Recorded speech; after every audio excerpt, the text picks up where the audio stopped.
Good morning. The Arlington County Board is now in session. Board members Karen Tonis, Garvey, and Dorsey, Vice Chair Crystal. I'm Chair Matt DeFerranti, and we are welcome to our April 17th and April County Board meetings. For everyone's safety during the pandemic, we are meeting virtually, and in order to be sure that we are compliant with state law, and we have a resolution, and I will go ahead and move this resolution. I'll read some of the recitals, the whereas clauses that give our viewers context and give us the legal basis for doing this meeting virtually, and then I'll move it. We'll ask for a second. We'll do a vote on this, and then come to our public speakers for those waiting virtually with us. Whereas on March 12th, 2020, the governor of Virginia declared a state of emergency in Virginia in response to the spread of the novel coronavirus, or COVID-19, a communicable disease of public health threat, as so declared by the state health commissioner on February 7th, 2020. Whereas on March 13th, 2020, the county manager of Arlington County declared a local emergency to enable the county to respond to the public health threat posed by COVID-19, which local emergency declaration was consented to by the County Board of Arlington County on March 14th, 2020. Whereas in subsequent executive orders, particularly Executive Orders 53, 55 as amended, and 67 among others, the governor of Virginia, among other measures designed to ensure safe physical distancing between individuals, restricted public and private in-person gatherings to mitigate the impacts of COVID-19 and prevent its spread. And whereas the county board finds that it has a responsibility to demonstrate to the public through the board's conduct the importance of maintaining proper physical distance from others and to avoid gathering in public where the risks of infection are highest, and to take measures that promote physical distancing in order to protect the public health and mitigate the impacts and spread of COVID-19, including, among others, conducting meetings electronically whenever possible. And whereas on April 22nd, 2020, the Virginia General Assembly adopted and the governor signed a budget bill amendments to HB 29 that expressly authorize any public body, including any state, local, or regional body, to meet by electronic means without a quorum of the public body physically assembled at one location when the governor has declared a state of emergency, provided, one, the nature of the declared emergency makes it impracticable or unsafe for the public body to assemble in a single location. Two, the purpose of the meeting is to discuss or transact the business statutorily required or necessary to continue operations of the public body and the discharge of its lawful purposes, duties, and responsibilities, among other provisions. Now, therefore, be it resolved, the County Board of Arlington County, Virginia hereby finds that the nature of the declared emergency makes it both impracticable and unsafe for the board to assemble in a single location on April 17th, 2021 to discuss and transact the business of the county listed on the April 17th, 2021 County Board meeting agenda. Be it further resolved that the County Board hereby finds that the items on the April 17th County Board meeting agenda are statutorily required or necessary to continue operations of the county government and the discharge of the county board's lawful purposes, duties, and duties and responsibilities.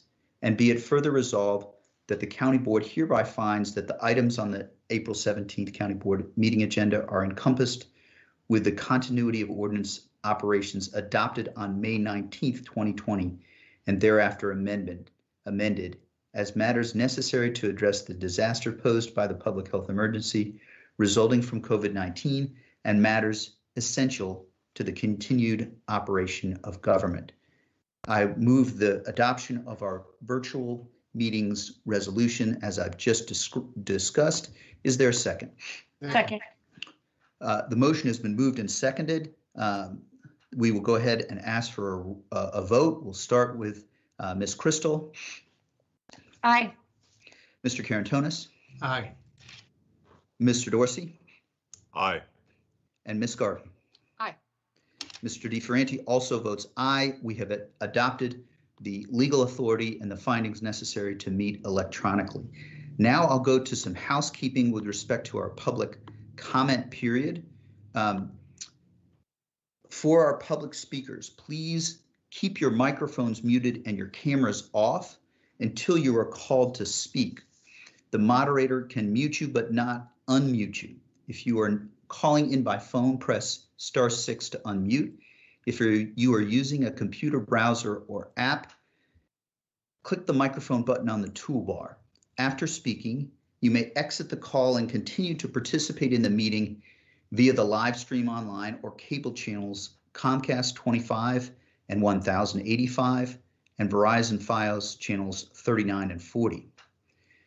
I believe a Spanish language interpreter is on the line for the public comment period portion of the meeting only and can help with individual translation. Could our interpreter introduce themselves in English and in Spanish? Good morning, everyone. My name is Laura Castro, and I will be your Spanish interpreter. Buenos días. Mi nombre es Laura Castro y seré la intérprete de español. Thank you. Gracias, Ms. Castro. Thank you for being with us again. We will now move to the public comment portion of our meeting, and I will ask Madam Clerk, would you call the first two public speakers?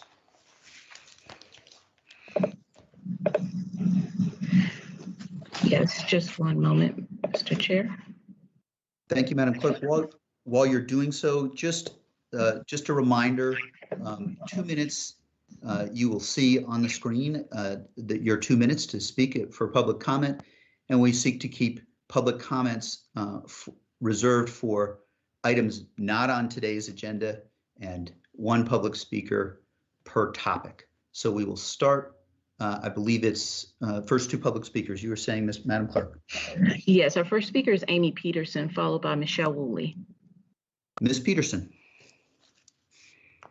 Reserved for items not on. Good morning. Happy spring. My name is Amy Peterson. I'm a licensed clinical social worker with a specialty practice in attachment and trauma. I am here on behalf of the Coalition for Trauma-Informed Schools.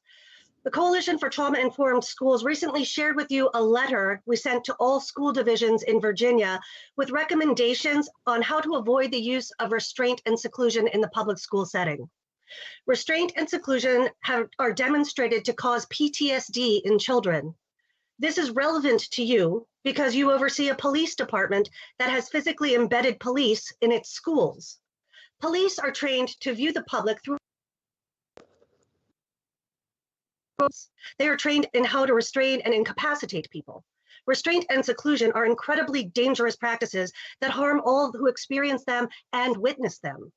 In fact, Arlington police have killed 3 people using electronic restraints, tasers. The Coalition is aware of at least one child experiencing mental health crises in Arlington, having been chased by Arlington police, tackled, and restrained on school property. We urge you to take seriously the recommendations of the Police Practices Group. The police should not be first responders to a mental health crisis. An audit of the Arlington police is currently underway. We urge you not to make it public when it is complete. We also urge the county not to make any major personnel decisions relating to the police department before the audit of the department has been considered. Further, we urge you to review the use of restraint and seclusion practices countywide and associated policies. The Coalition does not view the issue of deadly and traumatizing restraint and seclusion to be only a school issue.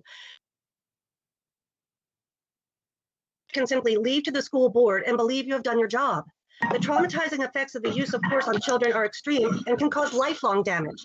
Children deserve to be treated with dignity, respect, and have bodily integrity. Thank you. Thank you, Ms. Peterson. Next speaker. Our next speaker is Michelle Woolley, followed by Julia Spain. Ms. Woolley. Thank you, Chair. I'm Michelle Woolley. I am a steering committee member of Arlington for Justice, which is an organization that works to bring a new era of public safety to our neighborhoods by seeking reform of Arlington's criminal justice system. I'm speaking, I want to ditto what the speaker before me said in regards to the mental health response from Arlington County Police Department.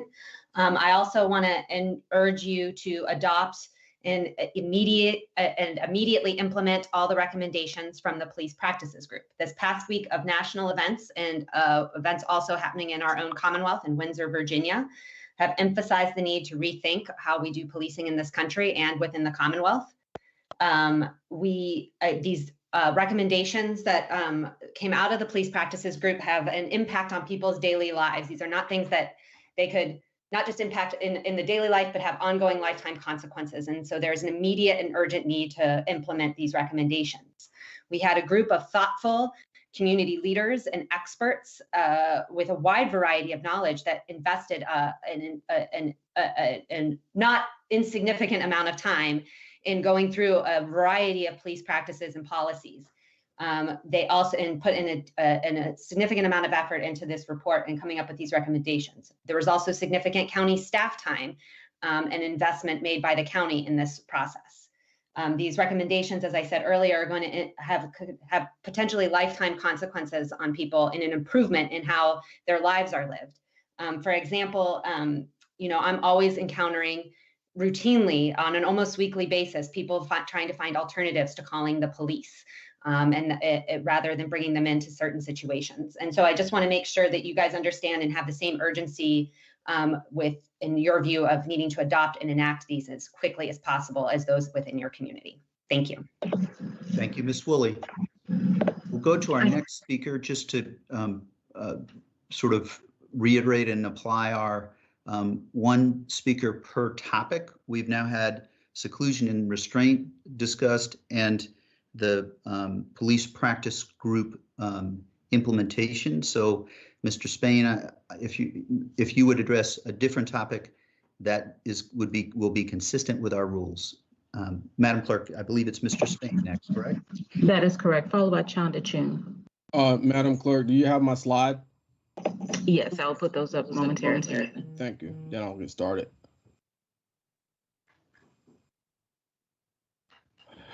Good morning, Mr. Good Chairman. morning. Hold on. Here we go. Now we can start. Here we go. To be clear, the community will benefit from a chief of police who will lead us forward. We do not need status quo law enforcement cronyism or anyone who stagnates with practices that we know historically harm our communities, especially our Black and Latino communities. So finding an equality chief of police and improving communities' confidence in law enforcement lies entirely on this board and an open, transparent recruitment process. This has not occurred. We need bold new leadership open to police reform because doing so might just save a community member's life before it's lost or harmed. Moving on, as a combat veteran who wore our nation's cloth for 26 years, I remain puzzled about the utter silence from the county leadership surrounding the racial profiling incident this past December of an African-American retired veteran of the armed forces. This gentleman was also a former Capitol Hill police officer. I ask, are you not perpetuating racial profiling? To date, my friends, there has not been a formal public statement from anyone on the board or the acting chief of police to this community apologizing for the act of racial profiling. Nor has there been clarification to the public of actions being taken to protect Black and brown residents from such targeting again. True leaders do not need or do not have a problem admitting failure or wrongdoing. Whether you ran on a platform of racial equity or not, issues of racial equity and justice are piling up outside our virtual doors. These reforms are not mere sound bites to add to a political resume. We are at a matter of life or death, freedom versus incarceration, safety versus vulnerability, protection versus targeting in our communities. I urge each one of you to act on what we need to survive and thrive in this beautiful county we call home. Thank you. Thank you, Mr. Spain. Our next speaker is Chanda Chun, followed by James Harris. Mr. Chun. Good morning, members of the Arlington County Board. I am Chanda Chun, a resident of the Buckingham neighborhood of Arlington. This past week, it was reported that Living the Pie Life on 2166 North Glebe Road was not properly notified by the county of disruptive construction occurring in front of that small business. The owner has stated that the construction disruption has caused tens of thousands of dollars in lost revenue. This incident unfortunately recalls the county government missing advanced communication to residents and businesses last year regarding major year-long road work on the West End Columbia Pike. Thus, can you share details on the most recent Lee Highway, Glebe Road intersection communication incident, its relation to last year's Columbia Pike construction miscommunication, and what organizational accountability occurred and processes changed since last year? Thank you. Have a good weekend. Thank you, Mr. Chun. Our next and final speaker is James Harris. Mr. Hers. Mr. Harris, you may be on mute. If you could star 6 to unmute yourself. Can you hear me? We could hear you for a second there, Mr. Hers. Are you there? Star 6 once more, Mr. Harris. Can you hear me? Yes. We can. Earlier this week, I and several Civic Federation delegates had an online discussion regarding COVID-19 planning, which I forwarded to the county board. As many are aware, the population of the United States is about 330 million. Virginia's population is about 8.6 million, and Arlington's population about 230,000. As best we can determine, about 28% of Arlington's over 18 population has been fully vaccinated, and less than 50% of Arlington's over 65 population has been fully vaccinated. When will 80% of Arlington's 230,000 residents be fully vaccinated? Second, we are concerned about variants of COVID-19 like the B117 variant that's causing serious healthcare challenges in Canada and the upper Midwest along the Canadian border. This variant is making healthy persons between 30 and 50 very ill. What's the planning for this variant and similar variants becoming common here? Third, it appears we will have to obtain booster vaccines in 6 months to a year to fully protect us from CV-19 variants. Where is the planning for that? Is there any planning underway for that eventuality? Back to you. Thank you, Mr. Harris. So as is our practice, we will take each of the public speakers and colleagues. I'll offer thoughts, and certainly if you have thoughts that you would like to add after I make comments in response to each speaker, then feel free. So we'll start with Ms. Peterson, who came discussing seclusion and restraint and as a practice, and I think each of us in different ways, but I certainly that is something that has been of concern, both in my career as an attorney at a children's defense clinic, and seclusion and restraint has to be used judiciously. I will say, and perhaps our manager or colleagues also, I'll start with manager, would want to add, but we have taken the police practice group recommendations with respect to mental health and invested significantly in that, to the tune of over 500,000 just focused on mental health. And there may be additional investments that the manager may want to refer to, or colleagues. It's very important that mental health, we've looked at the CAHOOTS model, which is from Oregon, as a way to help our public safety officers really respond with mental health expertise. We also have crisis intervention training, which has been ongoing by our Arlington County Police Department.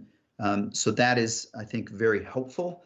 There are a couple of pieces to Ms. Peterson's comments that I just want to share my belief.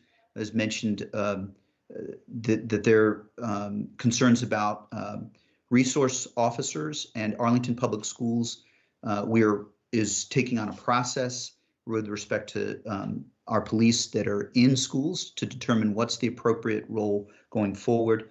I also do want to share my belief. I think it's important that in Arlington, to my knowledge, since 2001, there have only been 2 instances of fatalities in police custody, and in both cases, at least I have been at the highest level persuaded that our public safety officers have conducted themselves honorably and as we would want, consistent with Arlington ideals and values. I guess I'll start with Mr. Schwartz. If you have additional comments, and I suspect if colleagues have additional ones, that'd be fine, of course. Mr. Schwartz. Thank you, Mr. Chair.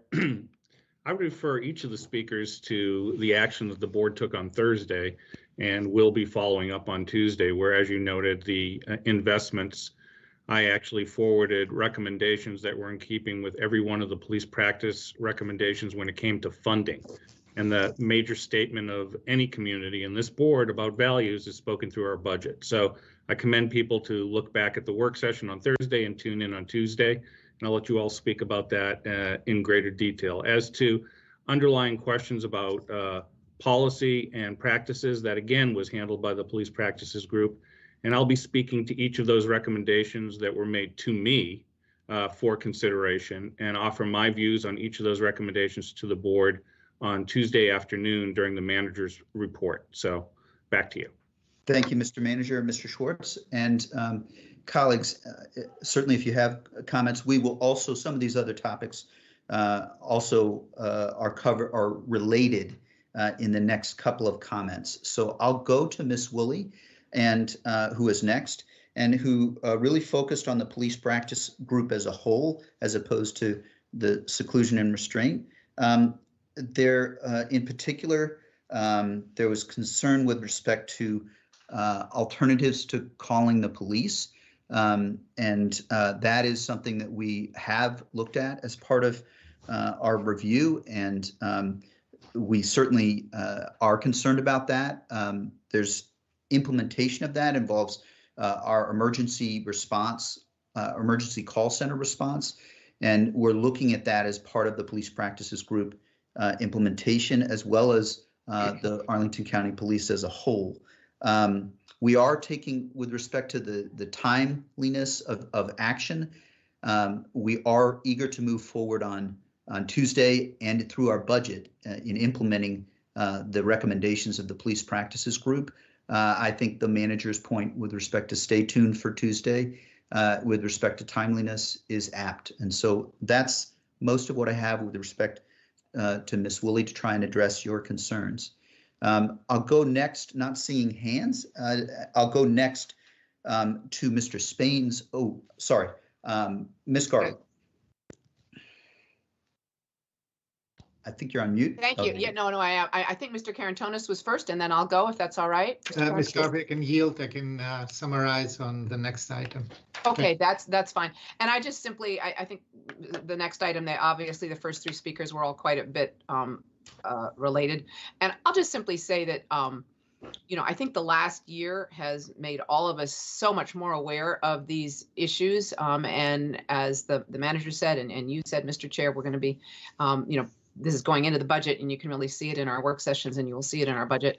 I do want to mention, having been in Arlington for a long time, while we're not perfect, we put in place the crisis intervention teams years ago, and most of our police are now trained in how to handle people in mental health crisis, and usually, I believe, do quite a good job. I'm not saying we're perfect. I'm not saying we can't do better, but our police are very professional. And work very hard to treat people in mental health crisis with kindness. And we work very hard on being equal in our distribution of justice and how we handle things.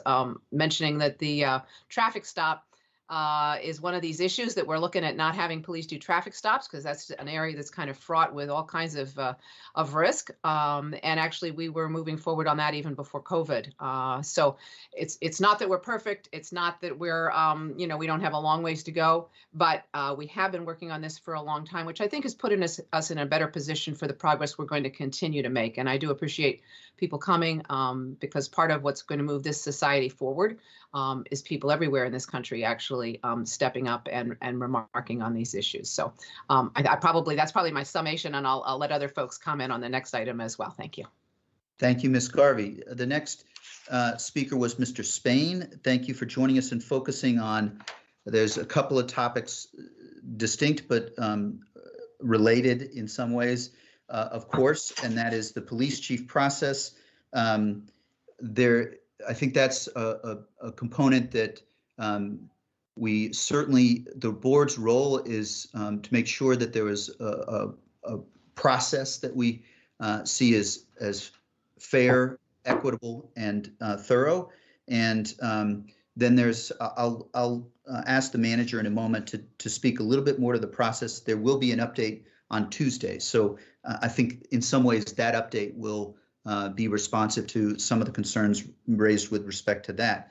I think with respect to a public written statement on the incident in Foxcroft Heights some weeks ago, I will just say that there has been statements. Mr. Dorsey also, I see your hand, and Mr. Dorsey made a statement. But the request for a public written statement is something that I personally have felt I can understand the concern. There has been a focus on fixing and addressing some of the items that led to that stop and that the challenge in that stop. So there is more to come shortly that I think policy-wise will help address that in part. And then before sharing with other leaders, I will say that I do think it's fair to share that we can continue to improve as a community with respect to public safety, our police, sheriff, and fire, our public safety as a whole. However, my view is that with respect to the national and state concerns that we have seen, the video from Windsor, Virginia, like I said a little bit earlier, with respect to life or death, I do feel that our police department's history is one of proceeding appropriately with respect to matters of life or death. And so I just want to offer that difference of opinion. Some of the other matters I will leave to colleagues and the manager, but I'll start in this case with Mr. Dorsey, whose hand was up first. Then I'll go to other colleagues and then the manager. Mr. Dorsey.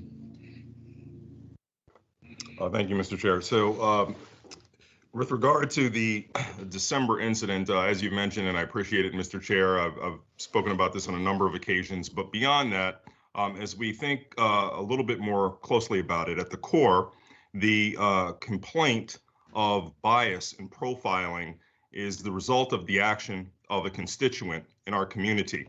And while we don't know who that constituent is, and I have not had an opportunity to interact with that constituent, regardless of his or her intent, I am not interested in this board apologizing for what someone else has done. I think in this country that is typically the way in which issues are actually marginalized and not dealt with. I feel like we have the responsibility to remediate what we can.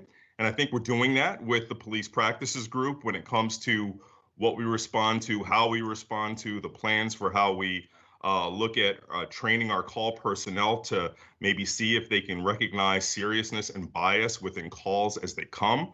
And I think we're certainly very much aggressively leaning into making sure our police officers are best trained and sensitized and made aware to deal with issues of diversity, inclusion, and the power that they possess and the fear that minorities that they may encounter legitimately feel. So I think we're doing the work that is our responsibility. Apologizing for the actions of another are not what I feel personally are the role of this government.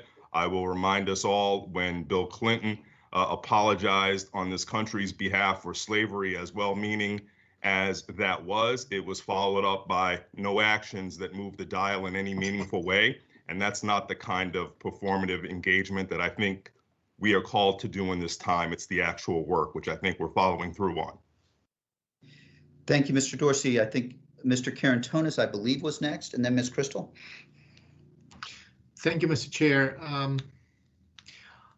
I understand where Mr. Dorsey comes from, and I'm definitely, I'm not debating apologizing, but I'm debating about recognizing.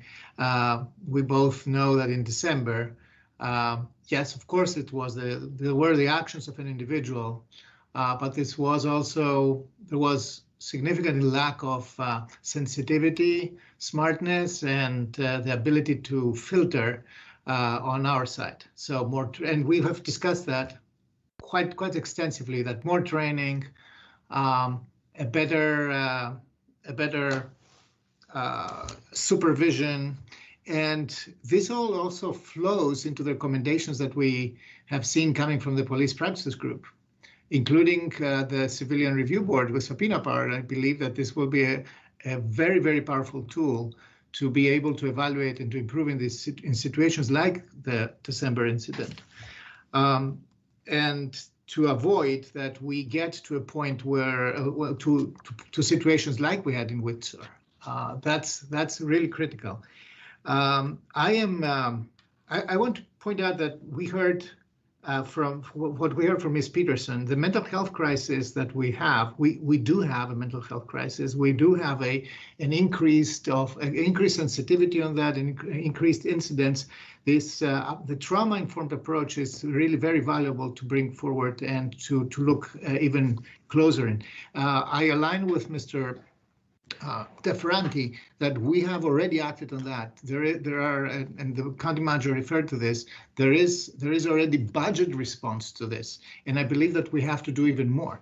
But I hear very well that, for example, police in schools, or though the SRO issue is still a very sensitive issue. I have my own very big doubts whether this program should be continued, but I respect the public discussion and dialogue on this that is still ongoing, both in APS and in our society in general, all of which flows into the discussion about the decision on the leadership of our Arlington County Police Department. I do believe that we have many threads of community discussion right now. I believe that they are maturing, that we are having recommendations, that we have had a vigorous dialogue, and I very much hope that all this flows into the selection of the next chief of police. We, the board, is not doing this hire. This is the county manager's purview. But we, the board, are responsible and accountable about the kind of policing, the kind of public safety, and the kind of justice that we are affording to all Arlingtonians. And for me, it is critical, again and again, to stress and to underline the fact that the point of view, the primary point of view, has to be the point of view of those communities who have been policed in a manner that has marginalized them, that has produced inequalities that we have seen not only in last year, but especially last year. So with that, I'm looking very much forward to the discussion on Tuesday, Mr. Chair. Thank you, Mr. Karantonis. Ms. Crystal. Thanks. I too am looking forward to Tuesday, and so I'm also cognizant of how heavy of an agenda we have ahead of us. I just wanted to mention a couple of things. Well, we've got our first couple of speakers in particular paying attention, although I couldn't agree more with Mr. Dorsey, and I think his comments really underscored the degree to which the issues in Foxcroft Heights were as much about needing alternatives to calling the police as they were about, ideas of training, et cetera. And so I just really wanted to key into this notion of alternatives to policing. I know we'll hear more from the manager on this on Tuesday. We'll have a chance to share more comments, but while we've got our speakers with us, this, to me, if there is sort of one theme coming out of the police practices group recommendation, it is exactly that. And so just wanting to pull together what you'll hear from our manager on Tuesday, what we just acted on in the budget, ongoing work, to say that this is all about finding alternatives to a police response.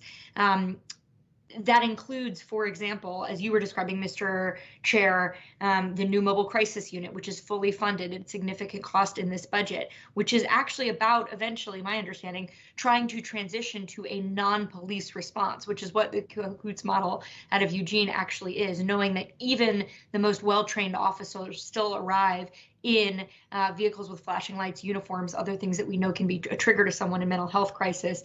The idea is, how can we get to an alternative in as many cases as possible offered by mental health professionals. We've talked about with budget direction, getting restorative justice transition to a community-based organization, of which we have some already in our community working, by the way, with the police, who have helped co-create a curriculum and an understanding of the needs of young people who are otherwise coming into the system. Because it's Sexual Assault Awareness and Prevention Month, I'd love to just share a little bit of insight into conversations we've been having and making real progress on in recent years with Project Peace, as well as with our Sexual Assault Response Team, which is convened by our Commonwealth Attorney's Office, really tracking our data, which calls come into police and which calls come into our community-based provider, and how we can shift for those survivors who need them, supports directly to that community-based services rather than a system-based services. One thing that these elements all have in common, besides being alternatives to police, calling the police, which is something that I also want to see, is that all of them have been shaped and improved by the involvement of Arlington County Police Department. And I really want to take a moment and appreciate the officers who have spent time thinking about what a restorative justice alternative model looks like, for example, with youth, spend time with us thinking about what an alternative to calling the police and a community-based response to sexual assault looks like, who are some of our biggest and most vocal champions for having non-police response to mental health crises. I think this is an area where the community and our police, including our police leadership, are very much aligned. We all want the most appropriate response to our community members in crisis, whether that crisis is experiencing intimate partner violence, whether that crisis is mental health response, whether that crisis is a young adult who has made a bad choice that they need to make amends for, but not see their future derailed on behalf of. And so that is a spirit that I think is guiding all of us with alacrity and urgency, as Ms. Woolley called upon us to recognize, and again, in partnership with not only our community, our experts, but also Arlington County PD. Thank you, Ms. Crystal. Mr. Manager, anything to add on the comments so far? Well, I appreciate everybody's comments. I'm not going to belabor it because I will be talking a lot on Tuesday, but I would note for those in the community who were not aware, we had a 15-member police practices group. 20% of the members of that group were members of our police department. So the recommendations that came out of that group, I think, reflect not just all the citizen members of the group, but also the values of our police department. Thank you. Thank you, Mr. Manager, and I appreciate all colleagues.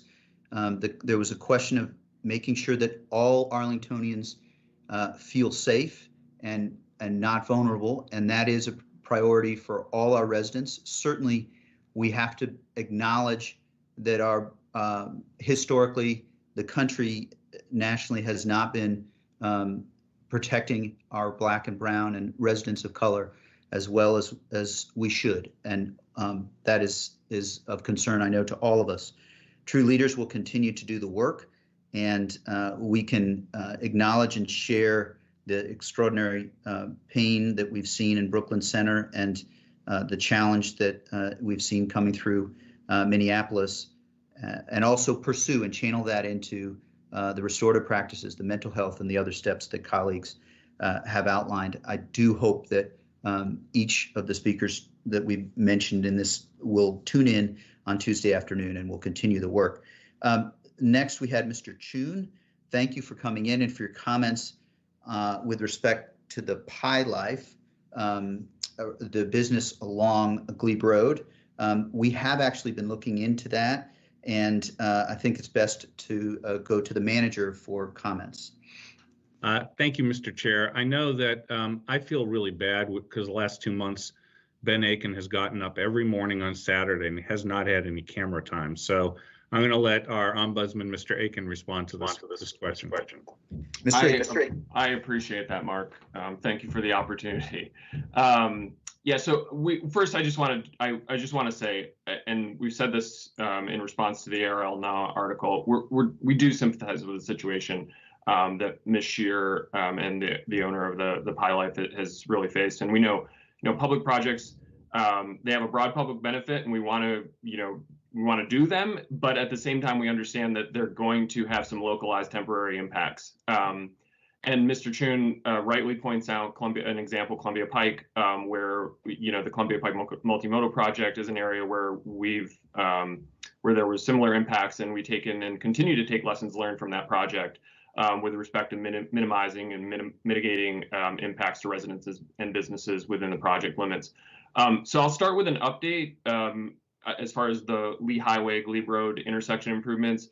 We've sent routine updates to a project newsletter list, and we just sent an update yesterday, in fact, to that list. And I hope Ms. Scheer and any other residents or businesses in the vicinity got that list. If they didn't, please go to the website. You can sign up for those updates and get them as our project team is, updating both the website and sending those routine transportation updates.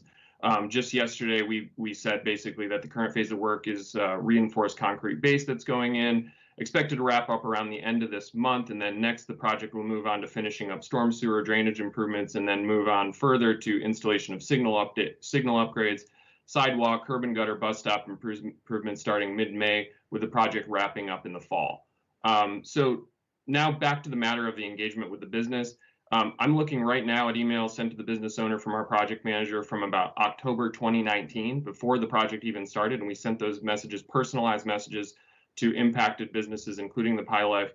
And it was an invitation at that time to attend a community meeting to discuss the project and meet with the project team, meet those who are going to be involved, meet the key contacts who then, cell phone numbers, et cetera, are given to these businesses so that they can reach out to us and say, what's going on so we can address those things in the moment. To my knowledge, that invitation went unanswered. In April 2020, as the project was initiating its second phase, again, the project manager, his name is John Lawler, professional engineer for the county, reached out to stakeholders. And I'm looking at another email sent to the business owner from April of 2020, giving a detailed update and expectations for those construction hours of operation impacts. Again, reiterating direct contact information, cell phone numbers, et cetera, for on-site project manager, on-site construction manager, and project manager. We've also, throughout the project, tried to make attempts to adjust construction, as we noted in the ARL Now article, scheduling construction mostly on Mondays and Tuesdays to the extent practicable when the shop is closed, emphasizing the importance of the crews on site. The project manager committed to this, that maintaining access to driveways and sidewalks is always a key priority for these projects. Further conditions, including those directly in front of the pie shop, will, once construction is over, hopefully be significantly improved, updated concrete sidewalks, et cetera, hopefully offering a more welcoming, accessible frontage that will actually benefit the business in the long term.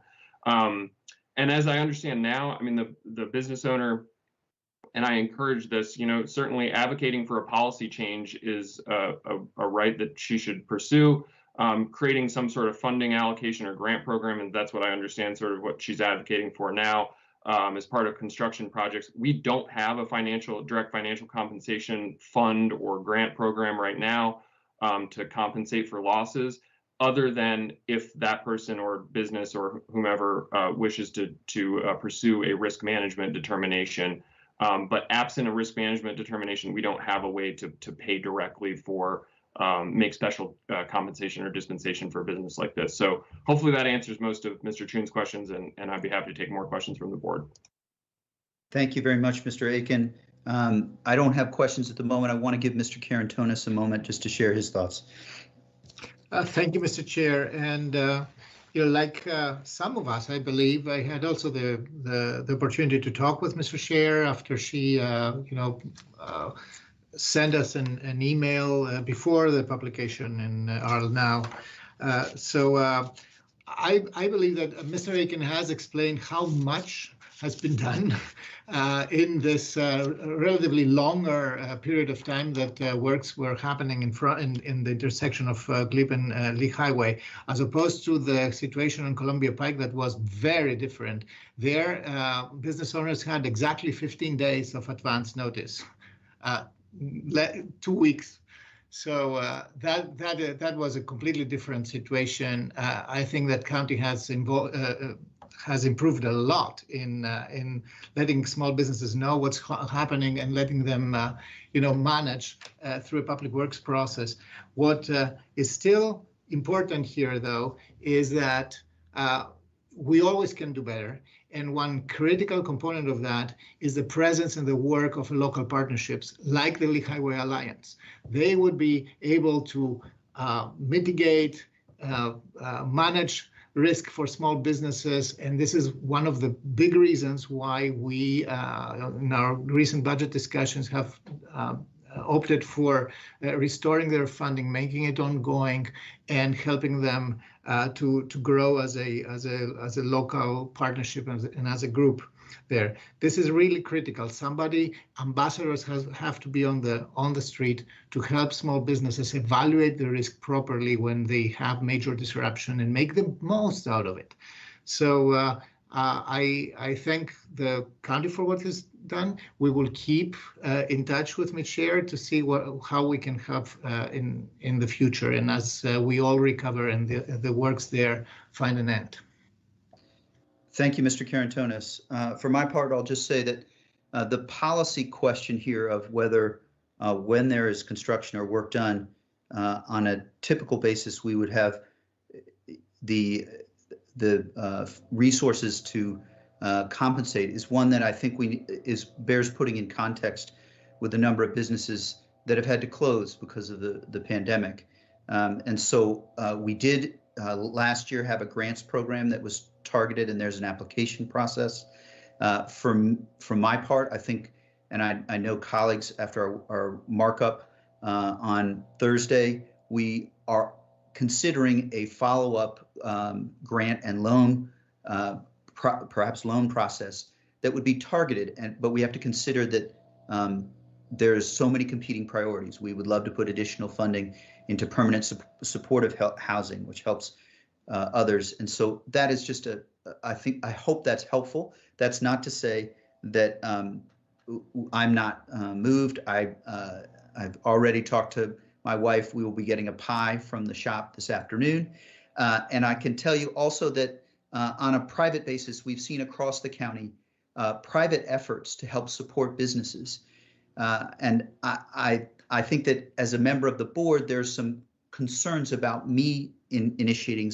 There are reasonable concerns about picking favorites among businesses, but there is a lot of community interest in this. And so I would ask for those watching if there might be that effort is a personal and private citizen one that I think could be worthy of concern. So I'll stop there with respect to Mr. Chun. I appreciate your coming and speaking to this item. And we all have seen the email and are paying attention to Ms. Shear's concerns.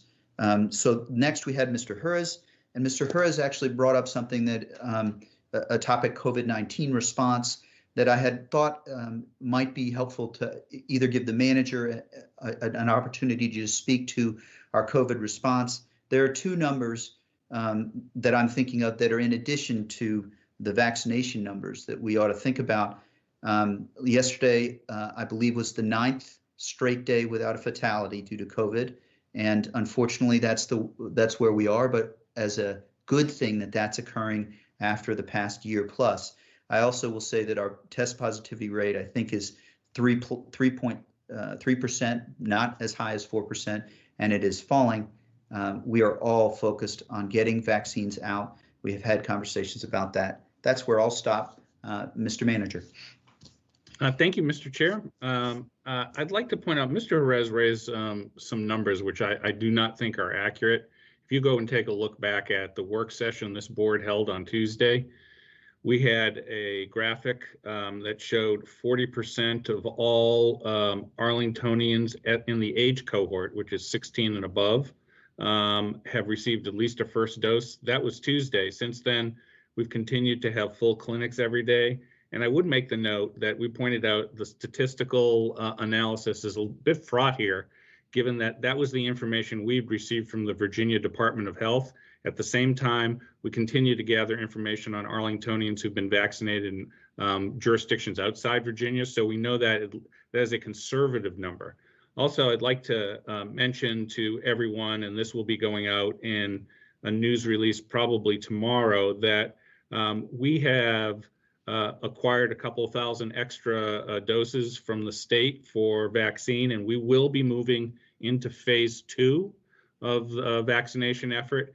As both the president and the governor had said, by April 18th, we sent out invitations yesterday to about 8,500 people who had signed up for phase 2. Just so people know, there's about 30,000 in that cohort. We've got somewhere close to about the end of the first week in March for people who signed up in advance.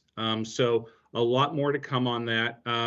We're making progress. I feel like with the Johnson & Johnson problems, we're able to do the best we can given the circumstances. With all that, I think my video may be frozen, so I hope you can hear me. We sure, thank you. We sure can hear you. Appreciate the update. And I know Ms. Garvey has a hand. Go ahead, Ms. Garvey.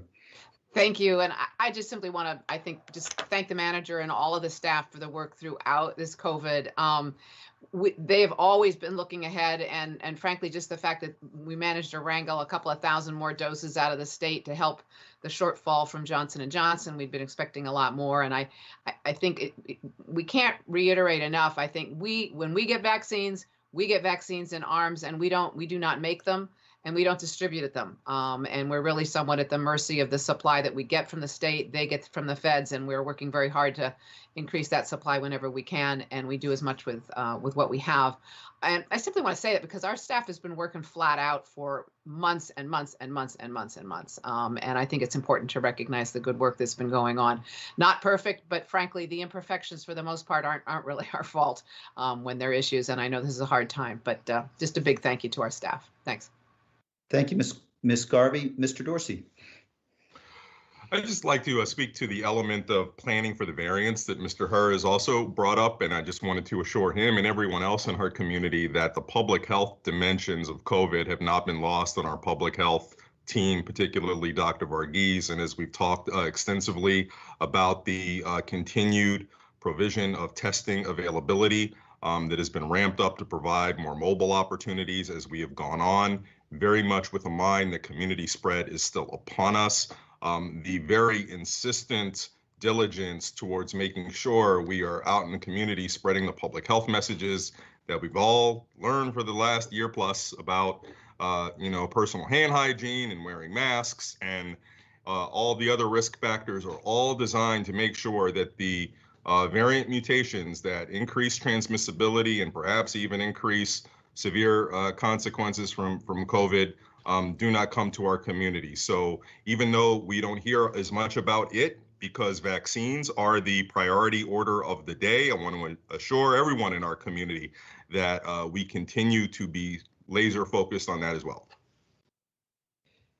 Thank you, Mr. Dorsey, for addressing the variant component, which I think is very important.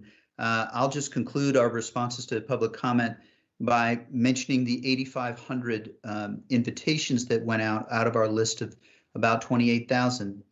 We are continuing to work on this, and the latest Virginia Department of Health numbers, which are a day or two or three dated at least, and may not have certain data, have us at over 40%. And so we're working away on this. And for those in phase 2, I hope that's some indication that we're going to continue. The 2,000 additional doses is fantastic. So with that, we have concluded responses to public comment for this morning, and we will move on next to our consent agenda. Madam Clerk, have any items been pulled from our consent agenda? Yes, Mr. Chair, item 17, which is a use permit review for Arlington Villages Community Center parking lot for the Abingdon Elementary School, has been pulled. Thank you, Madam Clerk. So with the exception of item 17, we'll now move, and I will go ahead and move adoption of the consent agenda with the exception of item 17. Is there a second? Second. Thank you. Motion and a second. Adoption of the consent agenda without item 17. We'll start with Mr. Dorsey. Aye. Ms. Garvey. Aye. Mr. Carantonis. Aye. Ms. Crystal. Aye. And Mr. DeFranti votes aye as well. The consent agenda is adopted. I will take a couple of minutes to describe what we're doing. I also want to let folks who are interested in item 17 know that that item was removed from today's consent agenda, will be considered at our recess meeting on Tuesday, April 20th, no earlier than 6:30 p.m. If you would like to speak on any of those, on that item, please visit the county board's website at www.countyboard.arlingtonva.us or call the county board office at 703-228-3130 to sign up. Now, colleagues, I do want to say, for our public, I do want to take a minute to describe the actions in our consent agenda, because just because they went on our consent agenda does not mean that they aren't very important actions. And so I will go ahead and start with item number 25, funding for neighborhood conservation program projects. The board approved 4 neighborhood conservation program projects recommended for full funding by our Neighborhood Conservation Advisory Committee with a total cost of about $2.046 million.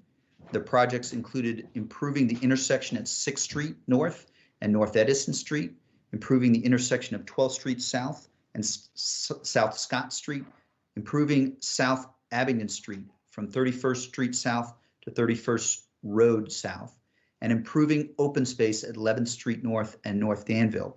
These projects, which provide vital improvements to our various neighborhoods, were among 34 brought before our Neighborhood Conservation Advisory Committees. So there is competition and a process for prioritizing projects.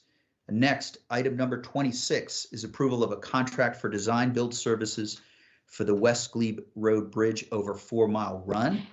The board approved a contract totaling just under $9.9 million for a bridge that we have worked on and monitored for structural issues. We'll remove the existing superstructure, as you can see in the slide. They'll not only be repaired, but will also provide for new wider sidewalks, bike lanes, enhanced lighting, and architectural features. So I'll go next to our next item, which is falls in infrastructure. Many have, a year plus ago, we had challenges with one of our sewers near Chain Bridge. This is the type of investment that we all need.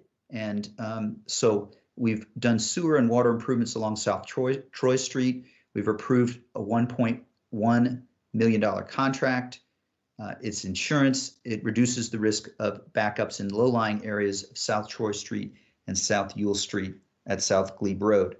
There are 2 other actions that I do not believe are covered in the slides, but I want to just lift up and mention briefly. And one of those is we acted on a 5-year comprehensive plan for a community development block grant. This is a planning document and a policy document that impacts hundreds of millions of dollars over years. And we have worked on a very comprehensive, I think it's over 200 pages plus, document required by federal law. But this is a way that we think about how we invest in our community needs and community development from a needs-based perspective, not new buildings. But this is how we value our Arlington residents who are in need. So that is one additional item that we acted on in consent. And then weeks ago, we acted on an Amazon agreement between the county and Amazon on COVID response. And many of those watching may have already gotten their first dose from our Crystal Drive facility, but the partnership has enabled us to follow through on our long-stated pledge that we had the capacity to do at least 14,000 doses a week.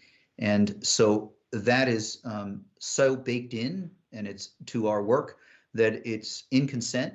It memorializes work that we described in a press release and many Arlingtonians will be aware of. So that's our consent agenda that we've just adopted. And there are many other items that are important, but they weren't controversial, so we adopted them. So now we will turn, our next step is we will turn to the first of our regular hearing items. Madam Clerk, would you call our first regular hearing item? Yes, item 39, amendments to Article 12 and 15 of the Arlington County zoning ordinance to allow modifications of the maximum building height for multifamily residential development in the RA 14-26, RA 8-18, and RA 6-15 districts by the County Board through its site plan approval authority for development projects providing 100% of the dwelling units as low or moderate income housing. Thank you, Madam Clerk. We'll go to Mr. Manager for our staff presentation. Thank you, Mr. Chair. With us this morning is Nick Rogers, who will be the lead for the presentation, assisted by Richard Tucker and Jen Smith as needed. So over to you, Mr. Rogers.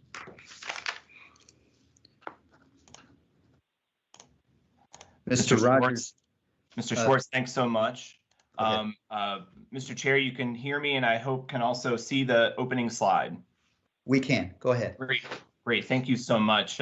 This was a topic that was on your agenda last month. We had a comprehensive presentation on some of the analysis and research that went into the study. So I'll be much more briefer with you today. So given your agenda, but we are back before you this morning for a zoning ordinance amendment public hearing, which if adopted would enable the county to take advantage of near-term opportunities that we're seeing come our way in the next calendar year for increasing our supply of affordable housing. I'll touch on the proposed amendment itself, some of the adjustments that we've made in the past month based on feedback from yourselves and the community, and touch very briefly as well at the end on some of the interaction of this amendment and its applicability to the Plan-Lee Highway process. I mentioned some of that background and the details on the research.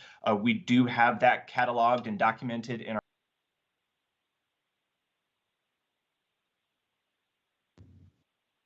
Mr. Rogers? We may have, at least I'm not hearing Mr. Rogers' colleagues or Mr. I lost audio as well, Mr. Chair. Okay. Yep, me too. Okay.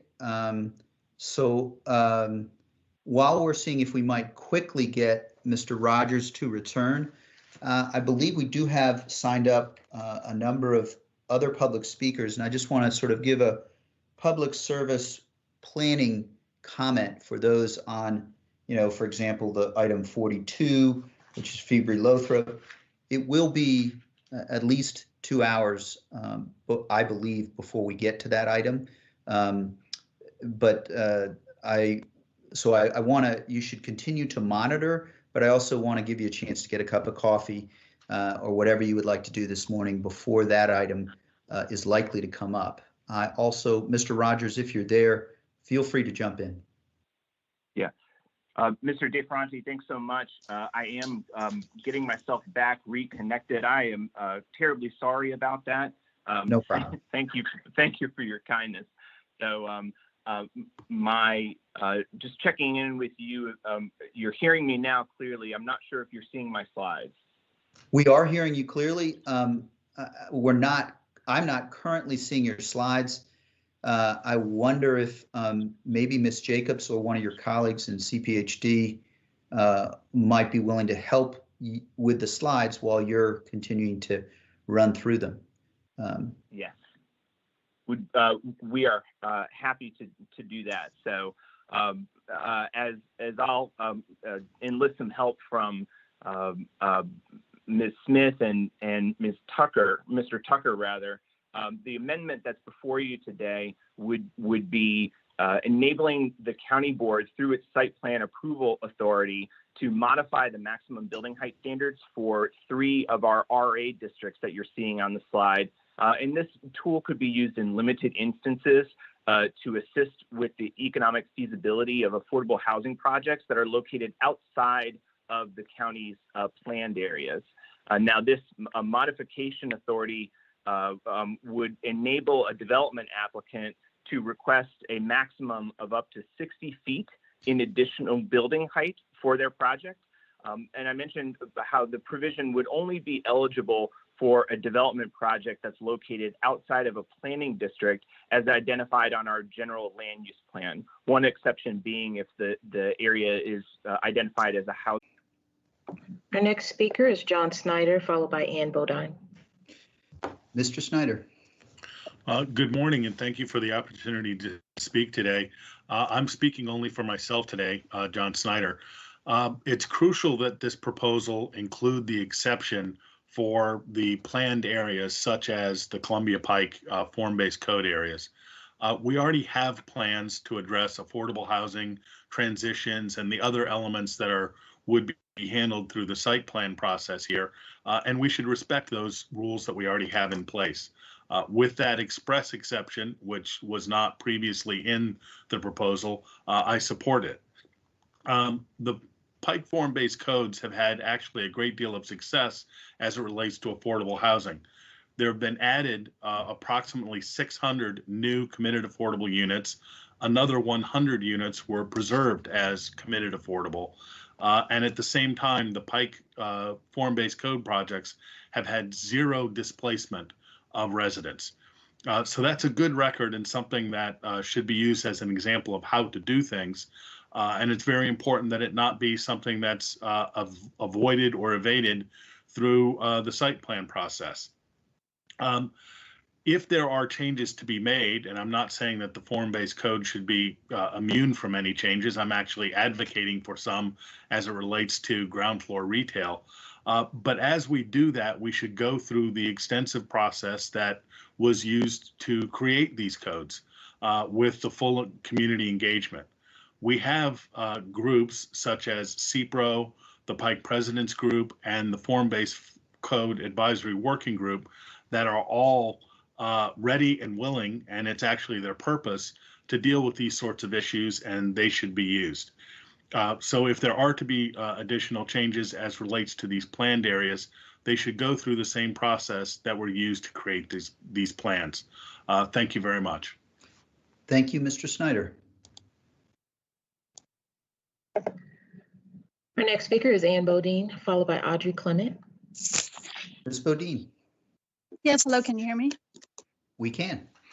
Mr. Chair, members of the board, Mr. Manager, and staff, thank you for letting me speak today. I'm Ann Bodine. I represent Arlingtonians for Our Sustainable Future. ASF recommends alternate policy approaches and hopes that you will vote no on agenda item 39. We oppose the carve out for less than 100% affordable projects and believe a better idea is to approve the Marbella project only with a lower height cap. We also reiterate our request for fiscal, environmental, and demographic outcomes of new density, pending the larger outcome of the MFRS. In March, one board member said density is the way we solve housing problems. We respectfully disagree. It is time the county turns serious attention to other tools that address the exorbitant price of land as a bar to housing.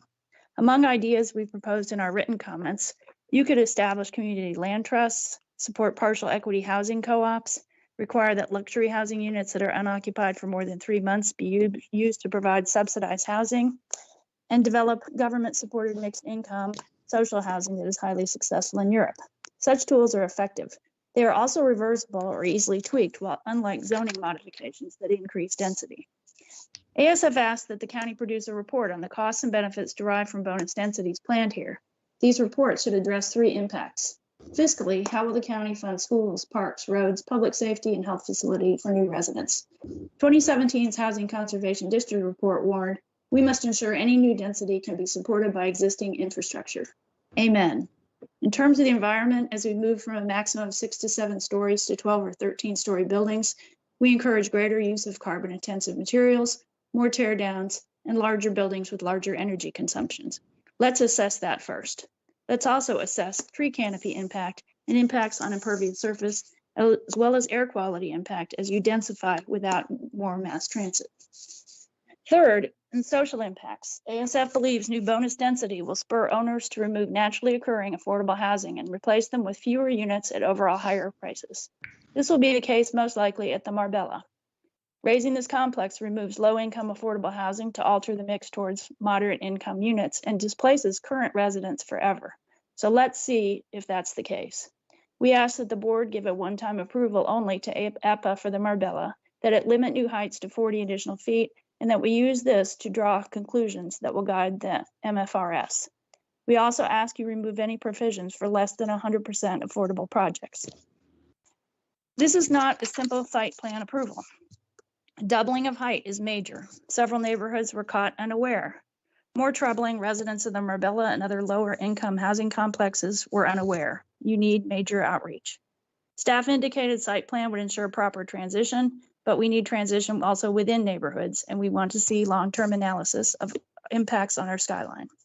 ASF believes the current proposal is premature and should be shelved until the county can produce the in-depth analysis as requested. Thank you very much. Thank you, Ms. Bodine. Our next speaker is Audrey Clement, followed by Charles Sims. Ms. Clement. Welcome, members of the board and the county manager. I'm Audrey Clement, the independent candidate for county board. Here are remarks excerpted from a message to the board from longtime civic activist Suzanne Sundberg. Quote, staff proposal to amend Articles 12 and 15 of the Arlington zoning ordinance essentially doubles the maximum permitted building height, which functions as an analog for doubling the maximum allowable density of existing properties. This doubling of height and density provides a powerful incentive to raise existing buildings. Raising existing market rate affordable housing will accelerate the displacement of existing lower and middle income residents, something that staff and the board are paradoxically already decrying. Staff has made no cogent public argument as to how incentivizing the loss of remaining marks would provide a public benefit, nor has staff offered any binding anti-displacement regulatory protections to prevent existing county residents from being displaced by these zoning changes and developer incentives. Essentially, staff's proposal eviscerates the conservation component of the Housing Conservation District program. These zoning changes, developer incentives, combined with the board's prior action to eliminate rather than to tweak the multifamily rehabilitation partial property tax exemption in 2020, leaves property owners with no incentive to rehabilitate existing marks while providing substantial incentives to raise and replace existing buildings. With a much higher cost basis, the newly created housing will require heavy subsidies to make units affordable to those earning 60% of AMI or less. Staff has identified no new dedicated revenue stream to subsidize the rents for these costly new affordable units for those earning less than 60% of AMI. In conclusion, staff's proposal lacks sufficient research and provides little or no reasonable rationale for the excessive nature of the bonus height developer incentives that staff is pushing.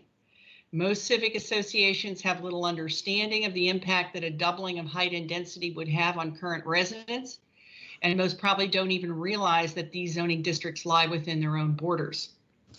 There are other less radical solutions to remedy the very limited number of potential redevelopments of multifamily sites in these zoning districts, while staff is completing its larger multifamily study. I urge the county board to return this proposal to staff for additional work and modifications to address the concerns I've noted above. Thank you. Thank you, Ms. Clement. Our next speaker is Charles Sims, followed by Michelle Winters. Mr. Sims. Good morning and thank you all. My name is Charles Sims and I'm an Arlington County resident living in the Boston area. I'm a senior project manager with APA and I'm a member of the Housing Commission and I'm here to speak in support of this zoning code amendment. APA is in support of the zoning code amendment to Article 12 and 15 to reinstate the flexibility for the county board to grant bonus heights for affordable housing. This measure looks to restore the bonus height flexibility to the county board that was eliminated in 2019. This change would only provide for the option to grant additional height at its discretion and subject to a number of specific criteria set forth in the ordinance. As a result, any proposed project requesting this flexibility would undergo a robust community and staff vetting via the established site plan review process. From an urban planning perspective, more height, flexibility invites more open space at the ground level, such as what we were able to do at the Queen's Court, which with co-locating affordable housing with a public park. Further, the amendment will advance 100% affordable developments to the county to help the county meet its growing need for affordable housing, both the county's affordable housing master plan as well as the recently established Urban Institute estimates.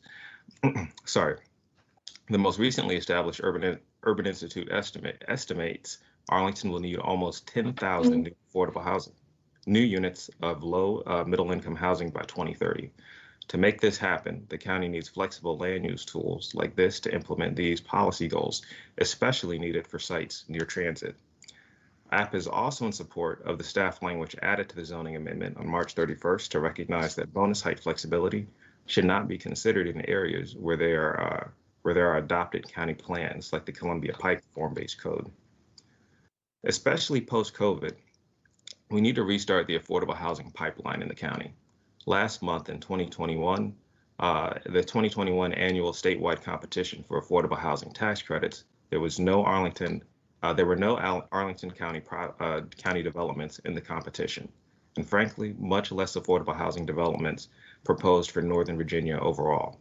This will continue to happen if we do not have the land use tools to move projects forward more efficiently. Historically, some of the projects at APA have often required expensive multi-year changes in general land use studies to advance the development of affordable housing. Policies like this will allow us to work with the county staff and elected leadership to advance our housing affordability goals as a county. We advocated against the zoning code change in 2019 for fear that we would be losing an important tool to add critical affordable housing into Arlington County. We see this tool to move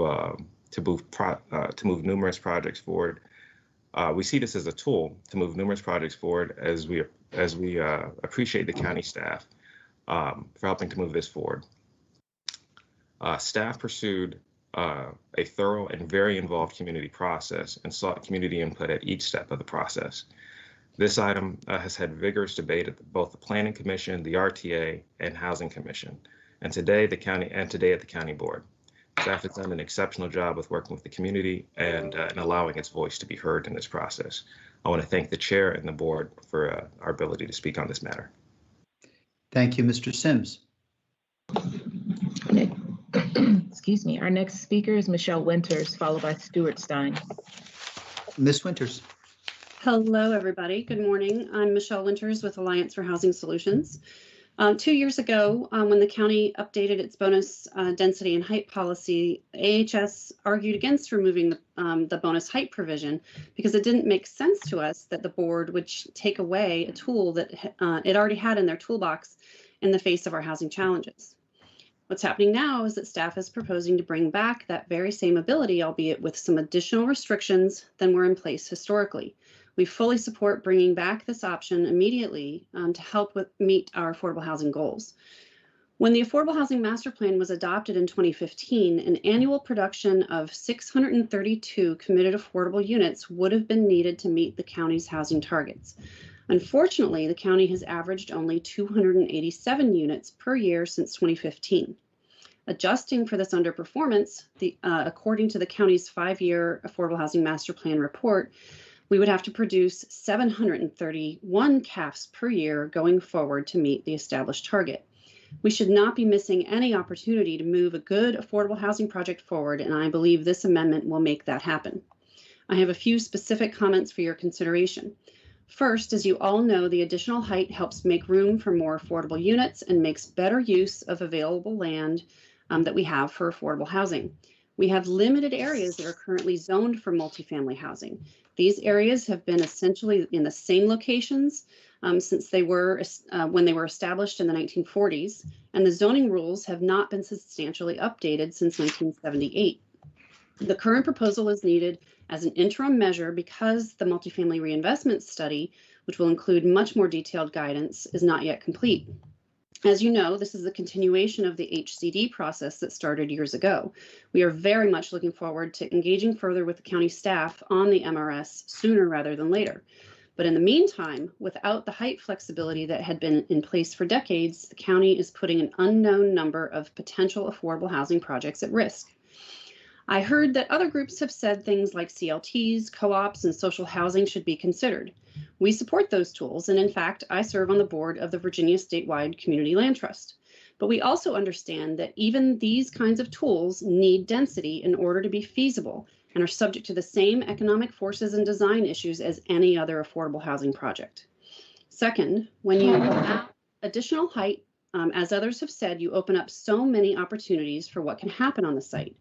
Being able to go higher in some parts of the site allows greater design flexibility on the rest, including allowing for open space like playgrounds, larger sidewalks, and more room dedicated to pedestrian circulation. So that improves the project.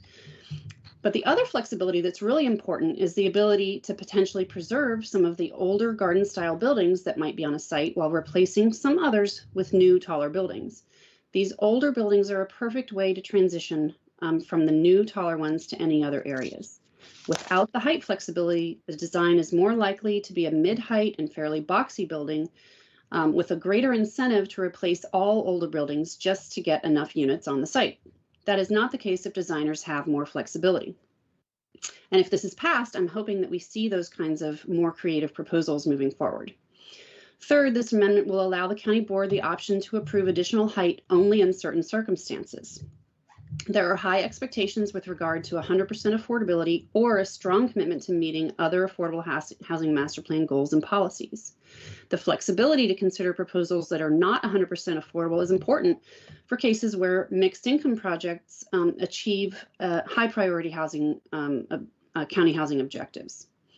And fourth, even if there was some attempt made by a developer, this amendment allows the county to reject or defer any site plan requests that come through that don't meet the criteria. The additional height is just an option to be considered by the board, not any kind of a by right situation. Only projects that go through the site plan review committee process and are found to have effective transitions will be eligible for county board consideration.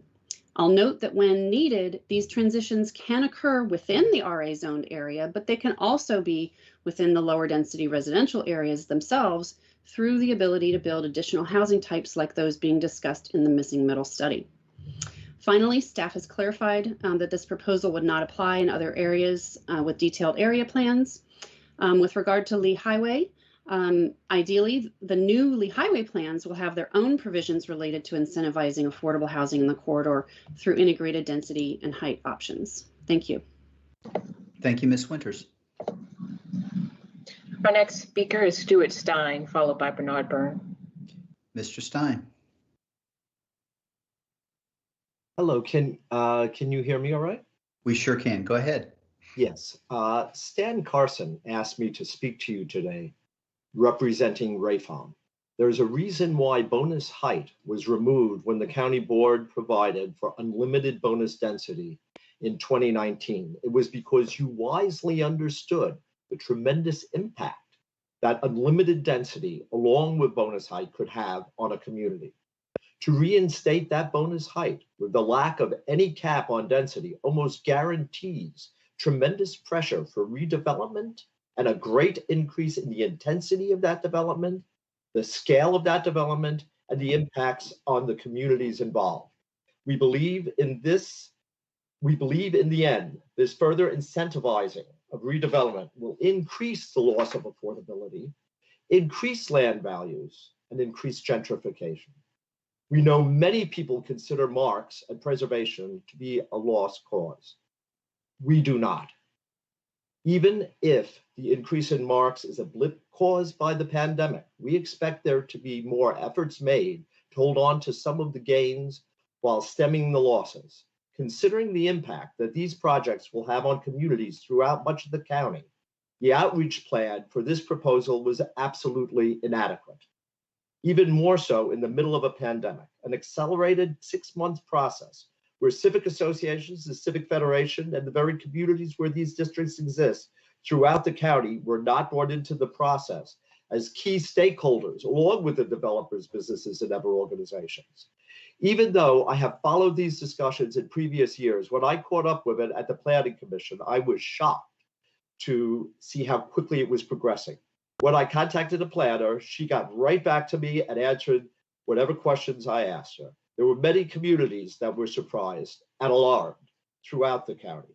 We want to stress our concern for our neighbors that live in buildings that are being considered for redevelopment. We fully understand the requirements and limitations on relocation benefits. But when a project asks for bonuses, the county is free to negotiate fully. No one should be permanently displaced from their home. All current residents should be given the opportunity to receive a unit in the new building, starting at rents that they were paying when they had to leave. The county should incorporate these enhanced requirements for all projects receiving bonuses. There should be a goal of zero displacement of current residents by a policy designed to provide affordable housing. It needs to be a requirement. I have urged you to include these sorts of requirements throughout the years. There will never be a more appropriate time than now. Although the staff has considered the impact of this zoning proposal to be small because of the few projects they foresee using during the interim period, the impact on the neighborhoods where a project could be approved is huge. The zoning proposal allows for an almost doubling of height. My experience with the site plan process leads me to doubt its ability to fully mitigate these impacts. While the staff is hoping for nuanced and incremental increases in height, it is my experience that the maximum envelope is usually what is asked for. We are asking you to defer action on this zoning amendment until the staff can reach out to civic associations, the Civic Federation, and communities that will have to deal with the potentially tremendous impacts, including the residents at Lisa Court, as you heard, and other impacted neighbors in our community. If you cannot defer action, then we are asking you to reject the amendment. I want to add one thing. I noticed something in the staff presentation. I want to make it clear that RAFOB was never consulted throughout the process of putting this proposal together. Only after I, as an individual, caught up with the proposal at the Planning Commission, which is less than 2 weeks ago, and then reached out to a planner to find out what was going on, was their engagement with me. The planner was great, got right back to me and answered my questions. Unfortunately, that was at the very end of the process after the proposal was pretty much finished. It sounds like similar things have happened in other parts of the county. I greatly appreciate all the hard work that staff has done to try and deal with very important and difficult issues here. But outreach to the community was not part of it.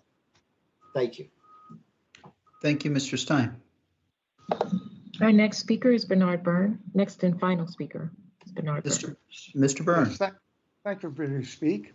I am speaking on behalf of the Buckingham Community Civic Association, BCCA, of which I am a president. BCCA has not taken a vote on this because staff has never informed or they put about the proposed changes or asked for its input. Staff, if you read the county manager report, you'll see the staff only informed developers and affordable housing organizations and providers about this, but did not inform any neighborhood civic associations. This is why you're getting some of these complaints. This disproportionately affects the Buckingham neighborhood. Almost all, with a very few exceptions, this zone of our neighborhood is zoned RA 18. All of this is outside. The entire neighborhood is outside of those planning districts that were outlined in blue. So this will affect our entire neighborhood without exception. The change will, of course, enable the permissible heights in our neighborhood to increase from 6 stories to 12 stories. Further, there's no termination date on this change, even though they're talking about 1 year or something. There's no termination date. There's no sunset clause. You need one. If they're talking about 1 year, that's not much. But if there's no post-sunset clause, that's a big deal. This change will provide a powerful incentive for developers of affordable housing and other and advocates to increase their profits. Because even though they're nonprofit, they get paid a lot from county and state subsidies. in our neighborhood. This is not a simple thing that's for affordable housing. This benefits these organizations. As stated before, this will greatly accelerate the loss of open space and tree canopy that our neighborhood has been currently experiencing because of the redevelopment and some of these other previous programs. It will also replace some of a larger number of missing middle MAF units and convert them to CAF units, which is against the missing middle, because we are mostly missing middle. But what we have, however, we do have a large number of what you could affordable housing, but if they're just math, but they're occupied by people with lower incomes. Our neighborhood has previously experienced this change. It will increase. It's increasing traffic in the neighborhood. And also, of course, impacting our schools. Our neighborhood conservation plan contains specific recommendations that would prevent density and heights for special purposes such as this one. It's in our plan that we don't want this, these ad hoc things or these changes in things because the ultimate effect is to increase density no matter what you do. There's no guarantee that just when you build a high building, you will increase the coverage at the ground level. You can very easily build your increased density. The recent Apple building, the Red Cross building, did that. No new open space, and built increased density. The county board has approved the demolition of a large portion of historic Buckingham in the early 2000s to create new CAF units, and destroying many MAF units and tree canopy and open space. This had a tremendous effect on our neighborhood. This whole area, which was maybe a third of our neighborhood, was replaced by townhouses and CAF units. 1 year ago, the Apple building, which was now called the Springs, was built with a change to an RC district. And that, of course, has no open space around it.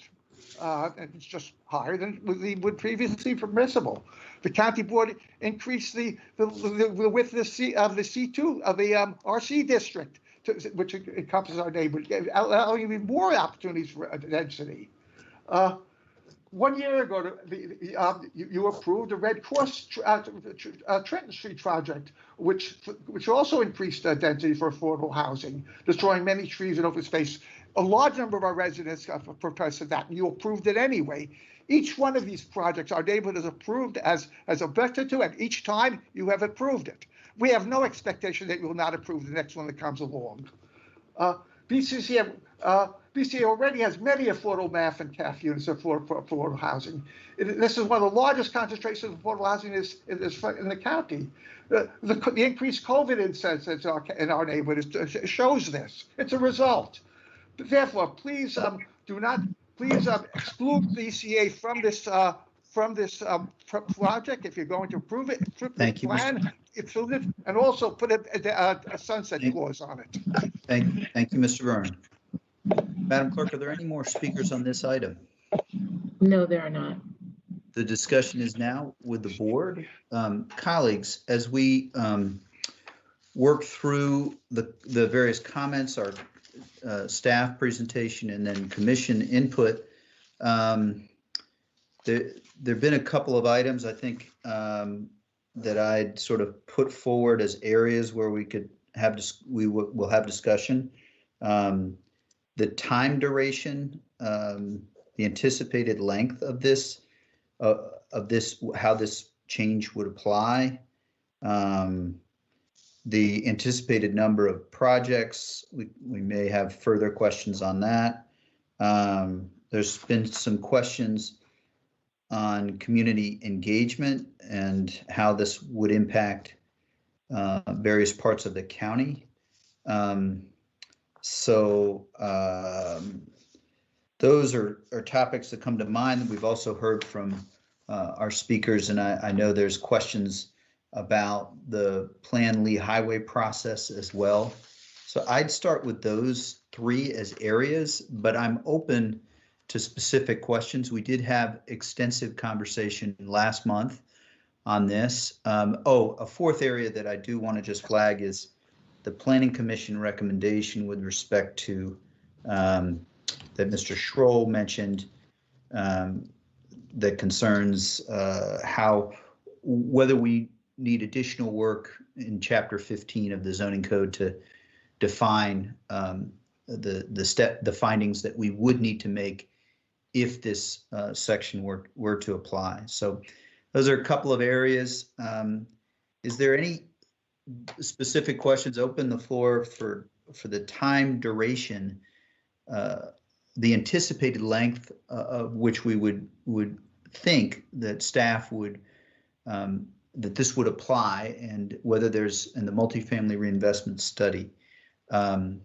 That's sort of my first area of questions, and I think this would be for staff. Mr. Rogers, did I hear right that we're in the thought is that this would apply until the multifamily reinvestment study is complete? And can you give us a little bit of an update of where that is and anticipate when that would currently be anticipated to conclude?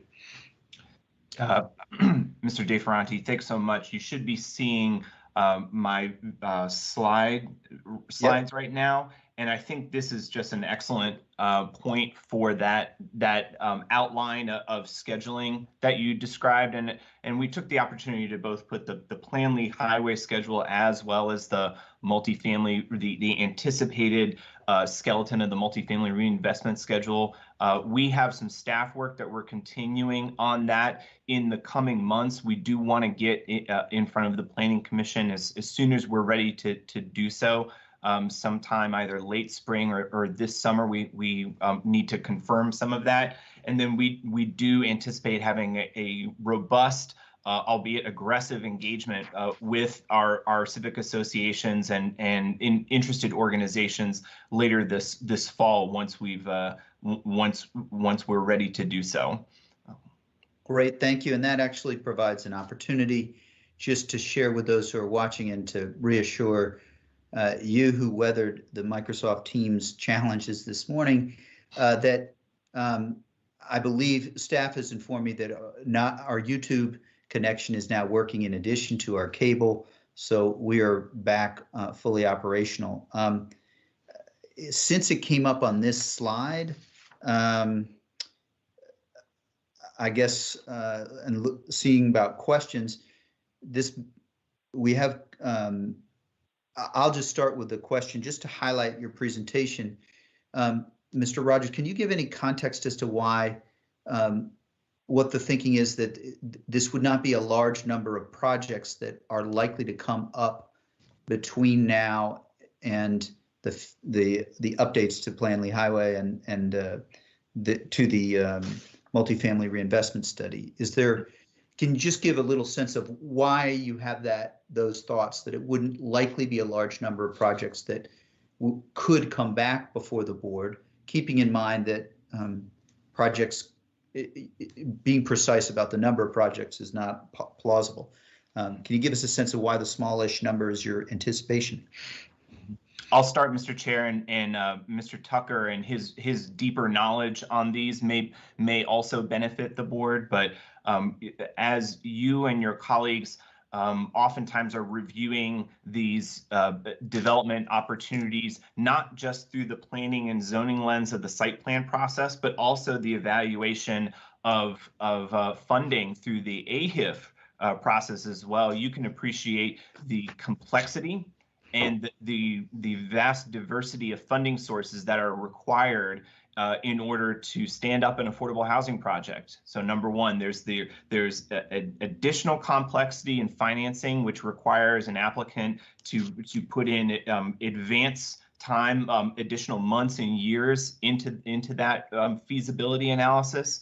And that's on top of the normal things of finding a site and controlling for costs and what have you. And so because of that, and because there is this predictability that in and around March of every year, those applicants, I believe Mr. Sims mentioned some of this in the public testimony, how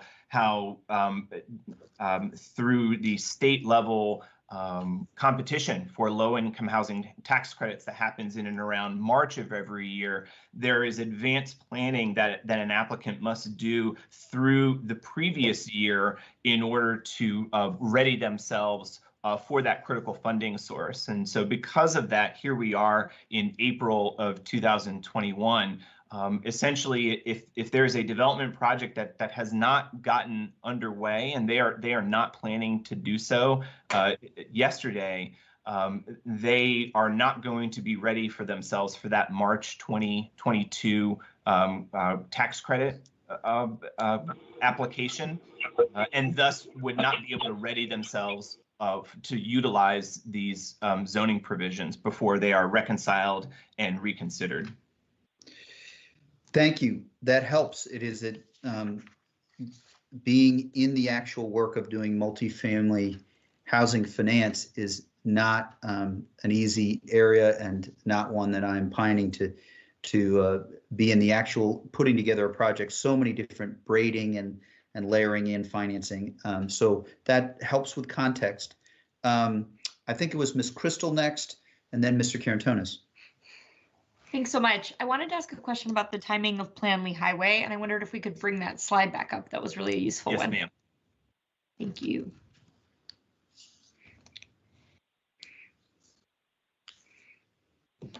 So I think what's helpful here is that it reminds us that we are hoping to adopt a planning framework and plan by the first quarter of next year, so slightly less than a year from now, which is really exciting. But implementation follows after the plan adoption. So I wondered if I could ask two things. First is, it's hard to say because we don't know what the zoning ordinance amendments will be that have to be codified coming out of the planning framework without having an adopted planning framework. But if you could, perhaps from other land use processes or sector or corridor planning processes that then had to be codified, give us an estimate of how much time, how many additional months or even years might be involved until there is there are zoning ordinance amendments actually adopted to codify that planning framework. And if that is not too complicated a question to add a second one onto, in that interregnum between when there is a framework adopted and zoning ordinance amendments or further codification done, would Lee Highway be considered a planned area, which is to say excluded sites within the planned area would be excluded from eligibility for redevelopment under this amendment we're considering today? Let me know if any of that doesn't make sense, or if you want to take the first question and then I can repeat the second. Yeah. Actually, Ms. Crystal, I'd like to start with the second question, and then as far as the sort of historical knowledge on the phasing of a project once we're implementing zoning standards, I think perhaps Ms. Smith could help inform and give that context to the board. But it is our intention and within the scope of the Plan Lee Highway project that as you're seeing that first quarter 2022 milestone on your viewer right now, the intent is that the board would have before them a planning document that lays out that vision for future development for several decades to come for the Lee Highway corridor within that study. So there's a plan number one, but also number two, along with that, we intend to ask the board to adopt a planning district that would amend the GLUP, add a new note to the GLUP, and thus would presuming this language that's before you right now, presuming that has not already been reconciled and edited in some way as part of the multifamily reinvestment study, that would exclude a development applicant from being able to make that request, and thus would need to keep at that heights. So I know we are very confident with that scheduling. As far as the additional work on zoning, I would ask Ms. Smith to help out. Thank you. Jennifer Smith from the Planning Division, and thanks for that question. In terms of timing, looking back to what has happened in prior planning processes, in terms of timing to develop the implementation tools, I would say that is a multi-month process, and I would say that probably is no less than 6 months. It could be longer than that. And certainly depending on the tool that we intend to use, that could inform, whether that's staff driven or whether we may need some additional assistance from consultants. At this point, we would be looking to amend the general land use plan and then have zoning tools put in place. There may be other tools, but again, probably no less than 6 months, perhaps, longer, 9 months to maybe 12 months. Thank you both. Thank you, staff and Ms. Crystal, for the questions. I believe it's Mr. Karantonis is next, and we may be, there's a couple other areas, but I also will be ready soon to put a motion to see if there's a motion. But go ahead, Mr. Karantonis. I will actually yield. I'm mostly satisfied with the explanation about the timing of all this. I was after following Ms. Crystal's comments to see, how can we really show a reliable and credible timeline of how things will evolve towards the completion and implementation of the multifamily reinvestment, towards multifamily reinvestment district. So I'm satisfied for now. We can move to the next topic. Great. So I don't see any other hands. When you have a chance, maybe staff could appreciate that being up. Now I see everybody on the screen. I am ready to entertain a motion. We will want to talk about flexibility and community engagement, and I'm open if we want to do that first, but I know that will come up. We also have the Planning Commission issue. But not seeing hands, if there is a motion to get on the table so that we can move towards, we can do that. Ms. Crystal, still open. Thanks, on Mr. Chair. I am ready with the motion, and I think I wanted to ask Steph a question following it. I think if it did result in any amendment to the motion, that would be workable. But so why don't I go ahead and get us started with one, which is, and let me be clear that I'm moving the manager's recommendation that we adopt the ordinance which is attached to the staff report to amend, reenact, and recodify Articles 12 and 15 of the county zoning ordinance that would allow modifications of the maximum building height of up to 60 feet for multifamily residential development in the following districts: RA 14-26, RA 818, and RA 615. That would allow for the county board to allow these modifications through the site plan approval authority for development projects providing 100% of the units as low and moderate or moderate housing, and to make further editorial changes consistent with attachment 1 of the staff report. Thank you. There's a motion. Is there a second? Second. There is. Second. Great. So we have a motion and a second. And back to you, Ms. Crystal. I think you wanted to ask a question of staff. I did. And let me actually, maybe just by way of a brief transition, I'll just speak to the motion, and then you can avoid having to come back to me for kind of concluding comments. I really appreciate the speakers and those who've engaged with us to date. I think there are some really excellent questions raised about the specific configurations of sites that may redevelop under this ordinance amendment. I think great questions about the transition to surrounding neighborhoods, things like student generation factors, for example. Certainly, I really want to just associate myself with Mr. Stein's goals that redevelopment of affordable housing should happen with the goal of zero displacement. All things that I think could be really well addressed through site plans that we will not be able to hear or consider without the zoning ordinance amendment, which is why I'm very supportive of this before us today. I think one of our speakers did a really nice job of explaining why, all of the creative things that our community wants to try when it comes to financing affordable housing are going to be infeasible without allowing for these projects to redevelop in denser ways. And so this is one more tool in that arsenal. It is certainly not the only one, but I think increasingly have come to believe that when it comes to affordable housing in this community, if there is low-hanging fruit, Arlington has probably already picked it.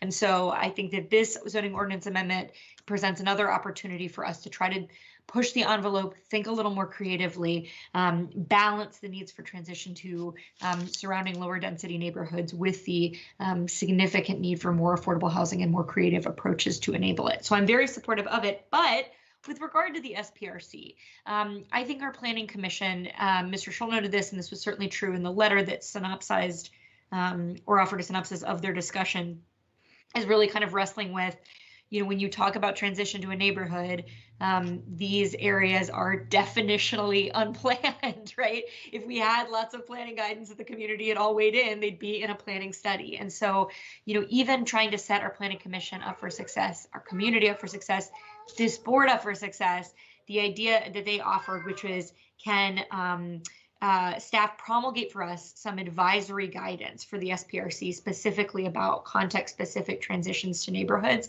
I'd love to hear staff reaction to that idea and suggestion. A couple notes for you and your colleagues, Ms. Crystal. And I touched on this briefly in the presentation, how we do have something that I think will be very useful for a sort of a companion document that we're going to be developing for the multifamily reinvestment study, but will speak to a lot of these things. And if you'll allow me to just touch briefly on some notes relating to how the policy guide for, again, avoiding developing numerous plans for the unplanned areas, but still taking those existing contexts, which we've done through some existing condition analysis in mind. We do intend to develop some broad recommendations for things like building frontages, the appropriate size, and should the building massing change depending on the parcel size. I mentioned some of the tools that are at the disposal of an applicant related to increased setbacks, step backs, architectural facade treatments, landscaping buffers. You've heard some of the speakers today talk about things like preservation of individual buildings, particularly something that we'd love to see on a larger campus site.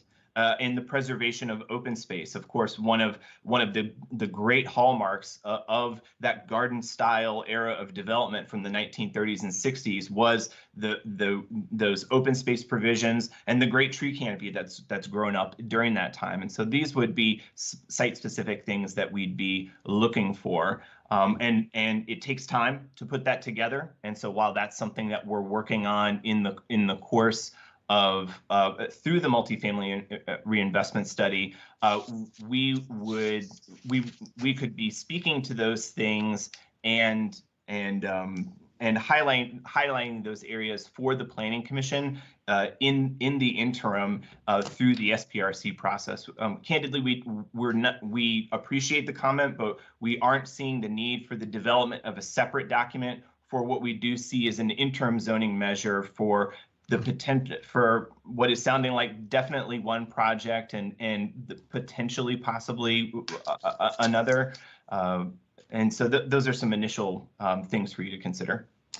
I think that's really helpful. I think that would sort of scratch the itch for the desire that I share the Planning Commission, but I would maybe just sort of to really put a button on that.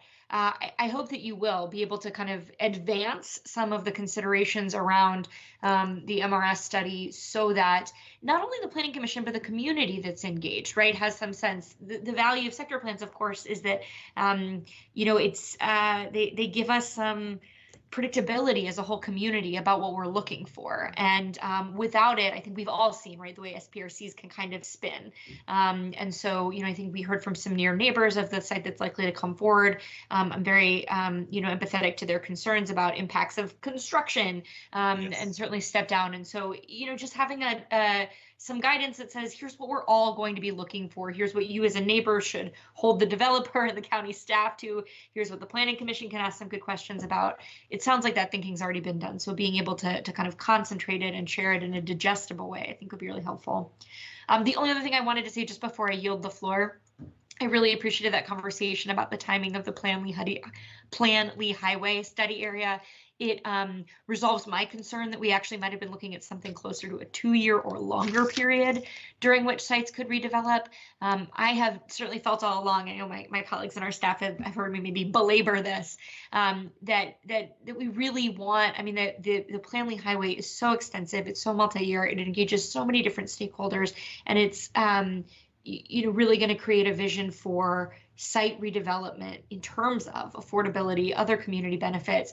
And so I'm, it's certainly my strong hope that there would not be projects coming forward in the interim that could ultimately undermine the sort of goals and efficacy of that study. So I'm assuaged that we're really only talking about the year or less between now and when a plan would be accepted by the board, that period could happen rather than multiple years. With that, I yield. Thank you very much for the good conversation. Thank you, Ms. Crystal. I see Ms. Garvey next. Yeah, thank you, Mr. Chair. And I'm very pleased to support this motion. And I'll be quick because I know we've got tight on time and we got caught up with technical difficulties. I mean, it's another tool in our toolbox. We need as many tools as we can have for housing. It's interim. It's not going to last all that long. It's not going to affect the Planley Highway or the Columbia Pike, where a lot of planning is going. I'm confident of that.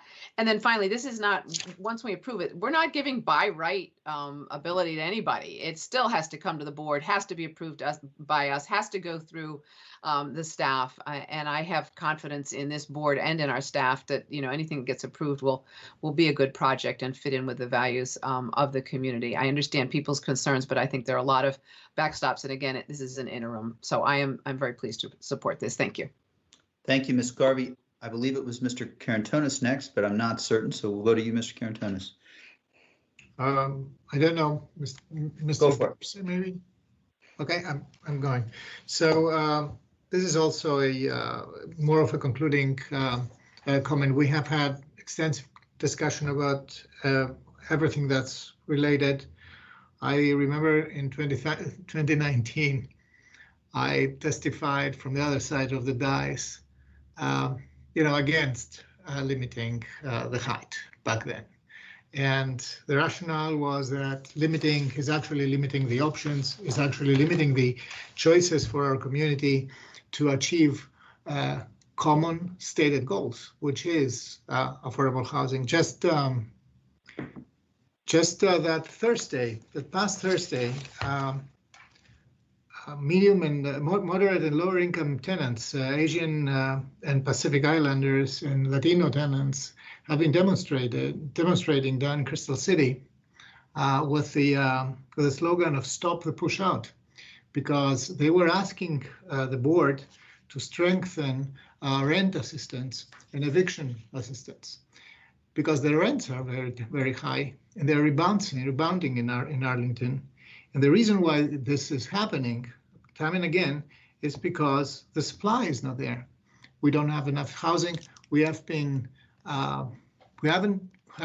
making progress, but we haven't been excelling in reaching our goals as they have been defined in the Affordable Housing Master Plan. So the tool of density, as Ms. Crystal very ably stated, is one tool. It's a very powerful tool. It's one tool of many in the mix of planning. And I believe also that it comes with a lot of responsibility, which is shared among everybody here in Arlington, the board, our citizen commissions, our civic associations, our active citizens, and our advocates. We all care about the urbanism of affordable housing. It is absolutely clear that any affordable housing project will have to show that it really takes into account has good neighborhood manners, tapers down, respects, deals efficiently with impact, with the student generation, that will fit in a plan that takes all the impacts into account. And in every site plan, we will be discussing that, and we'll have a consistent way to move forward on this. Lifting this limit didn't exist before 2019. As we heard, this limit wasn't there. Actually, we could approve site plans with a lot less affordable housing in them. Actually, this change is a change that focuses exclusively on 100% or equivalent of producing affordable units. We have been talking a lot about equity, about the way we all in Arlington, from north to south and west to east, share this responsibility of avoiding the displacement of our moderate and lower income neighbors. So this is the moment to state our preferences and to be true to our values. Thank you. Thank you, Mr. Karantonis. Mr. Dorsey.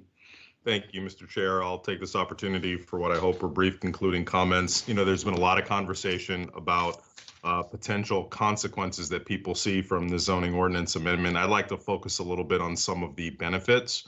As a former planning commissioner who's run, a few SPRCs, one of the key defining features of all of those community conversations are there being so many different stakeholders, desires, and interests that are not able to be accommodated because of constraints that are built into zoning ordinance amendments or plan guidance. And, whether it is density, as was the case before 2019, or heights, as has been the case since 2019, those constraints lead to certain things that just cannot be accomplished during the SPRC process. By removing those restrictions for the purposes of a very clear county priority of producing affordable units allows for the SPRC process to be imbued with possibilities to meet the many desires that we may have contemporaneously, whether they be tapering and transitions to neighborhoods, open space, resilience.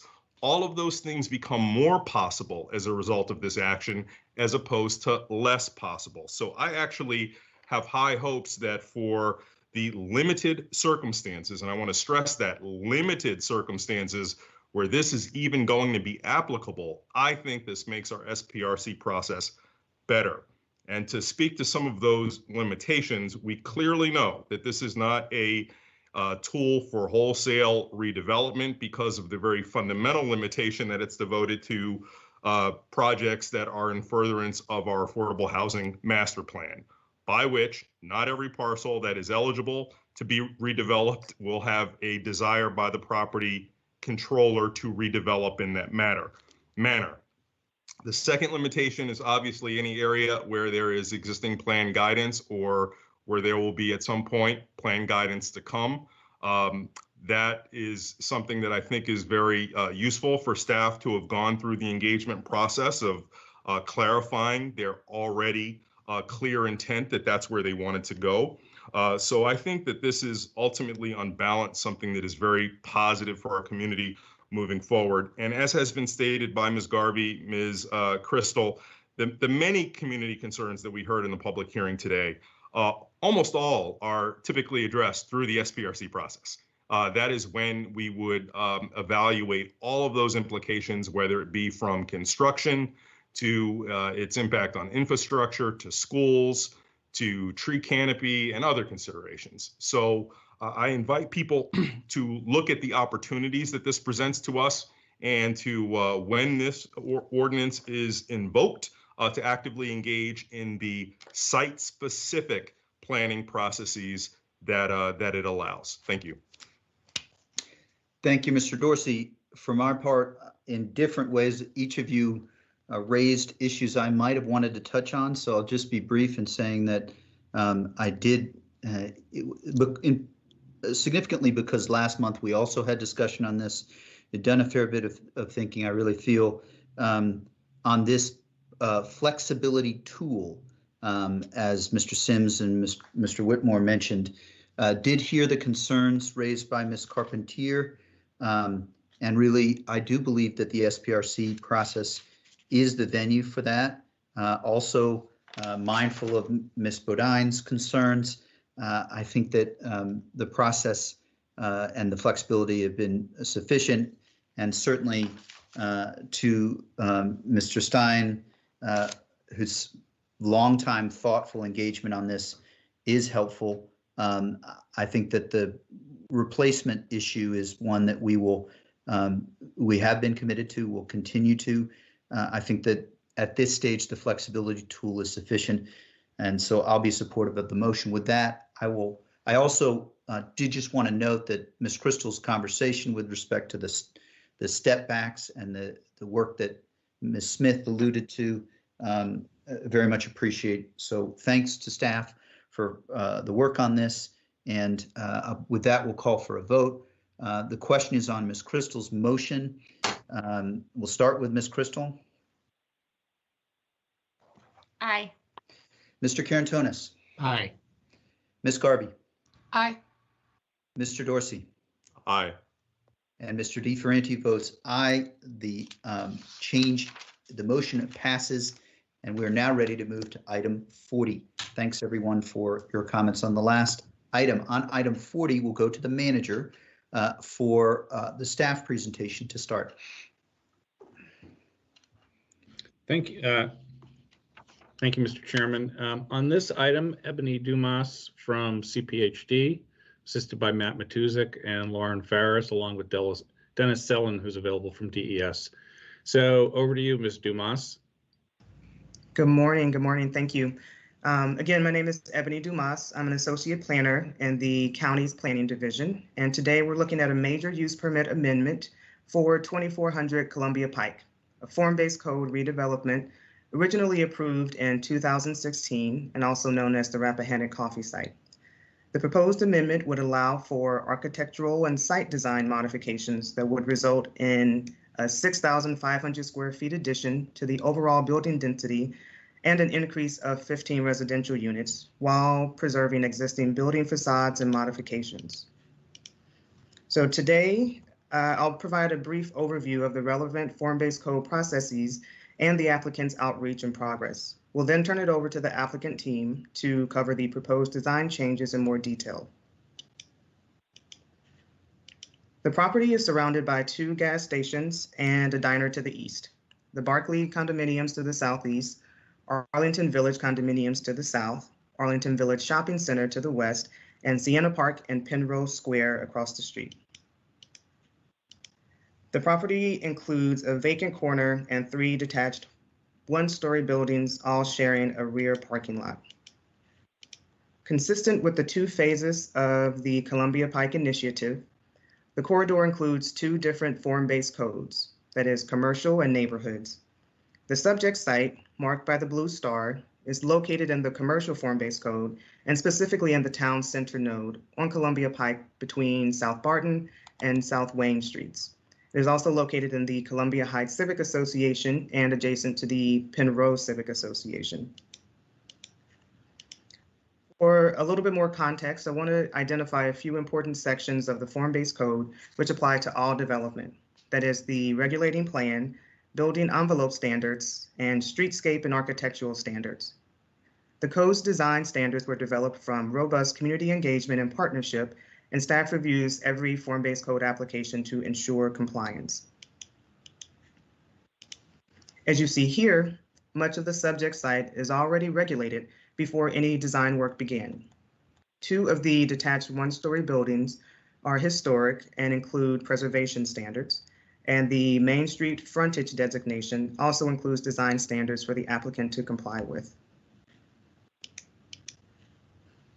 The form-based code's historic designation was first established in 2003 when the code was originally adopted and it covered a full building. The historic resources inventory was subsequently completed in 2011 and identified 2 of the subject site's 3 buildings as, quote, important. Most recently, the form-based code was amended in 2014 to change the designation from historic building to historic facade. Both the approved and the proposed facade preservation treatment for the subject site's 2 historic facades will retain Columbia Pike's unique setting and scale while allowing for a more cohesive development. Additionally, the redevelopment under the facade preservation treatment is consistent with the goals of the Columbia Pike Initiative and the form-based code by preserving Arlington's historic resources while continuing to revitalize the corridor.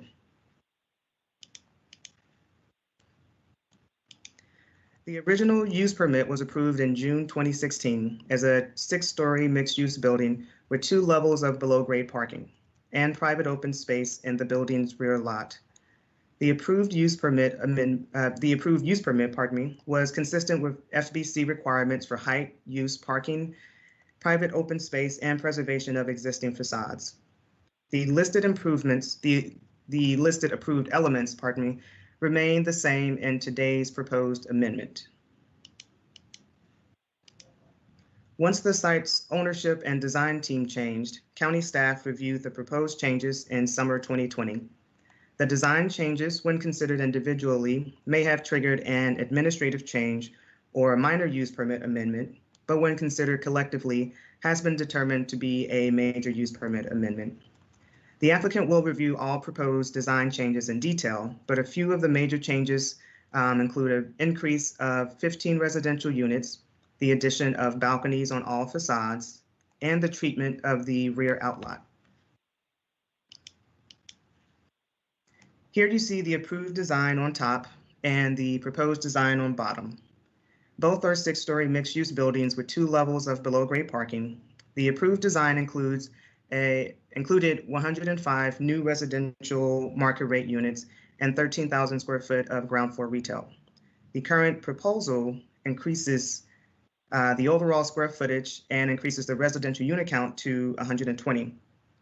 The main residential entrance was relocated from the center of the building to the east corner. Additionally, historic facades are highlighted in both designs for context. The side building elevation along South Barton Street has been slightly adjusted and still complies with the FBC. As the elevation on Barton Street has not changed since 2016, the proposed ground floor retail space does not follow the fronting sidewalk and instead includes a raised terrace to address the topography change on this side. Along the rear of the building, you'll see the retaining wall that was also approved by the neighboring condo association at the time. As the applicant will share later, they are still in ongoing conversation with the association's new leadership on changes to the wall's design and other potential adjustments to the landscape buffering zone between the 2 private properties.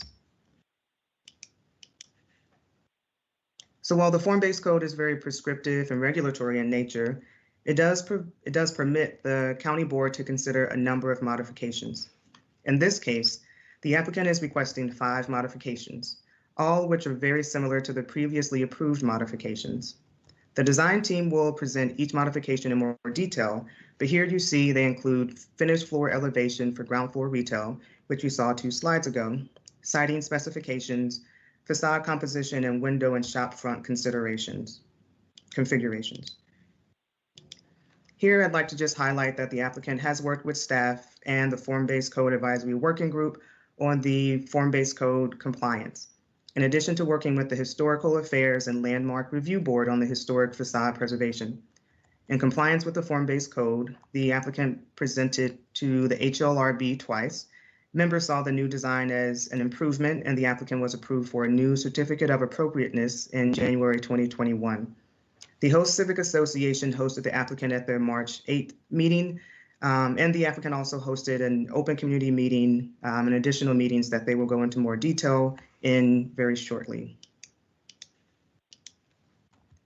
The Planning Commission considered this item at its meeting on April 7th, 2021, and voted 11-0 to recommend approval of the use permit amendment, subject to conditions set forth in the staff report.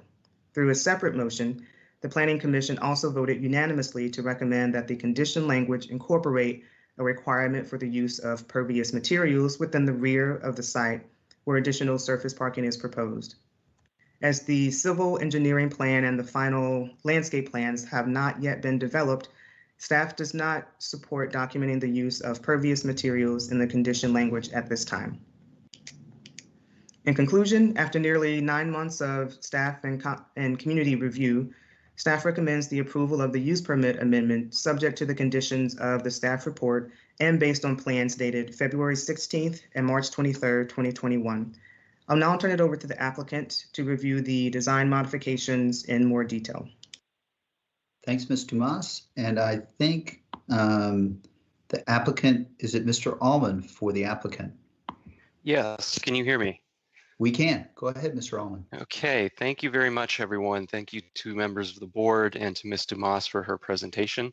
My name is Matthew Allman. I'm a land use attorney with Venable LLP in Tysons and representing YW Capital Development today.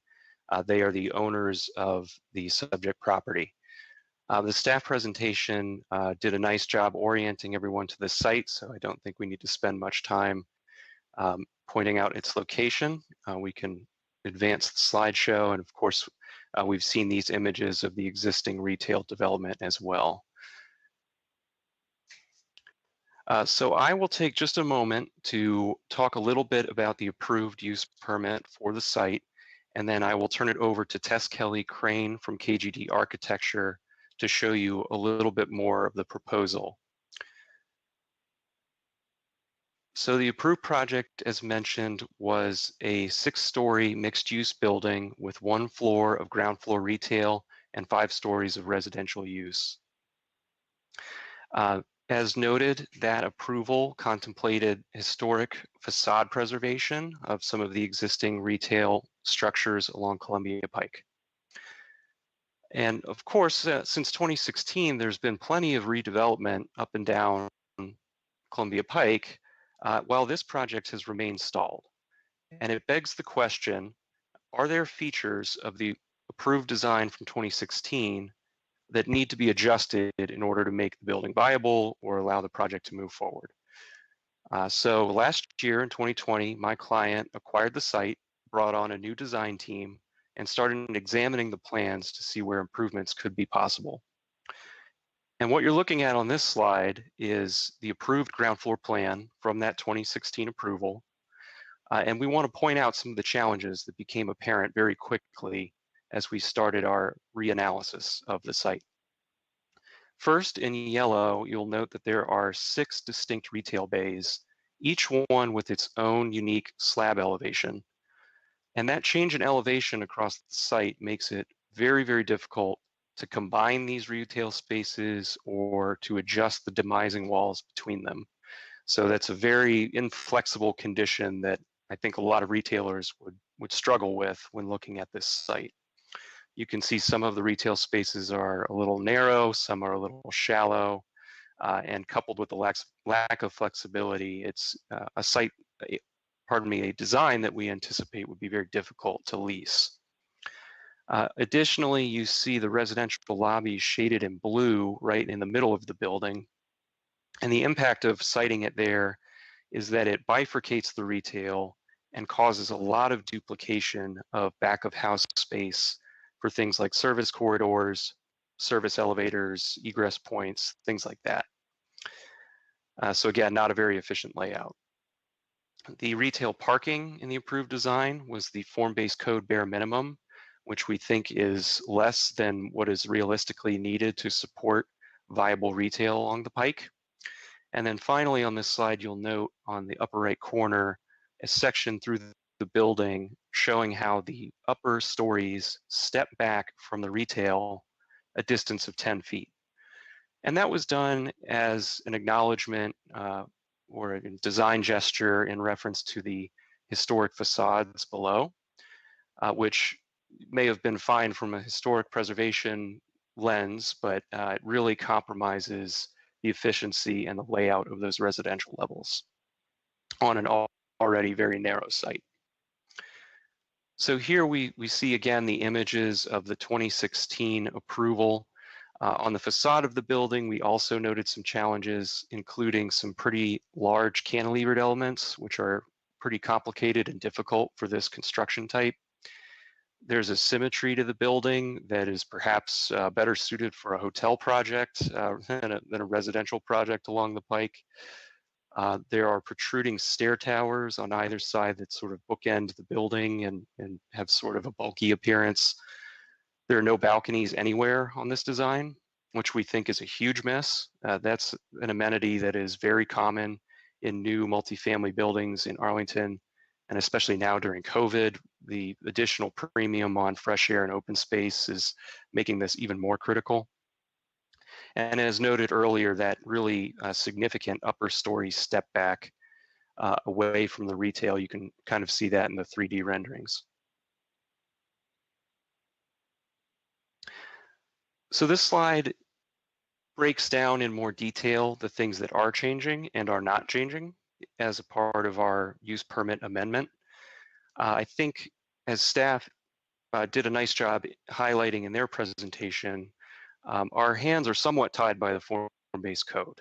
The code prescribes for us the building envelope, where the alleys are supposed to be located, where the building footprint is supposed to be located, where parking may be located. So a lot of the core planning assumptions that drove the design in 2016 are also present in the revised building design. So as a result, our building has very much the same, overall programming and function as what the board approved previously. But in terms of the specific changes, we are increasing the unit count and updating the unit mix, relocating that residential lobby, which allows a simplification of the retail layout on that ground floor. There is an increase in GFA. We are making use of a corner of the property that was not really programmed in the prior approval. We see it as a valuable place for surface parking to support the retail.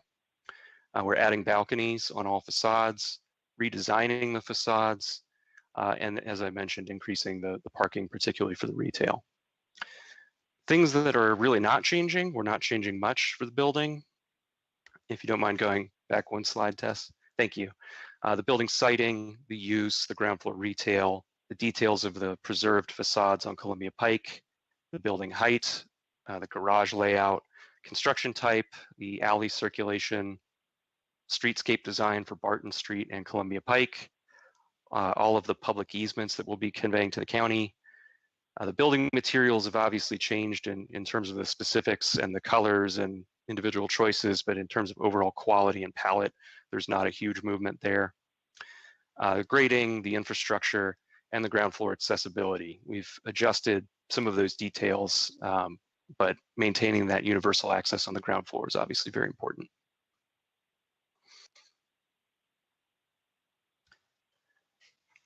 So here's a numerical comparison of the two developments. I will not go through every single number on the slide here and include it only for your reference. I will quickly point out just one or two highlights.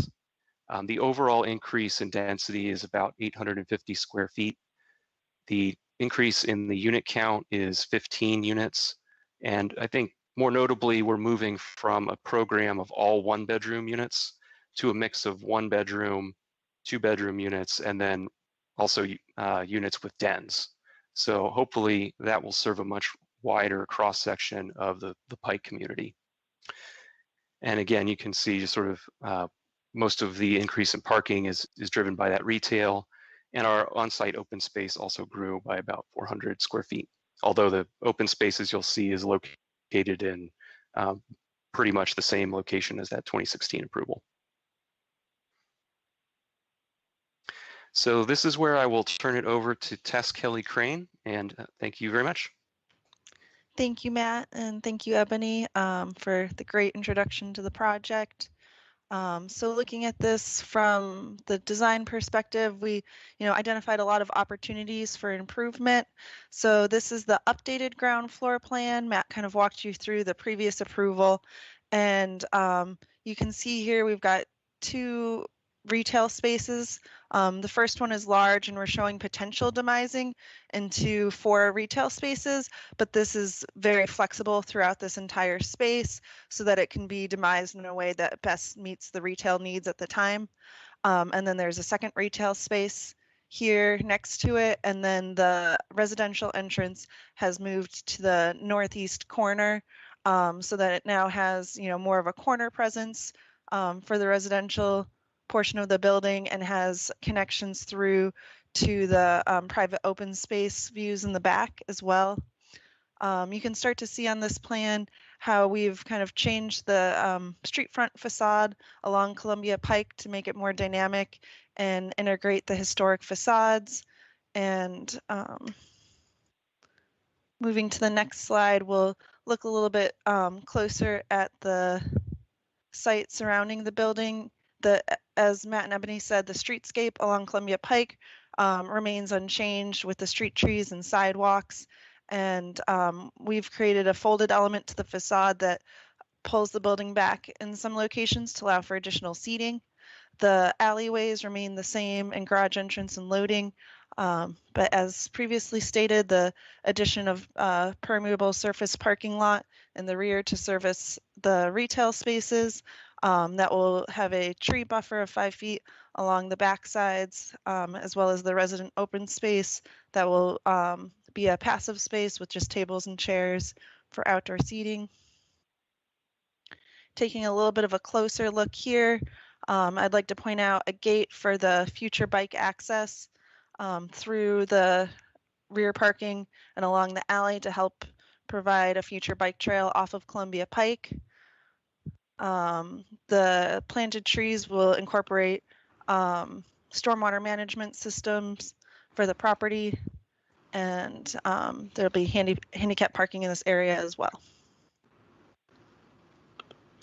This is a 3D view of that open space.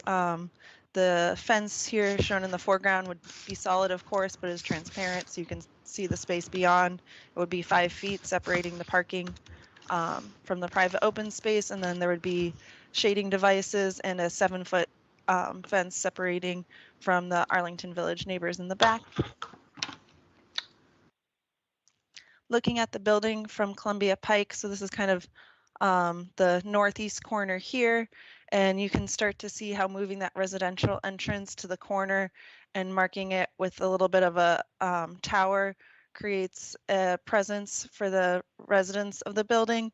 And then as you go down Columbia Pike, there's a collection of storefronts incorporating the historic with the new storefronts. And you can start to see how that folding of the facades that was created on the ground floor level is continued through on the cornice. This folded element is intended to tie into the Art Moderne style of the historic facades. We took cues from that style and incorporated them in the building architecture, trying to create a connection and a juxtaposition between the new and old. This is just a closer view of that residential entrance. There would be a bus stop here along Columbia Pike, so we've created some additional green space up against the lobby here since there cannot be any street trees where the bus stop is located. This view is kind of looking from the Penrose Square Park, so the northwest corner with Barton on the side here. Again, you can start to see how our design has broken down the scale of the massing a little bit more to help transition from Columbia Pike to our neighborhoods in the rear, and how the introduction of balconies starts to create a lot of depth in the facade. And again, looking at the Columbia Pike street frontage and how that can begin to be more activated at the retail space by addition of space for seating, tables and chairs. This rendering is taken as you start to swing around on Barton Street. So this is the southwest corner of the building. You can see the Arlington Village neighbors behind, and there will be a 7-foot block wall that's been negotiated with the neighbors at the rear line of the site here. And then as the alley enters behind the building, there's retail parking tucked under the retail level as well. You can see how the material and massing and architecture of the building wraps around to the rear side, and how balconies are used to help create depth again and break up the facade on the side of the building.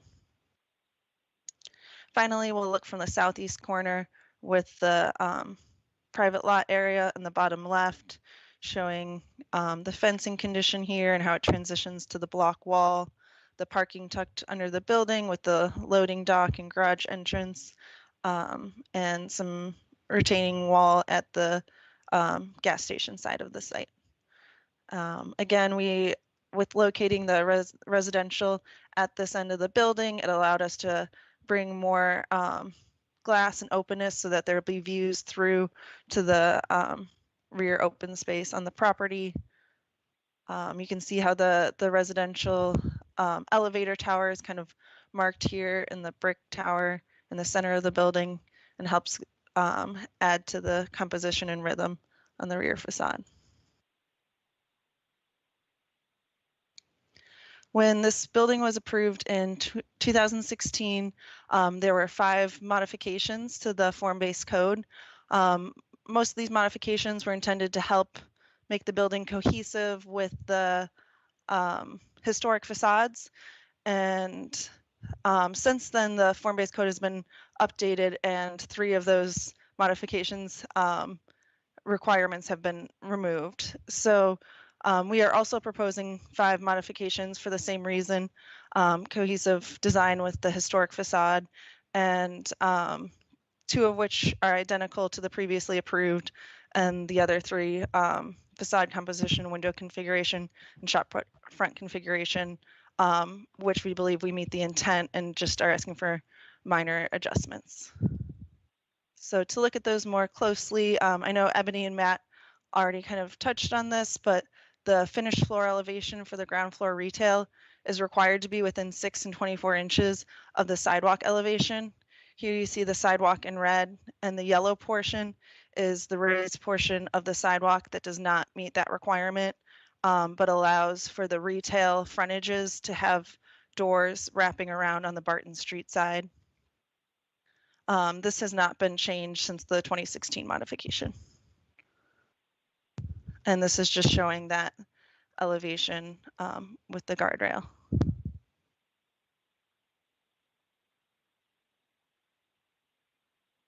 Siting specification setback from the RBL. So as we mentioned, the previous approval had a 10-foot setback at the RBL above, and the setting specification requires that you are within a certain distance of the RBL for 75% of the building frontage. We are asking for a modification to this as well, though our building is closer to the RBL than previously approved. It does not meet the 75% requirement. And so just looking at that here, showing the between the red line and the green line is the 3'6" that the form-based code intends for the building to stay within that space, and how our building pushes back at locations further than that.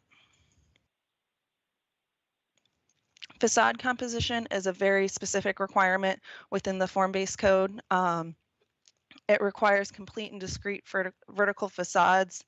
We believe that we meet this requirement or the intent of this requirement, but there are some specific items that we are not exactly meeting to the letter. For example, it says the discrete facades cannot be less than 25 feet, and we have some portions of facade that measure shorter than 25 feet, and that it shall run the full vertical height. And in trying to maintain the folded facade that goes from ground level to the top, our cornice line follows the overall plane of the building, not the discrete portions of the facade. Again, those moves are intended to help highlight the elements that tie into the Art Moderne style of the historic facades. Window configuration is also something that is very specifically called out in the form-based code, with vertically proportioned windows and specific Mutton requirements. The windows we have proposed for this project are more horizontally proportioned and have some internal Muttons instead of the applied Muttons. And again, we think with the smaller vertical bays, the horizontal windows create a stronger composition and tie into the overall design in a more successful way. Thank you, Tess. This will be our final slide. I do want to end briefly with a note on process. Although this is a use permit amendment, we've been through a pretty fulsome public review process and feel good about where the project is at this time. It really began last fall with an intro meeting with the HALRB. Given the importance of the historic retail along Columbia Pike, it was important to share our early architecture with them. In November, we filed the application and began the technical form-based code compliance review with staff. At that point, we were also able to have an introductory presentation to some of the civic associations and CPRO. In January of this year, we returned to the HALRB and received approval of our conditional certificate of appropriateness. And at that point, we pivoted into the more public-facing elements of the form-based code process with our form-based code advisory working group meeting. We attended a follow-up presentation with the Columbia Heights Civic Association. In March, we held our community meeting, and that's something that's open to everyone. A little bit earlier this month, we had a meeting with the Arlington Village Condominium Association, and communications with their leadership have continued informally as well. And earlier, just a week or so ago, we were at the Planning Commission and received a unanimous recommendation of approval. So thank you again for your consideration, and we've got our whole team here and happy to answer any of your questions. Thank you, Mr. Ullman and Ms. Kelly Crane. We will now, Madam Clerk, do we have any public speakers on this item? Yes, we do. Just one moment here. We also, I think Mr. Hughes, are you there? I believe we may have the SBRC lead on this project with us, but I'm not sure. I'm just trying to check. Is Stephen Hughes there? Not hearing Mr. Hughes, then we'll go ahead, Madam Clerk, to the public speaker. Mr. Chairman, Mr. Hughes is not with us today, but I am the Planning Commission representative. Sure, thank you. Then we'll first go to you, Mr. Schroll. Thank you, Mr. Chairman. Again, for the record, James Schroll from the Planning Commission. The Planning Commission heard this item at our April 7th meeting. At that time, we did hear some substantial testimony from the nearby neighbors with particular concern regarding the retaining wall, separating the project from the adjacent condominium building, as well as concern about activity at the rear of the subject site. Since this is a form-based code project, the Commission's consideration centered on the proposed modifications that deviated from the code, as well as the changes, the proposed changes from the previously adopted use permit.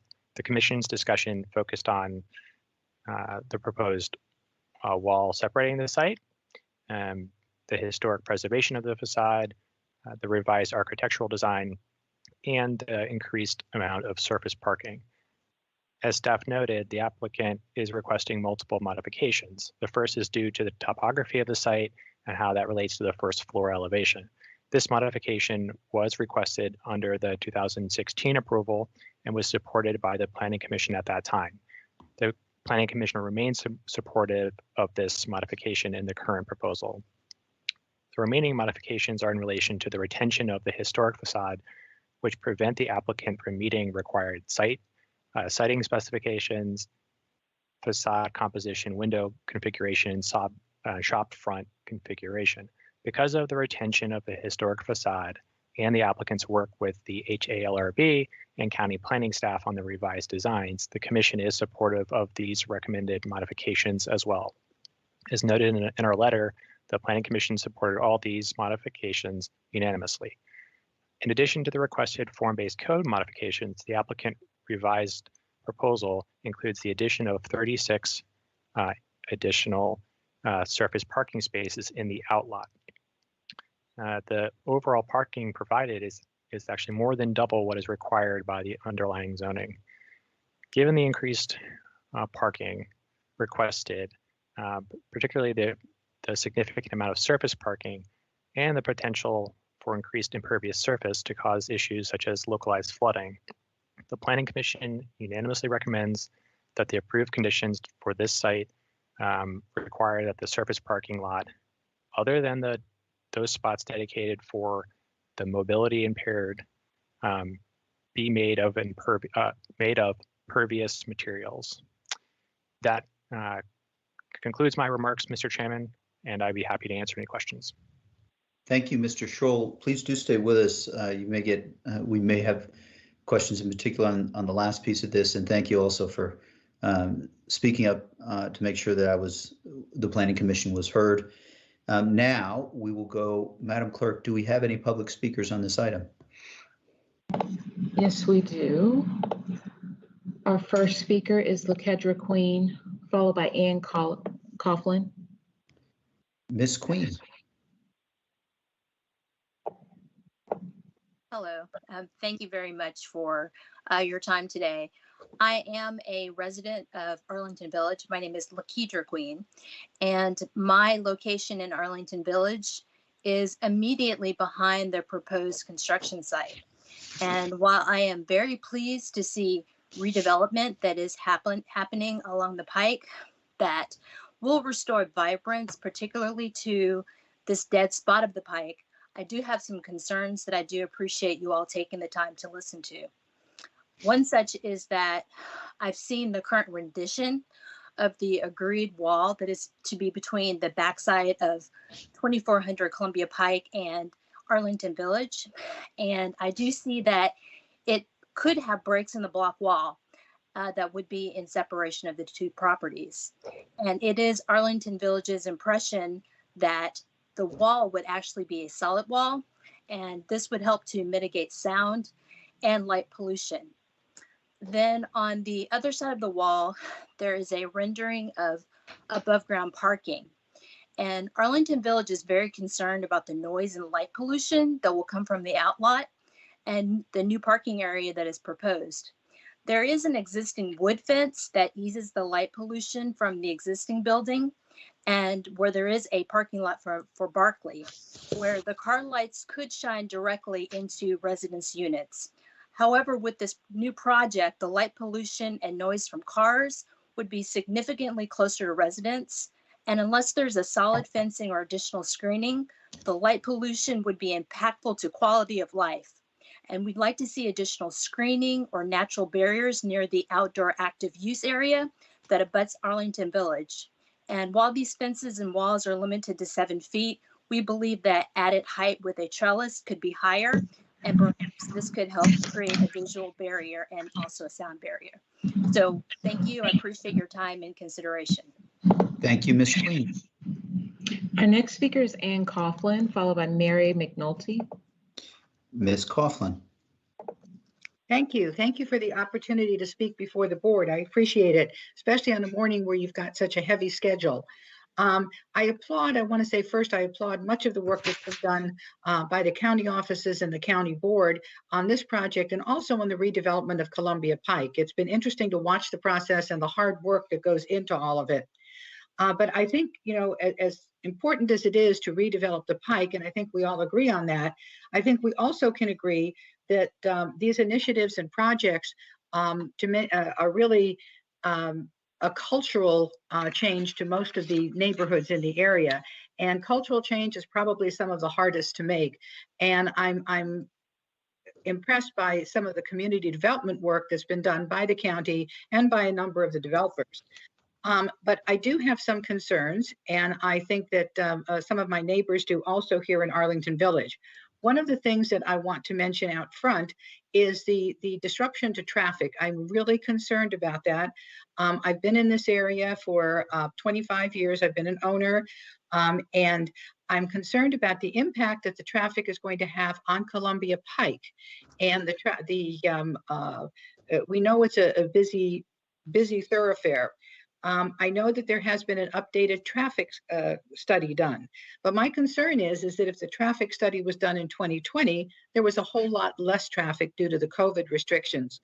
And I'm concerned about what's going to happen on the Pike as traffic gets back to normal, and how much of the traffic for the new building may actually be diverted up through Barton Street, over 16th Street to Walter Reed.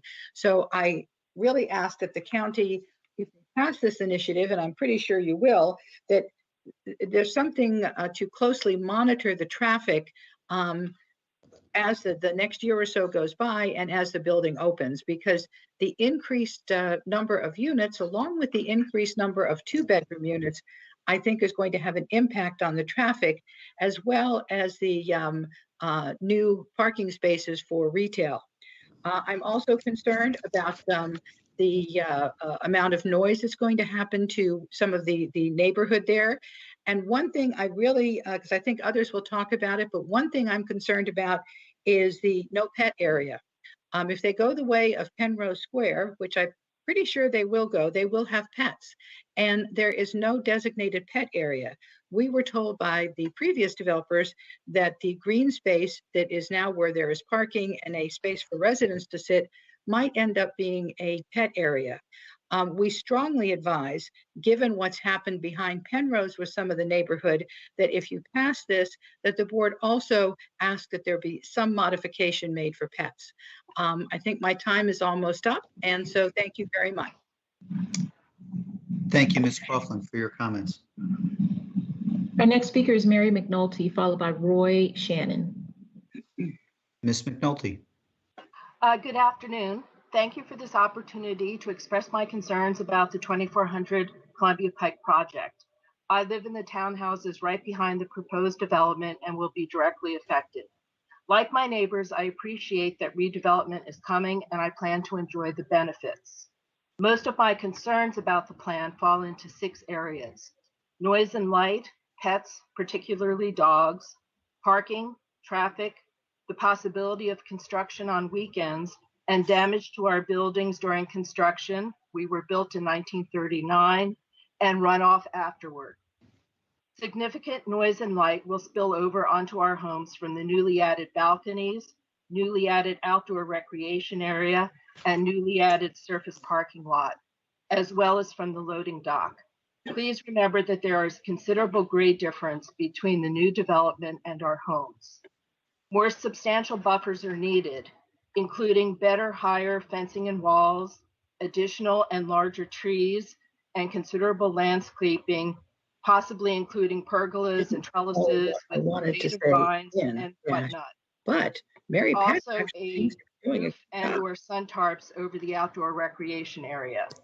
Restricted hours for both the loading dock and the outdoor recreation area will be needed, particularly late night. In terms of dogs, a pet relief area must be built in. All right, can you still hear me? We can. Okay, must be built in. The green space in the original plan that I believe included a pet relief area has been converted into surface parking and the outdoor recreation area. Part of those areas should be reassigned and converted into a pet relief area. Parking. The new plan calls for additional parking spaces, mostly the surface lot, but I understand that those spaces are for retail customers. The revised plan adds 15 apartments, including 2-bedroom apartments. I am concerned that there is simply not enough parking in the plan. Traffic in the area, including at the intersection of Barton and Columbia Pike, has increased noticeably. Please consider ways to lessen congestion, including possibly a one-way alley at 2400. Please make sure that the workers and idling cement trucks and then FedEx trucks have a proper place to park. Please do not allow weekend construction at this project. We know the construction is going to be a noisy, congested mess, and we need some respite. We know they're going to have to find other places to work from, and for some places for our pets to shelter from the noise. Please allow us the weekends to live in our own homes. There are considerable opportunities to minimize the adverse effects on our homes and our enjoyment of them. I would ask you to postpone your decision until these decisions have been resolved, but realistically, I ask that you please strongly monitor the situation. Thank you again for this opportunity to speak. Thank you, Ms. McNulty. Our next speaker is Roy Shannon, followed by Trav Clark. Mr. Shannon. This is Trav Clark. I'm a colleague of Roy Shannon's. He asked me to speak up and ask that his name be removed from the list, but I will, I'm signed up to speak after him, so I'll be covering what he planned on speaking about. Mr. Clark, go ahead. Thank you. As I said, my name is Trav Clark. I'm with the law firm of Shannon, Mullins, and Wright, and I'm here on behalf of the Arlington Village Condominium Association.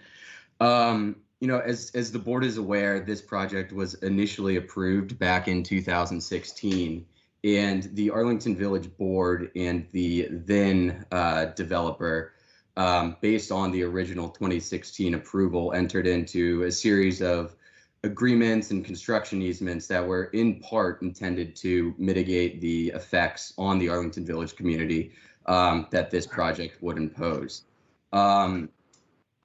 Those agreements were made under the original plan, which did not have balconies. It's much the same item. And also they did not have parking in the southeast corner of this project. And so these amendments have created a large bit of concern for Arlington Village residents, as the board has become aware. Yeah, show the other one. Of particular note, it won't be there's a large concern about lack of green space in the proposed plan and pet waste areas.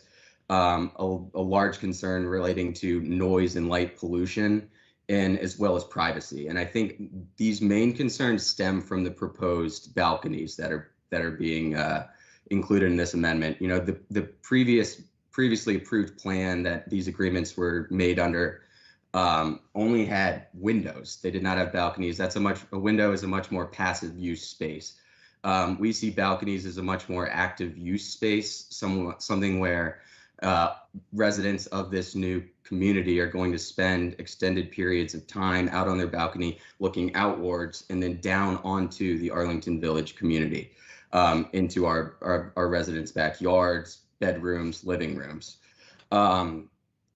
So we did not have the benefit or the knowledge of this when we had originally entered into agreements with the then developer. So in order to mitigate this, Arlington Village is really asking the developer, the board, to provide some sort of relief to help lessen the impact that these balconies are going to have on our residents in Arlington Village. We understand that there's a limit as to how high the wall can go in between these two properties. But what we're really asking for is some relief in the form of trees, fast-growing trees that would provide, relief from noise and light pollution. It would provide privacy on both ends for both sets of residents in the Arlington Village community and in the 2400 community development. We really appreciate the board's consideration of all of these, conditions and these things that have recently come up.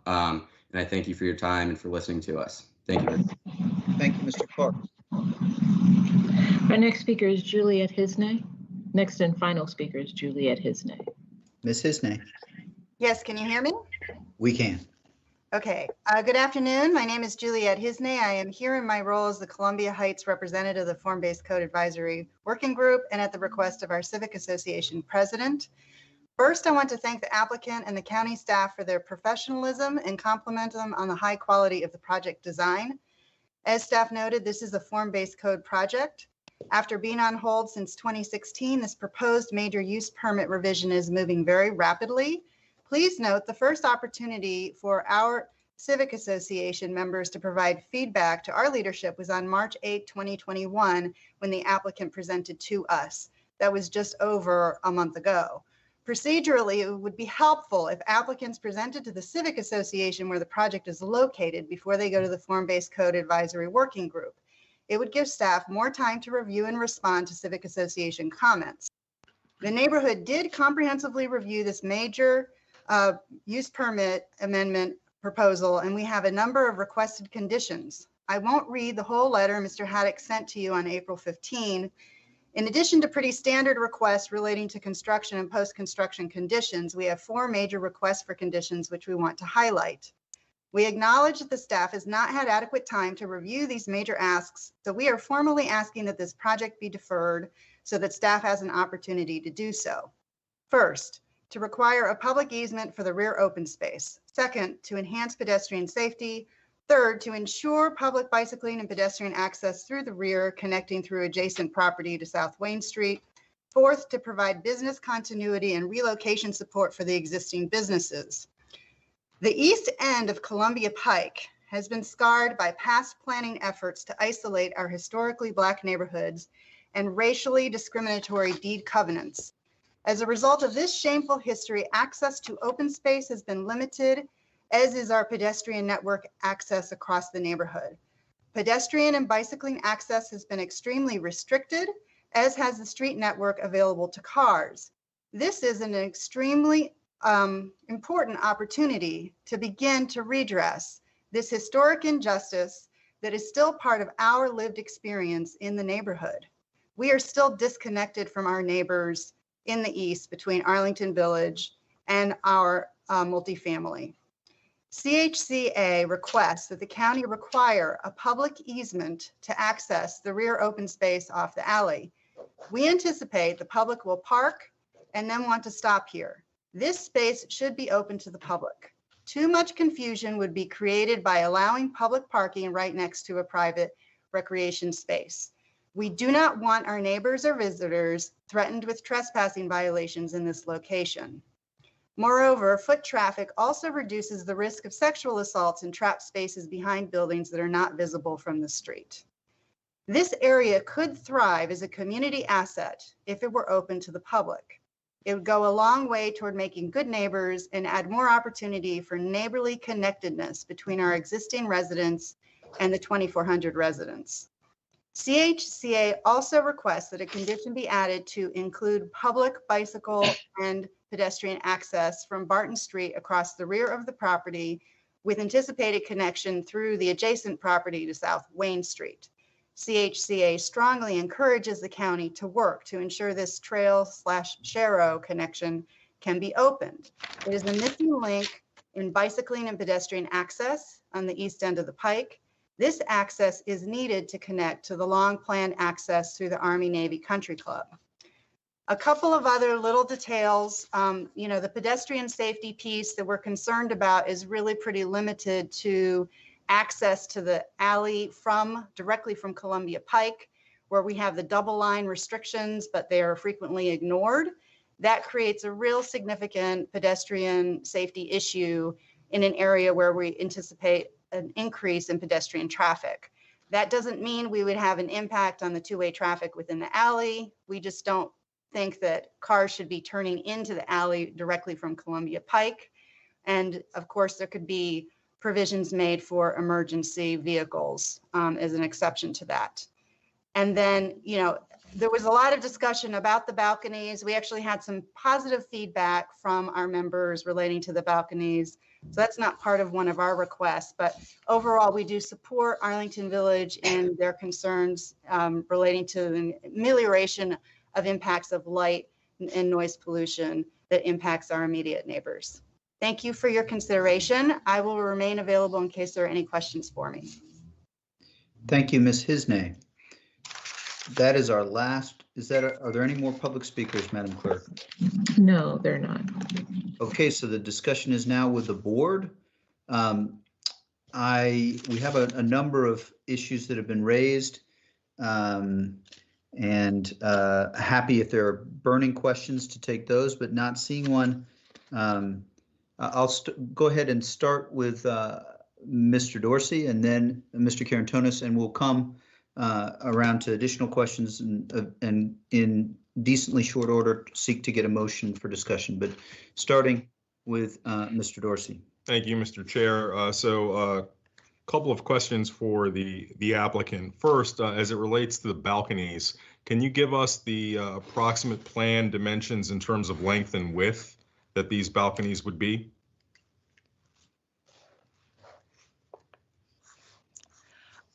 Yes, so the balconies are about 5 foot deep by 6 to 8 feet wide. So they're relatively small. At most, they could fit one or maybe two seats in it, but it wouldn't be a space for gathering. And would there be any sort of requirements in terms of limitations on the number of people who could occupy those based on size and construction standards?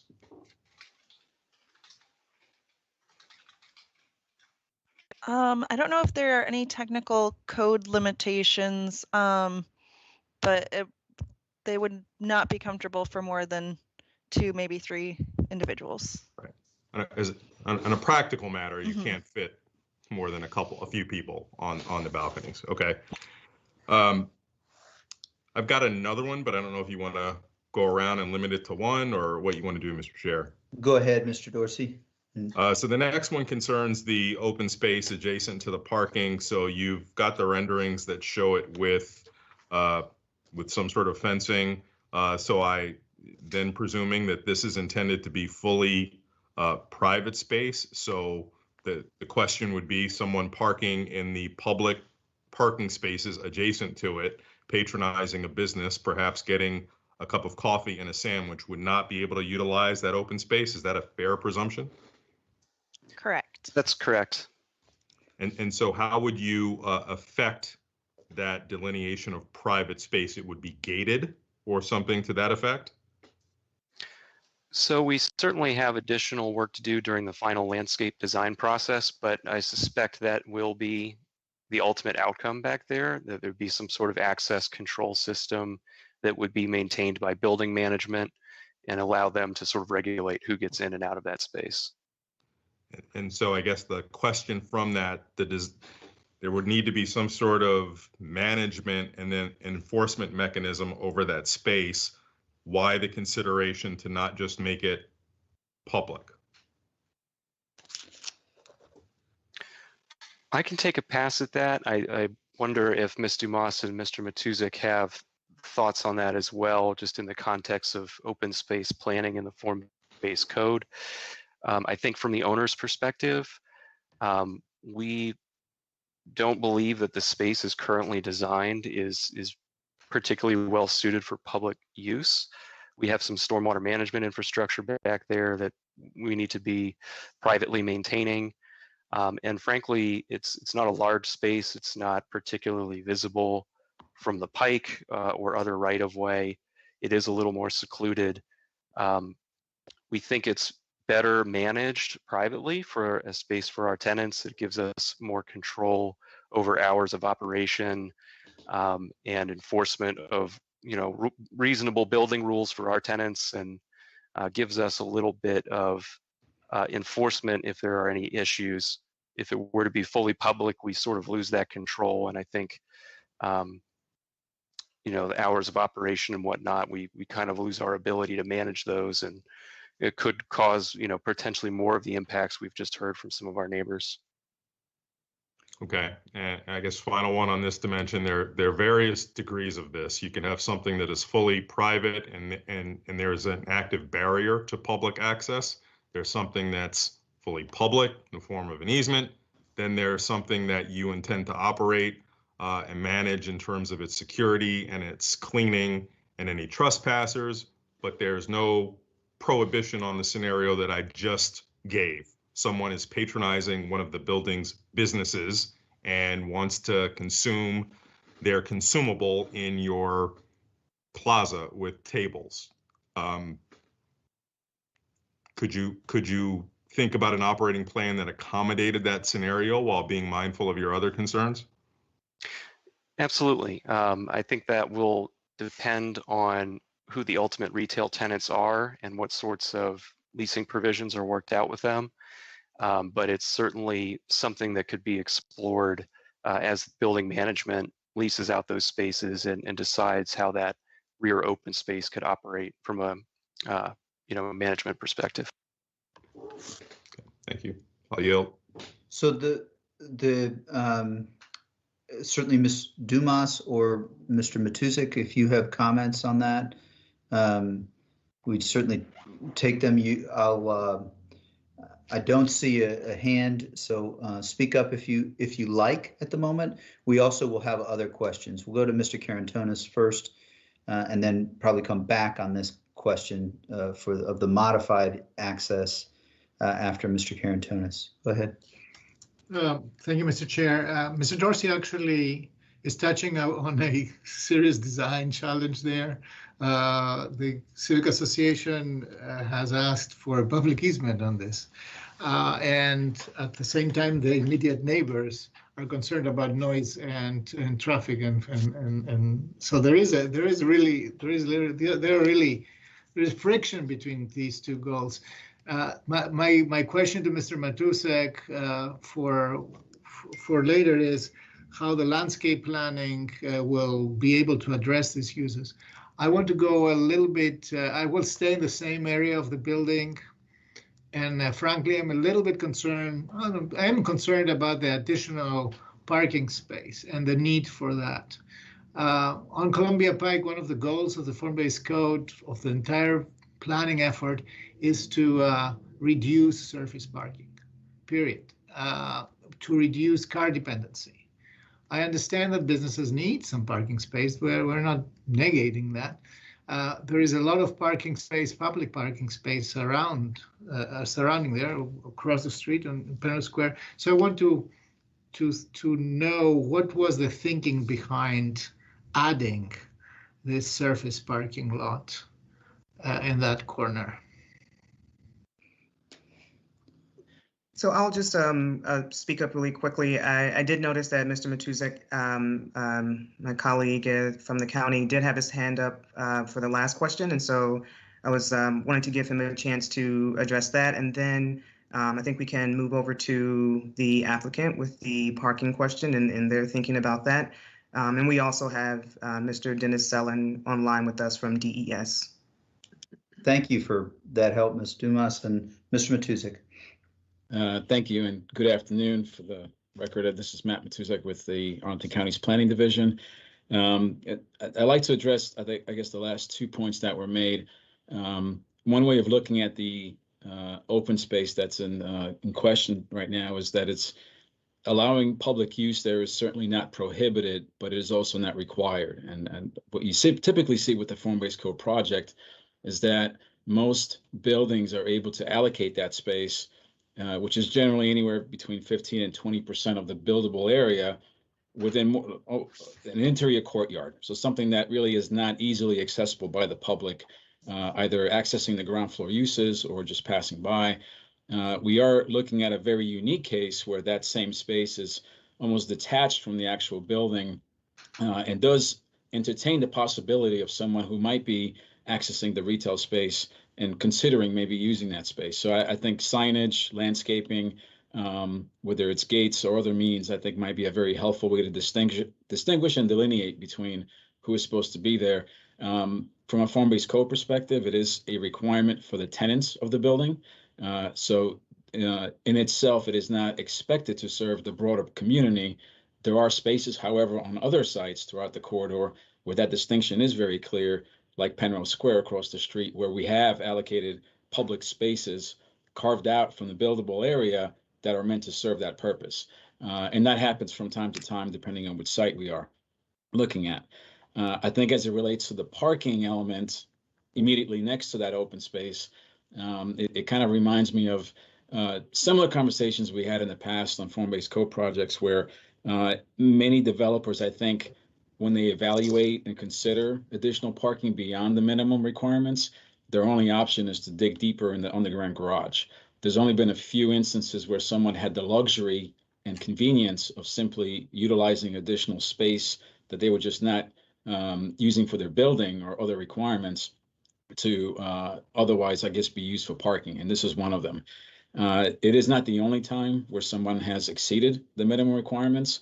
In 2016, the Village Center project, Centro, did exceed and actually reach a very similar parking ratio for their retail businesses and then the grocer, partly in recognition that I think they had the capability to add an additional level of parking, but also in response to, I think, what the actual tenants were calling for in that particular case. So I just wanted to provide that context. And also, I know the applicant could probably better answer some of the other elements as well. Thank you, Mr. Matusek. The thinking of this being paved with pervious pavers to avoid flooding. This is also in a relatively, the topography there facilitates runoff. Is that a requirement that can be built in?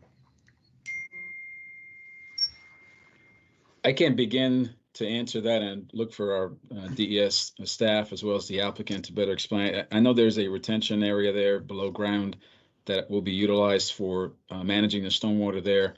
I think the challenges that we have, and I think Mr. Moss wrote in the staff report that prior to the final engineering plan and final landscape plan being approved, we just don't know exactly what the most appropriate tool to manage stormwater might be there.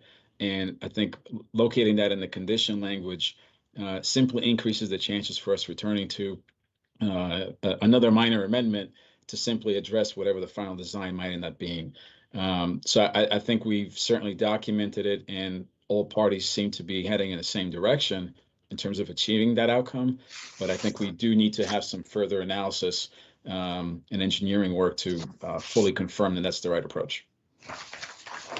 Thank you. Thank you, Mr. Matuszek.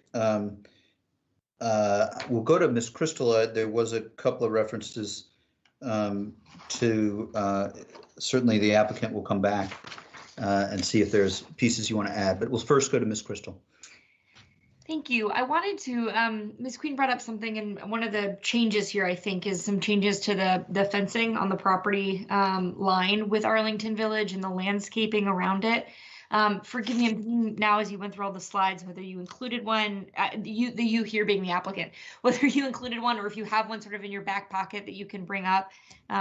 This sort of seems to me a little bit like, you know, as Mr. Karantonis was describing, the idea of a public easement has both pluses and downsides. The idea of a non-porous fence has upsides and downsides. But my understanding is that the proposal at this point, to respond to some of the concerns we've heard from Ms. Queen and her neighbors, is to have a pretty solid wall fence so that there is no light, for example, coming through. And so I wondered if the applicant could just speak to that, and then any of the landscaping that you're thinking of. We heard from a few neighbors the desire to see quick growing trees and otherwise additional. Your current thinking on that would be helpful too. Thank you.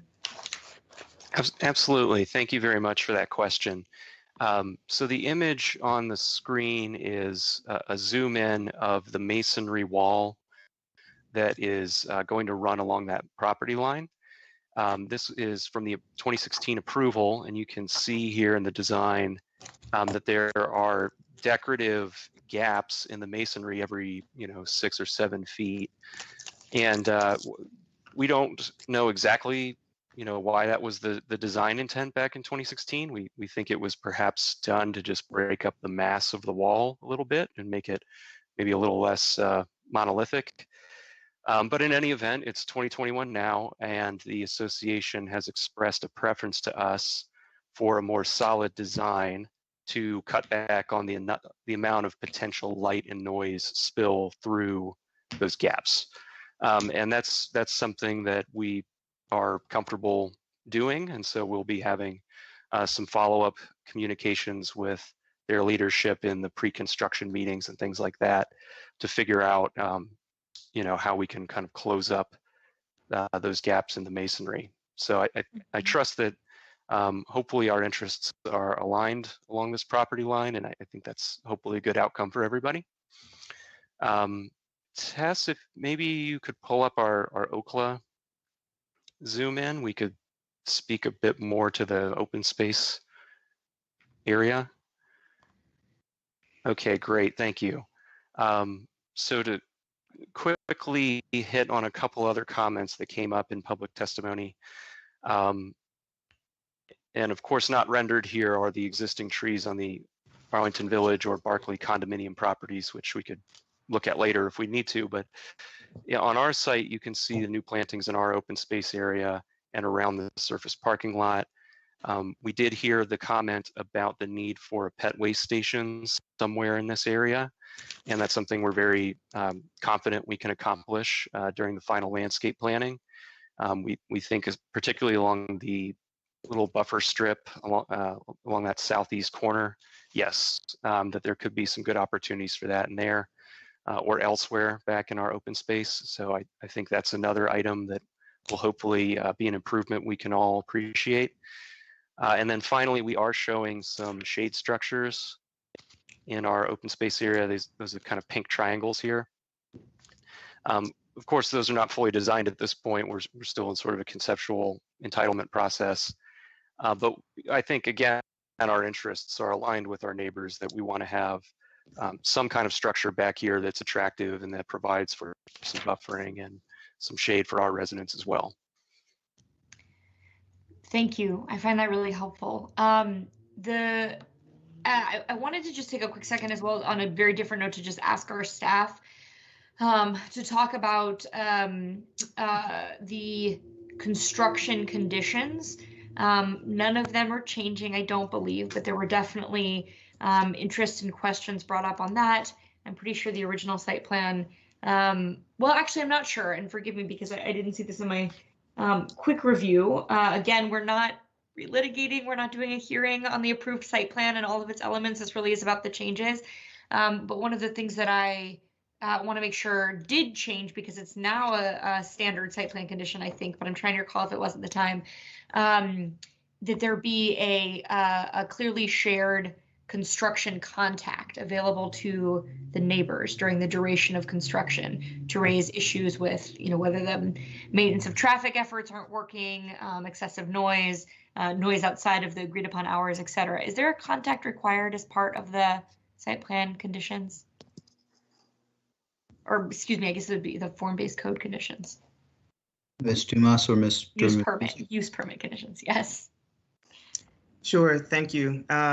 So I will begin to get at some of those issues because we definitely understand the concern of, construction and living right next to it. I think a number of us have also experienced that. We also understand with, the global pandemic and where we may see continuation of people spending more time in their homes. And so the construction hours and concerns is definitely, something we identify with and understand. I will say the condition language does include the required county construction hours. And so we do understand the county hours as a way to be consistent and to, maintain expectations throughout the county, not just along the pike. And so the condition language, I think Mr. Matuzik could speak a little bit more about, and just, having the context of how we've handled this through other projects as well. And so about the specific contact, is that something that has happened in the past, and how has that happened?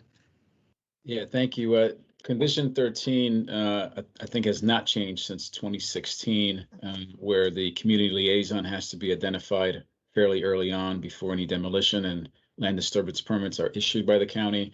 There has to be a community meeting scheduled to discuss those details, which by the time a builder and construction team have been identified, those details do become available. Condition 10, I believe, speaks to the actual hours, which are standard and do include some weekend activity. And again, I know it's probably self-evident, but if weekend hours are reduced, that obviously is a cost to the builder itself, but more importantly, I think extends the window of time during that construction takes place. So I want to make sure that we're all mindful of the consequence that that action could potentially cause, and that the weekday activity, if that's what we would be limiting to, I think would extend much further than a typical construction window. Yeah. Right. And just to add, thank you. One more item to clarify, I just double checked and confirmed. We do require a name, email address, and telephone number of the individuals. And so there is condition language that puts out that expectation and requires communication between project managers, construction managers, and the community liaisons. Thank you both so much.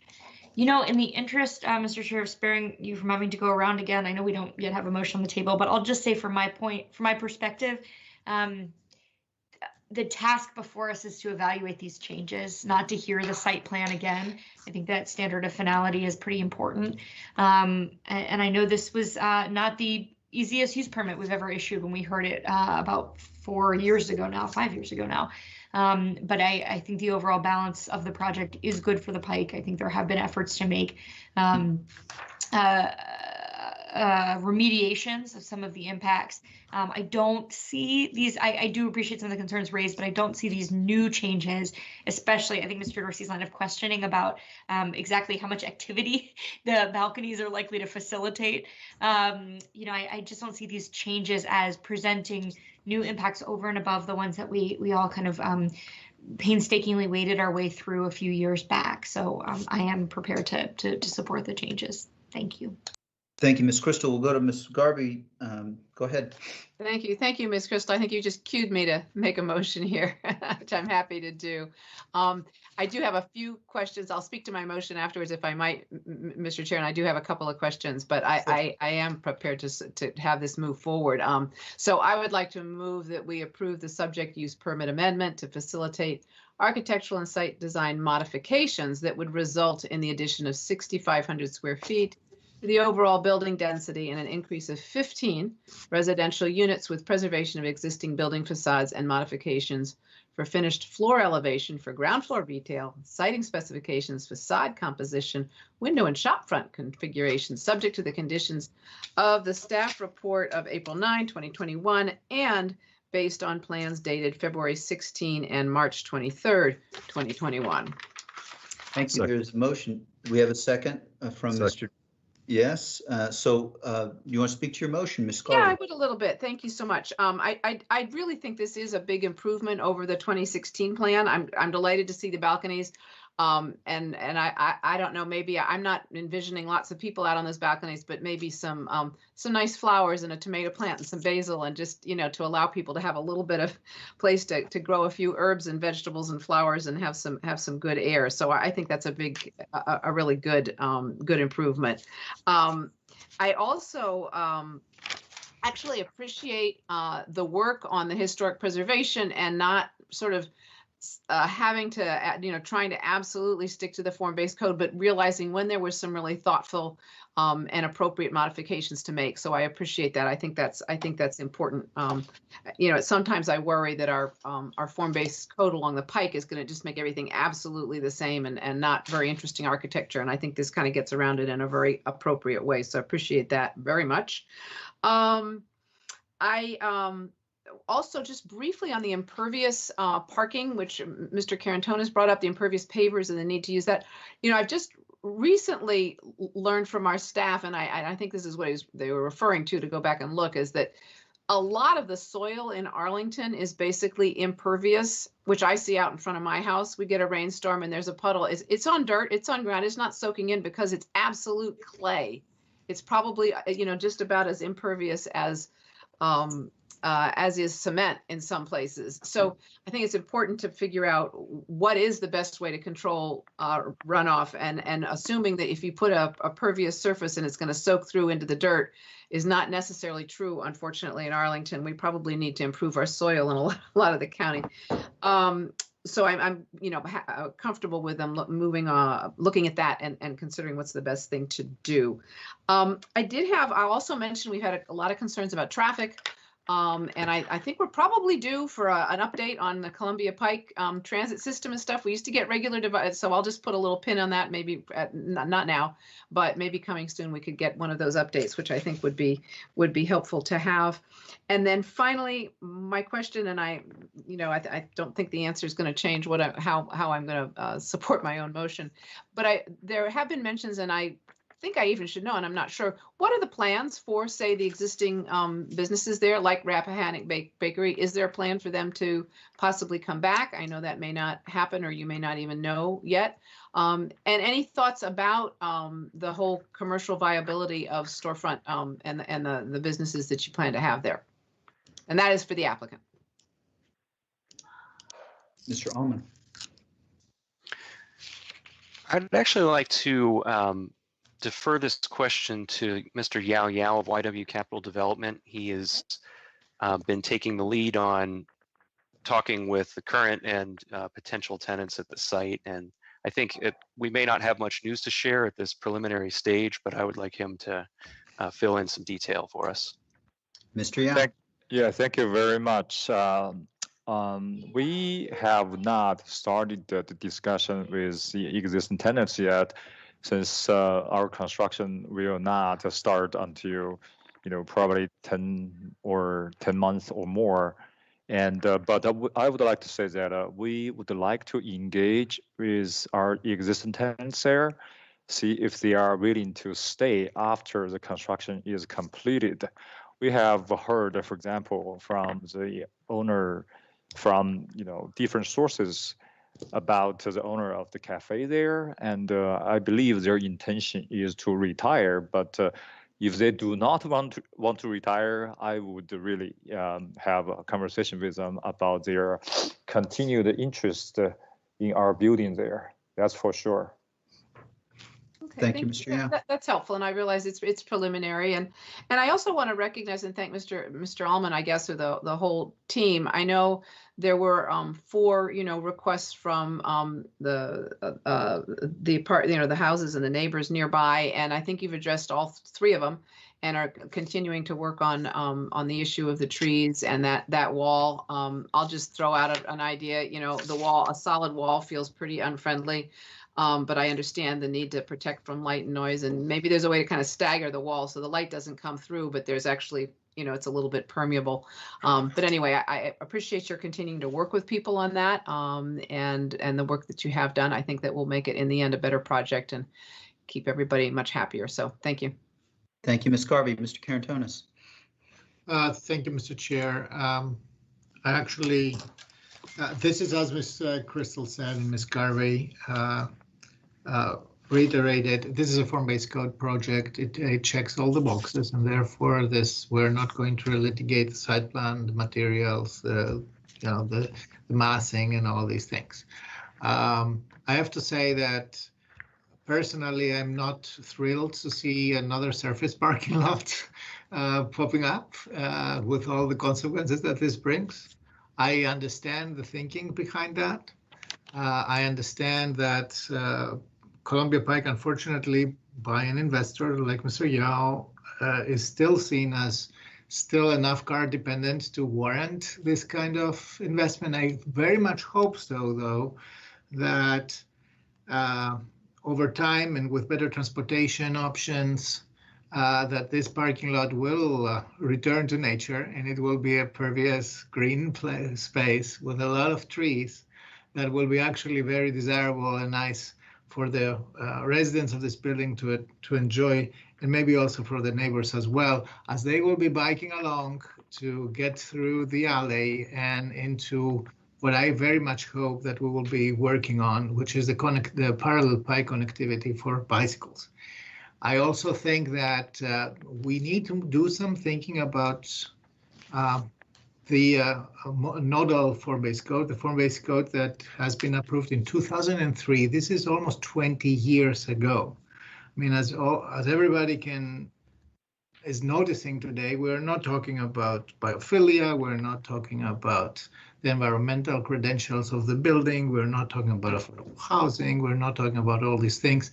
This is because back in 2000, the need to jumpstart the Columbia Pike's development was enough of an incentive not to build in these requirements.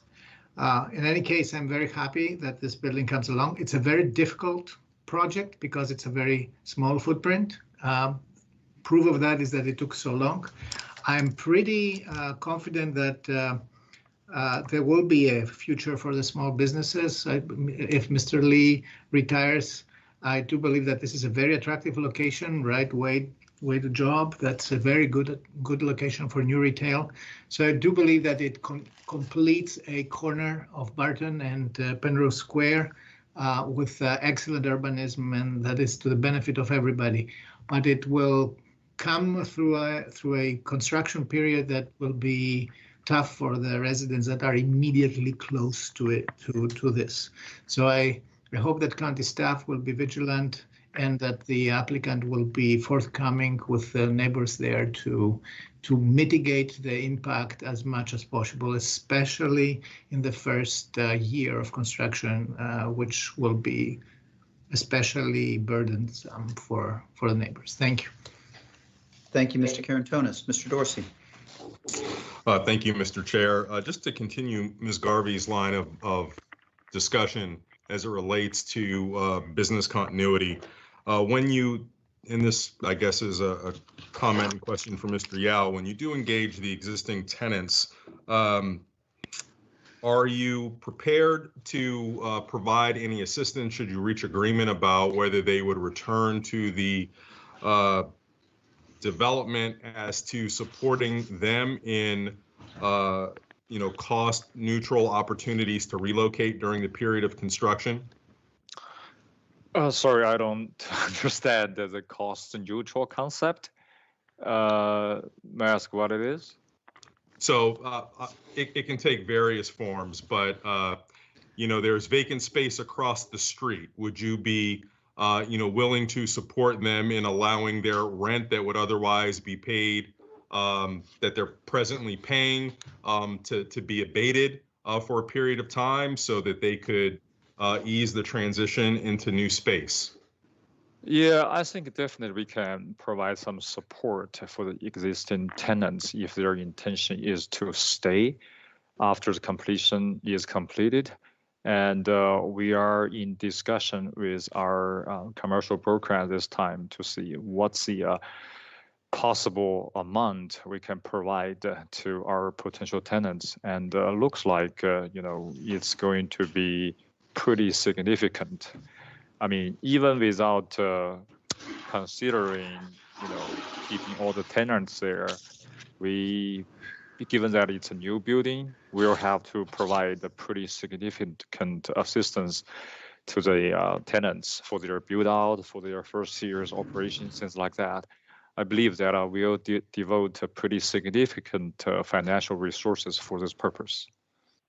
Thank you, and I appreciate that the market conditions are probably going to require that no matter what. What I was really just specifically highlighting, and it sounds like you're generally amenable to, if, for example, someone is interested in returning, they're likely not going to take a business hiatus until construction is completed. They're going to want to continue to operate somewhere.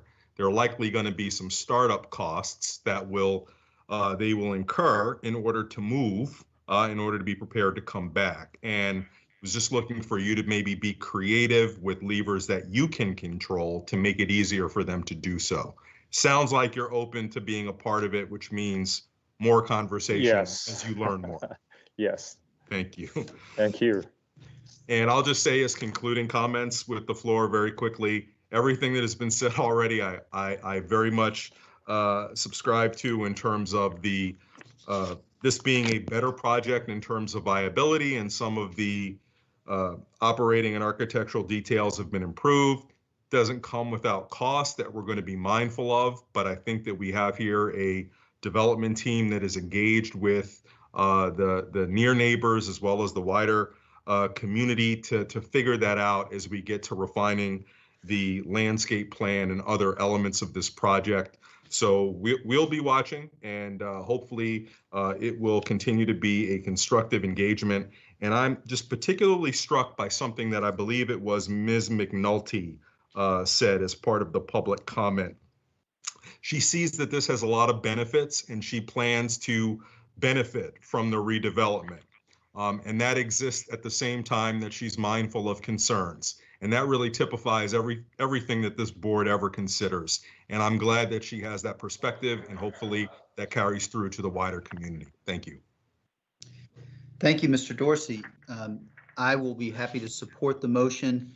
I will note Ms. Garvey mentioned the requests and the concerns. Many of them have been addressed. That doesn't mean that everyone who raised concerns will feel that all of them have been addressed. I do think this is a consideration of the change involved. Solid screening, Ms. Coughlin mentions the traffic and the hope for monitoring. I think that as a start to that, good neighbors can be encouraged by the contact during construction. And with that, I'm happy to support the motion. We'll call for a vote on this. We'll start with Ms. Garvey. We'll start with Ms. Garvey.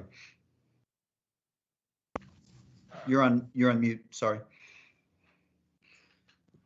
I have to do it once a meeting, right? I'm sorry. I will vote aye, but I also just want to mention, which I forgot to when I was talking about the motion, I also was very pleased to see the mix of apartments, you know, all one bedroom. This has got a mix, and I think that's a big improvement as well. Yes. Thank you, Ms. Garvey. Ms. Garvey is voting aye. We have, And aye. yes, thank you. Mr. Karantonis. Aye. Mr. Dorsey. Aye. Ms. Crystal. Aye. And the chair votes aye as well. The motion is approved, 5-0. We have now finished item 40, and we have items 41 and 42. There are public speakers on 42 and also one on 41. It is time for lunch, short break. We also have the closed session that will be at the end of the meeting. For those waiting for item 42, we will not get to that before at least 2 and probably 2:15. But colleagues, I'd suggest is 1:30 the right amount of time? Okay, so we will meet back at 1:30. For now, we're in a short recess until we start back at 1:30. Thank you, colleagues. Thank you.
Good afternoon. Arlington County Board back in session after a brief recess. In a second, we'll go to the clerk, Madam Clerk, for our next item. No, still not back on. Oh, they are going back on. Okay.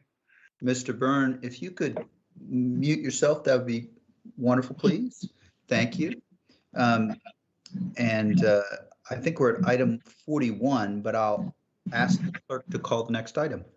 Yes, item 41 is site plan 445, which is a site plan amendment for a temporary conversion of up to 100 units from residential use to hotel use at the Highlands for up to 5 years. And this property is located at 1555 Wilson Boulevard and 1788 North Pierce Street.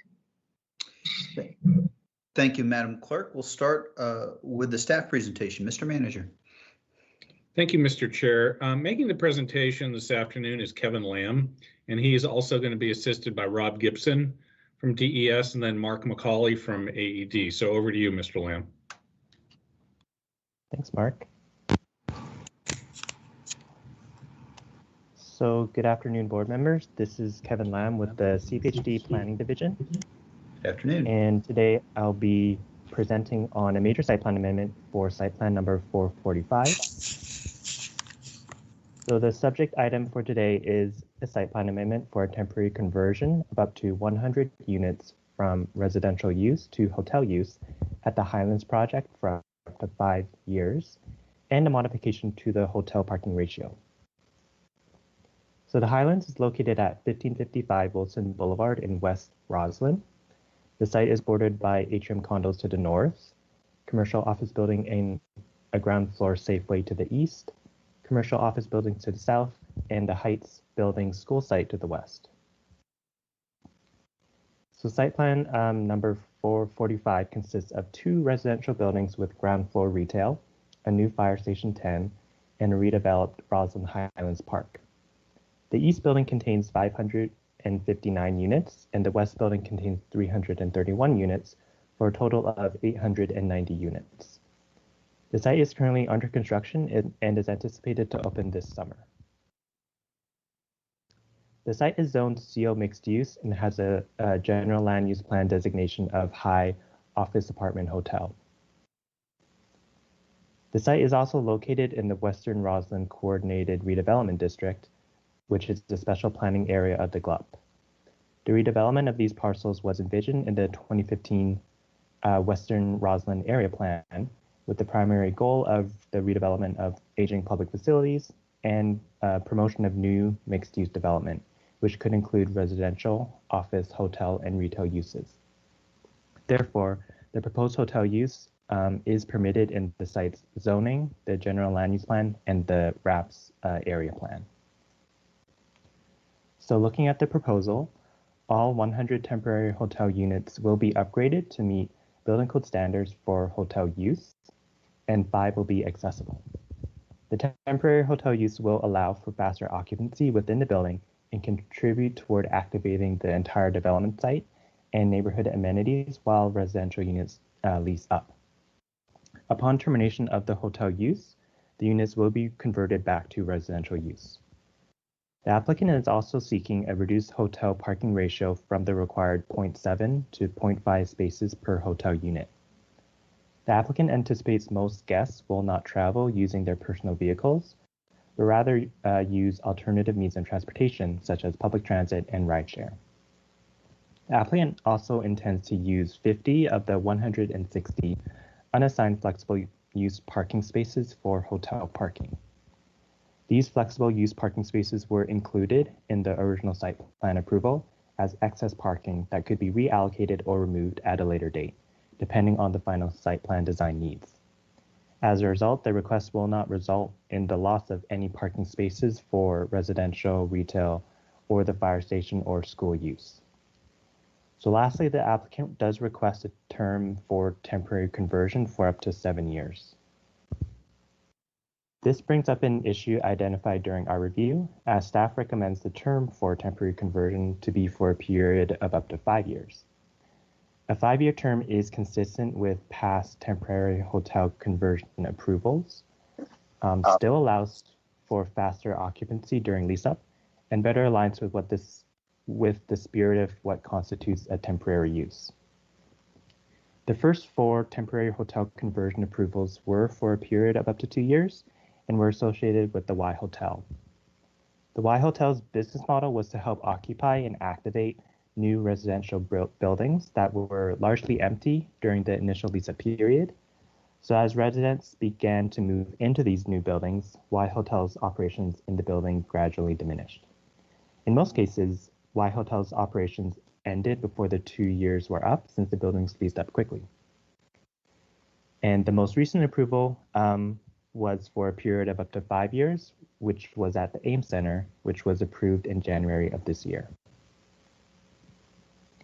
So the Planning Commission heard the request at the April 7th recess meeting, where several planning commissioners expressed concerns about permitting the temporary conversion beyond an average initial lease-up period of 2 years, and its potential impacts on the overall housing supply and rental rates. It is staff's view that given the 100 residential units represent a relatively small number of housing units compared to the overall housing supply, they cater to the more upscale rental market and will not be permanently removed from the housing stock, that the impact of the temporary conversion on the overall housing supply remains very low. The Planning Commission voted against a motion to recommend staff's recommendation, and then voted 9-2 on a motion to recommend the county board approve a site plan amendment for the temporary conversion for up to 2 years, subject to a review period with an optional 2-year extension. Staff continues to believe that the temporary conversion is consistent with the applicable provisions in the zoning district, the general land use plan, and the RAPS area plan. We also feel these units will provide a benefit to the hospitality sector by providing new hotel-type units in the Roslyn market, and will have little impact on the housing supply or rental rates. Therefore, staff does not support Planning Commission's motion, but rather recommends approving the site plan for a temporary conversion of up to 100 units from residential use to hotel use for a period of up to 5 years, and a modification to the hotel parking ratio. So with that, I'll hand it over to the applicant to say a few words. Thank you, Mr. Lamb. Mr. Roberts? Yes, good morning. Matt Roberts with Bean, Kinney, and Corman here today on behalf of the applicant. I have with me on the line John Kosturis from Penzance. As always, I want to start by thanking staff. Kevin did an excellent job of bringing you all up to speed in terms of what we're trying to accomplish with this amendment. We appreciate having staff's overall support for our efforts here. We're also very grateful to be here today with the support of the North Roslyn Civic Association and the Roslyn Bid. Certainly appreciate it when the community supports our efforts. As I said, Kevin did a really good job bringing you up to speed, so I won't have to retread a whole lot of ground there. But I do want to start by reiterating what I think is a very important point that he made, which is the project and what we're attempting to do with it remains fully compliant with the planning and zoning for the site. There's no new density being proposed here. The building envelope is not changing. We're talking about the uses. And as the board is aware, the West Roslyn Area Plan really provided a mixed-use vision for this site and the county's site that we are ground leasing, and really created what I seem to think is a maximum sort of flexibility in terms of the types of uses that should be allowed here in order to bring that vision forward. And so consistent with the West Roslyn Area Plan, we're now asking to add up to 100 hotel units in the rental portion of the east building.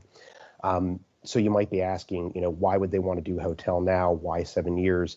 These are all very appropriate, questions to be asking. And I think the overarching answer to that is sort of twofold. One is there is a need and thus an opportunity to introduce new hotels in Arlington County and really do it in a way that is adaptive to what we think travelers and visitors to Arlington County hotels are going to want to see in a post-pandemic environment. And I think second, as these buildings are coming online and the West Building comes online in the coming months, really it's an opportunity to integrate it and make it a better and more permanent use in that building. To the first point I made, I don't think it's going to surprise the board at all to find that the hotel industry in Arlington and the Commonwealth more generally has been fairly well battered by the COVID-19 pandemic. The Virginia Restaurant, Lodging, and Travel Association doesn't predict a return to normalcy for existing hotel assets until sometime in 2023. Arlington's own Convention and Visitor Services Department reported that the county experienced a 57% drop in hotel occupancy from the start of the pandemic through the beginning of the year. And CPHD reported in their last development report, the county has lost over 300 hotel units in Q4 2020 alone. It's our understanding that that number is over 1,000 hotel units to date. By contrast, the county has added over 2,000 residential units in the last construction cycle, has approved upwards of 8,000. So what those stats say to us is that the county board has done a very laudable and good job of starting to address the housing supply issue, while also telling us there is a need for hotel units in Arlington County. To the second point, in terms of time, as I said, as the building is coming online, we really do see this as a way with the longer lead time to better integrate the hotel into the residential building. This isn't simply a matter of lease up from our perspective, as some of the prior cases were premised upon. It's certainly important and helpful here, but it's not everything we're trying to accomplish. As I mentioned, hotel and residential in this type of integrated situation are complementary and reinforcing. An example of that would be visitors who are coming to see somebody in the building can stay in the same building as the person they're visiting. We think that's something that is going to be attractive both to people who want to rent in the building as well as people who might come to the hotel. That longer lead time is also going to cause CASA, who is our proposed operator, to invest more in their units in terms of furnishings, how they do their operations and take care of the units. We think that's an incentive for them to be a part of this development. And related to all that, and sort of taking a step back, the more general tourism and business travel is going to support retail and Roslyn, including on this site, support Roslyn amenities and support the general tourism and hotel industry that Arlington is somewhat known for. More than all that, though, the 7 years is partly a function of the fact that the kind of, quote, temporary hotel model is changing. As staff mentioned, operators are finding that they need this longer lead time, and they're coming to understand that the lease-up model was not as viable as they had anticipated. And you couple that with the fact that integrated hotel and residential is something of an evolving and new thought. You come to kind of the conclusion that you need to ask the operators, what are they seeing, where the industry is going? And so in terms of having that conversation with our operator, CASA, that's how we came out on our 7-year request at the moment. So in summary, we are asking to do a hotel where it's fully compatible with the planning and zoning. We'd like to be able to do it at 7 years because we think that's where the industry is. And so with that, thank you very much for your time. We'll be available for questions when the board has them. Thank you. Thank you, Mr. Roberts, and appreciate you and Mr. Kostouris being available for questions. Next, we'll go to our Planning Commission, and I believe is Mr. Schroll still there? Mr. Schroll. Thank you, Mr. Chairman. I am still here. The Planning Commission heard this item at our April 7th meeting, at which time there was one public speaker. Through our discussion of the proposal, as staff noted, commissioners expressed concern about several issues. First, commissioners noted that critical housing stock would be taken offline for 5 years under staff's proposal, and certainly longer with the applicant's requested 7-year timeframe. Second, commissioners expressed concern about the length of temporary conversions as they have increased from a 2-year period when temporary hotel conversions were introduced under Y Hotel several years ago to 5 years under this staff proposal. For the commission, this raised questions about whether this was a temporary use. Initially, the temporary conversion was a way to help property owners during lease-up phase, as staff has indicated. And a 2-year period is appropriate for that use. When it stretches to 5 or even 7 years, it is no longer in our estimation addressing this lease-up concern. And finally, commissioners expressed concern that staff was reviewing these proposals, particularly ones for longer terms, without a defined policy, and asked at what point staff needed to develop one. During the course of our discussion, staff did not indicate any plans to develop such a policy. The Planning Commission, as was noted by staff, denied the county manager's recommendation and then voted instead to approve an amendment recommending that the county board approve the temporary conversion of up to 100 units for the Highlands for a 2-year period, subject to review, with the option of an extensional 2-year period with the requested modifications for the hotel parking ratio and subject to the conditions of the staff report, which are conditions 19, 24, 32, 41, and the new condition 64. The commission believes that the temporary hotel conversion should be used to ameliorate any issues with lease up, and the 2-year timeline that we are recommending would provide that use. Additionally, allowing an optional 2-year extension was included in our recommendation to address any lingering issues with lease up that may be due to the effects of the ongoing COVID-19 pandemic. So that concludes my presentation. Mr. Chairman, happy to answer any questions. Thank you, Mr. Schroll, for the report and the detail that you had on each of the components. Very much appreciate it. We may well have questions for you, so please stay with us if you would. Madam Clerk, do we have any public speakers on this item? Yes, we do have one public speaker, June O'Connell. Ms. O'Connell. First, we can hear you, at least we could for a quick second. If you could just confirm that you can hear me, because I'm doing sort of a laptop telephone thing, because this team stuff doesn't work on my laptop. So can you hear me? We can, Ms. O'Connell, go ahead. Okay, and did you get my letter to you all in some fashion yesterday or today? We did receive your email. Okay, thanks a lot. All right. So I urge you to reject the county manager's recommendation and defer for 6 months this item and instigate a broad-based public discussion with planning, housing, and disability commissions to consider the appropriate policy regarding apartment buildings carving out housing units for Airbnb hotel conversions rather than lowering the rents to align it with market surplus. Per COVID, there were many jurisdictions, international and domestic and DC, that were concerned about conversions of apartment units to short-term Airbnb type rentals.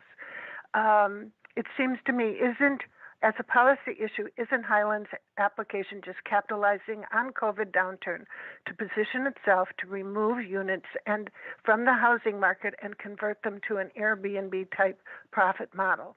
Is this the policy we Arlingtonians should want? Shouldn't the county vet it countywide rather than piecemeal via Highlands application and Ditmar's upcoming one for 75 units in May? Also, hotel units are adding to an existing furnished unit carve-outs. As I understand it from Ditmar, a zoning change to hotel is required only if a unit is to be leased for less than 30 days. An apartment zoning category does not require 1-year leases nor limit it or preclude furnished 30-day rentals. So in addition to these hotel rooms, 100, you might want to ask whether or not this applicant is also planning a carve-out, as Ditmar and others do, of furnished rental units for 30-day plus, because that only further exacerbates this.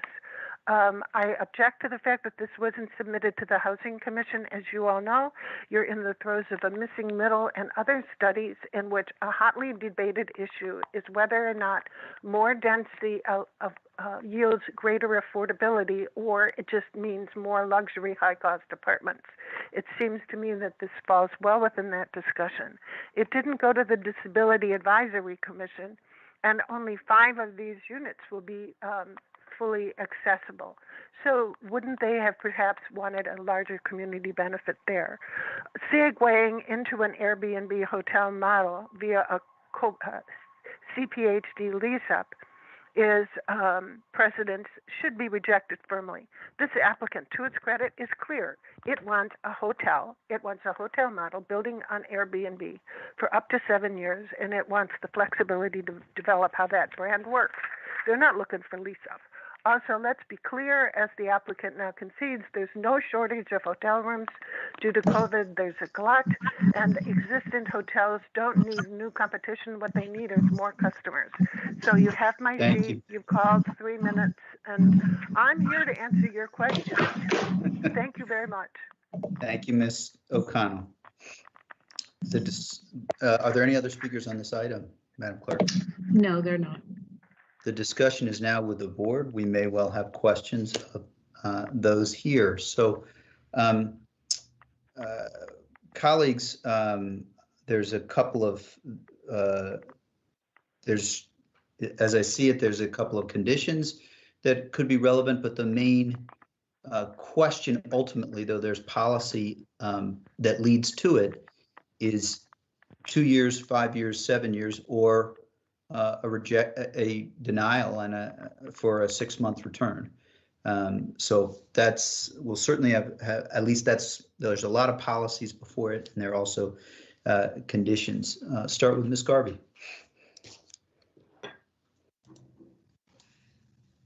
Thank you, Mr. Chair.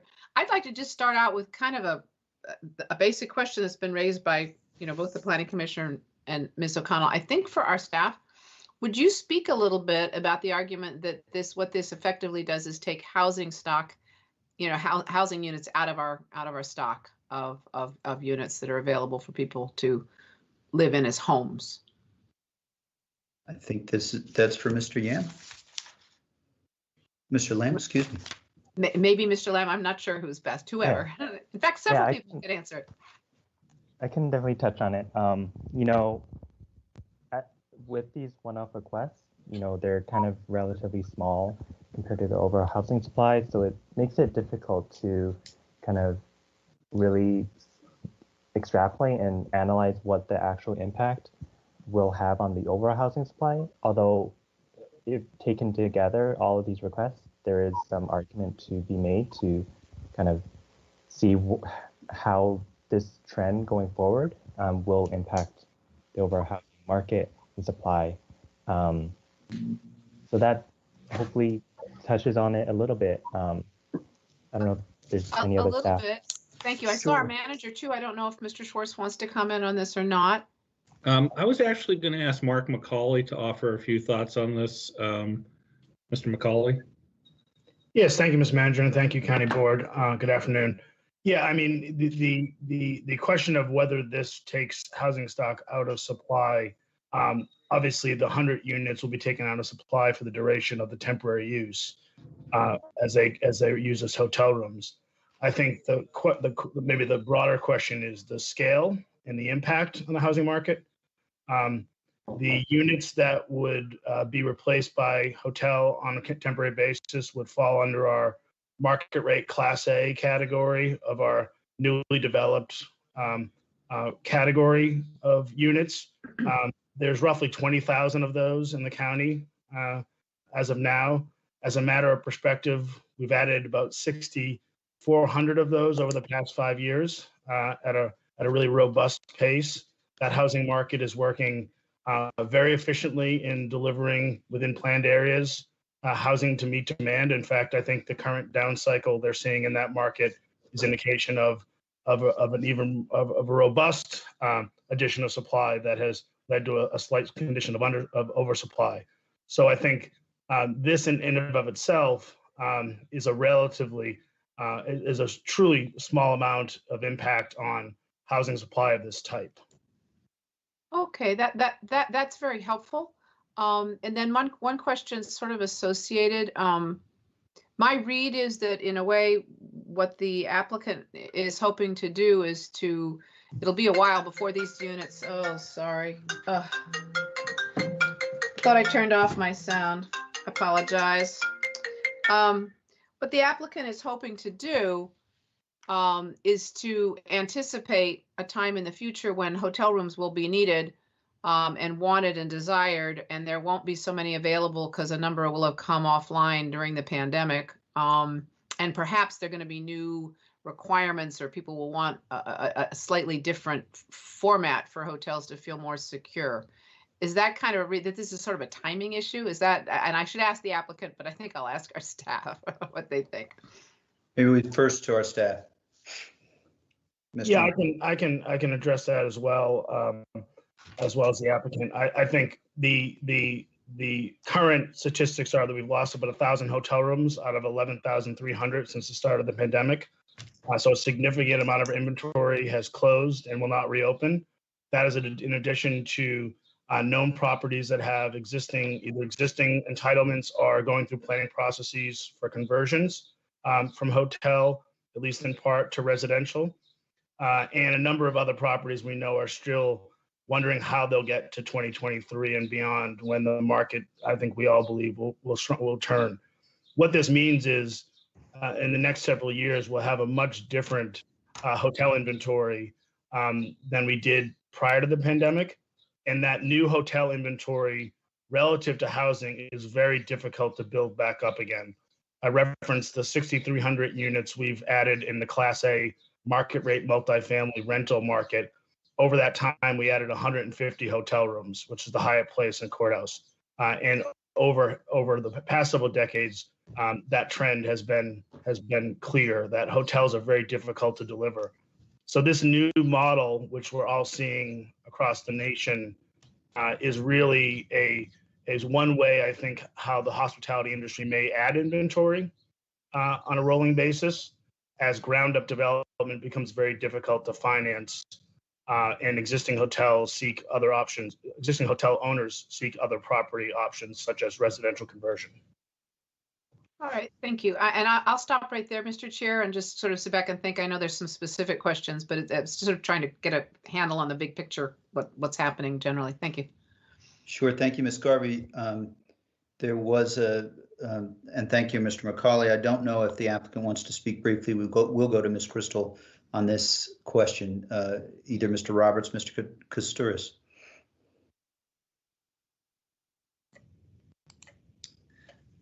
Good afternoon, and thank you for the opportunity to speak.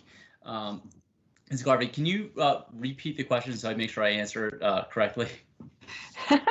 Well, the question really is that I'm assuming that part of what you're trying to do is anticipate a time in the future when there will be a lot fewer hotel rooms because they won't have made it through the pandemic, and yet there will be increased demand. And actually, so then there'll be a shortage of hotel rooms in the future about the time you think this property might come online. That's what, and also people might be looking at a slightly different model physically, being more aware of germs and whatever.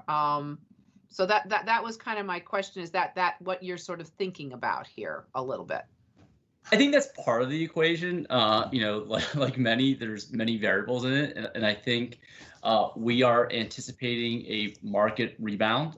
We are certainly big believers in Roslyn and Northern Virginia, and we think that with the vaccine distribution growing, that there will be a return to business, and there, as such, there will be tourism coming back, and guests will need a place to stay, whether they're visiting loved ones or here for travel and for work. And this provides kind of a safer alternative than traditional hotel units. You'll have a full kitchenette, so people will be able to cook and grocery shop. We're very fortunate to have a grocery store right next door. And so we think this is one of it. One component of why we're advocating for it. We do see an increase in demand. We see an increase in demand for flexible types of stay options, whether it's a few days or 30 plus. And this is something that we're very interested in. We're also interested in this for the lease up benefits as well that were touched on earlier. And it actually, we kind of have a differing position to some of the concerns that were had.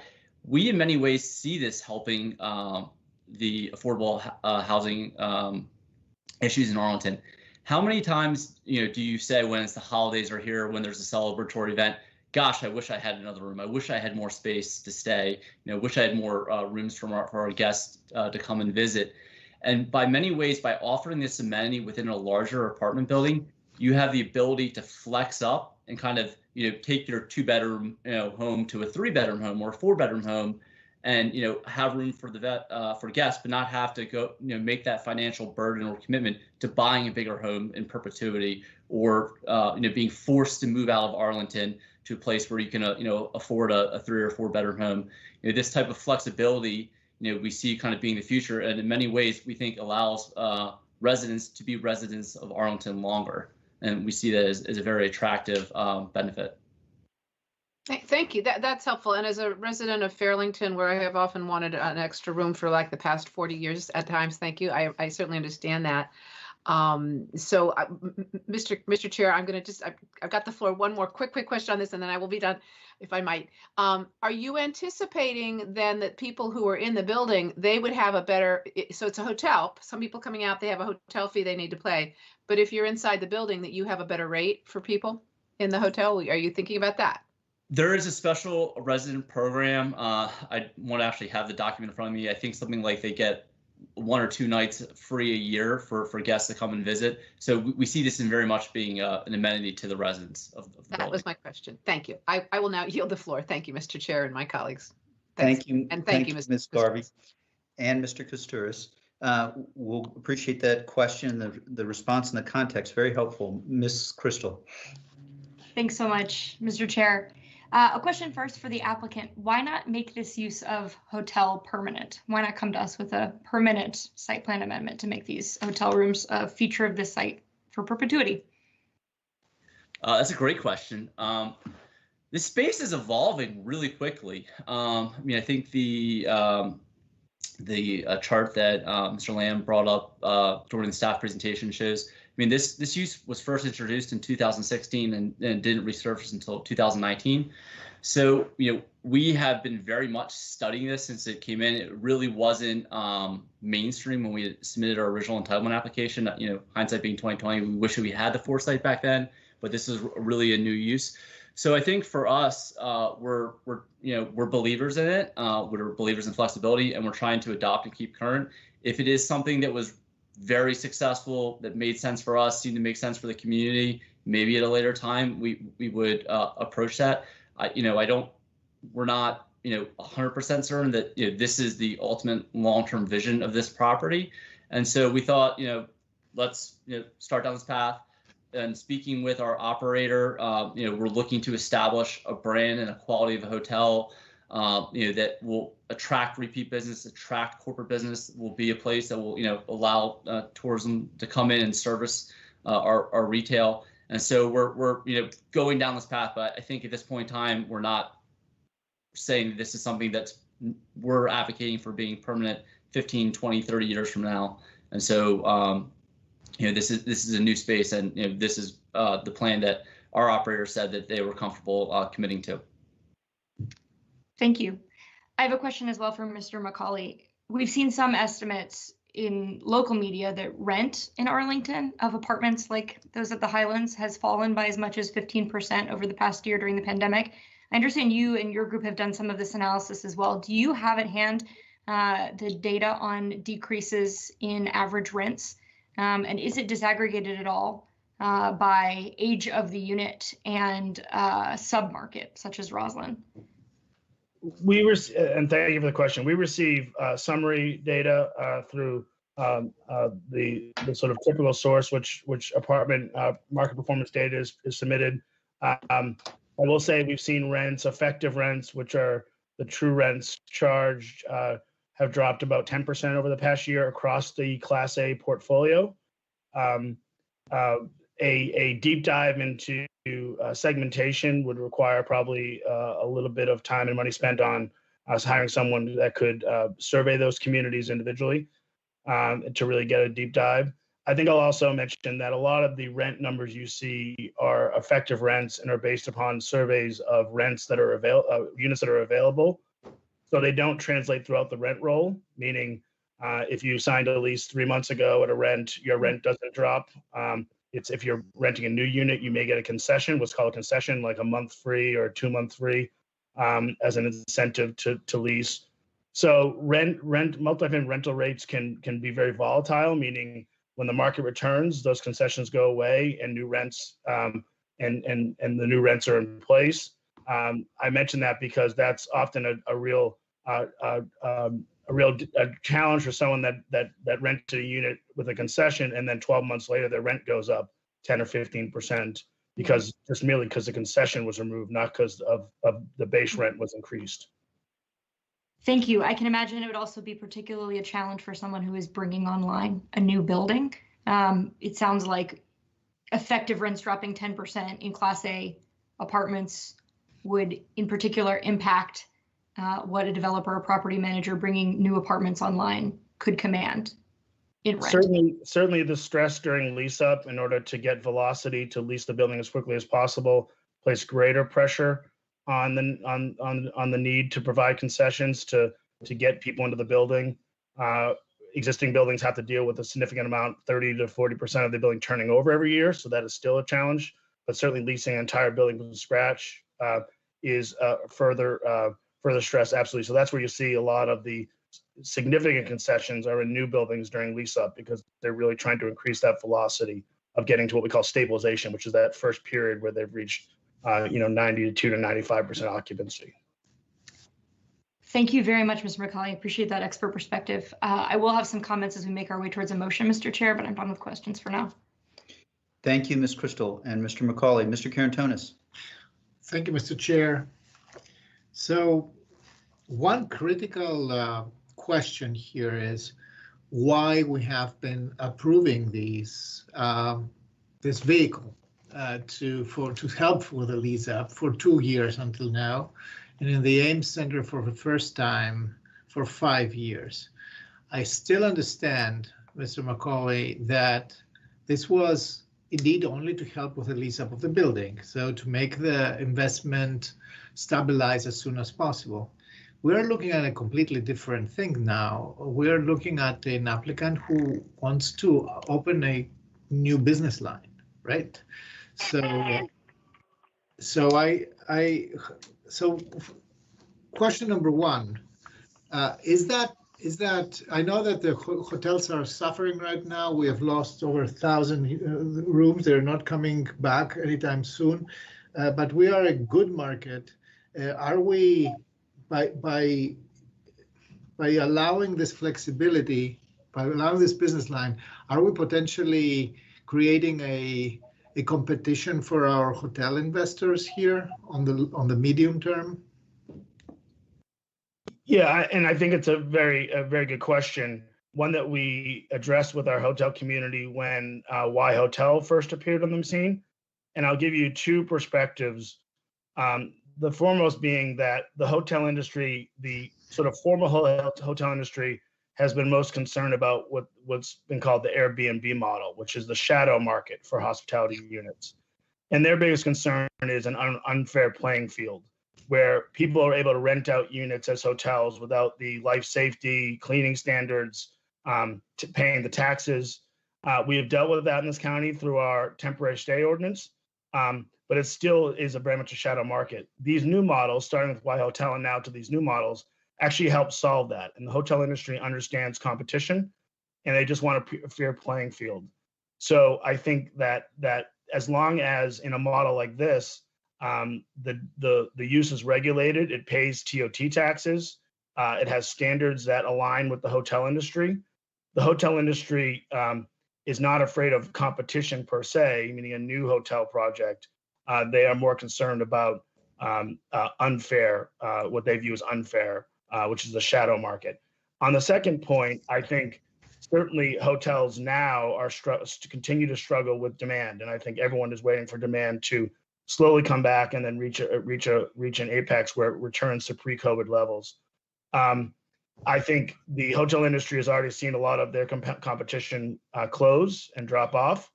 And so I think the demand side is out of anyone's control. But the supply side, once that demand comes back, I think we'll see hotels that will be struggling with occupancy, with less vacancy, because there'll be so little supply relative to the pre-COVID impact. So we have not heard a lot of negative feedback from the hotel industry about these types of models, once again, because of they don't impact the COVID demand issue, and also because they do result in a level playing field. There is also thank you. It helps me structure my mind around that. There is also the housing argument. So we're, like you said, Mr. Macaulay, these are all Class A apartments, right? All of them, probably.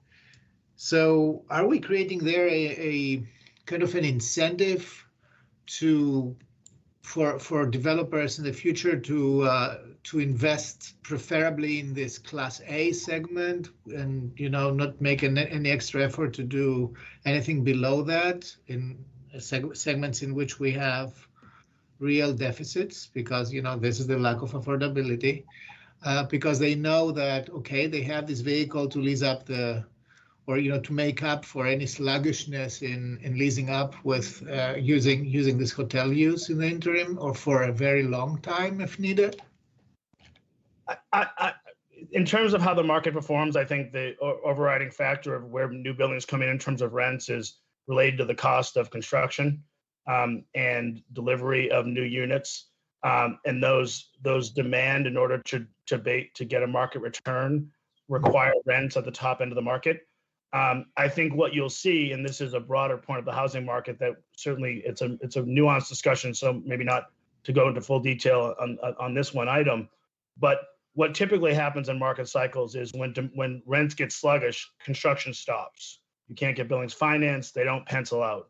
And so what you end up having is this cyclical nature of robust supply, market down cycles, dropping rents, higher vacancies, construction stops, and then construction lag of when new units deliver in the future. There's a significant void. I will say that supply lags much more than demand. Demand can return and leave very quickly. Construction cannot, because of the cycle of building a building of these types, which takes several years to go from even when the building is approved to when it can actually deliver. So I don't think it's creating an incentive, because I don't think that's ever the fallback position of investors in multifamily apartments. I think if the market doesn't support new construction, construction will just cease until it does. So with other words, if I understand you correctly, you are saying that at the same time we keep the investment chain rolling, right? And we don't create we avoid an interruption there. Yeah, and there's little, obviously, any government entity can do to truly affect market cycles. But I will say that the most damning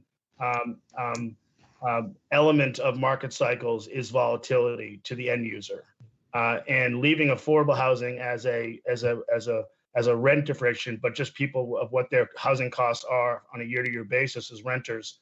Market volatility tends to create lags in supply, and then often future rent spikes, and therefore a smoother construction cycle where supply is continually being added helps smooth that out, because there's never these long periods where no new units are being added to the inventory.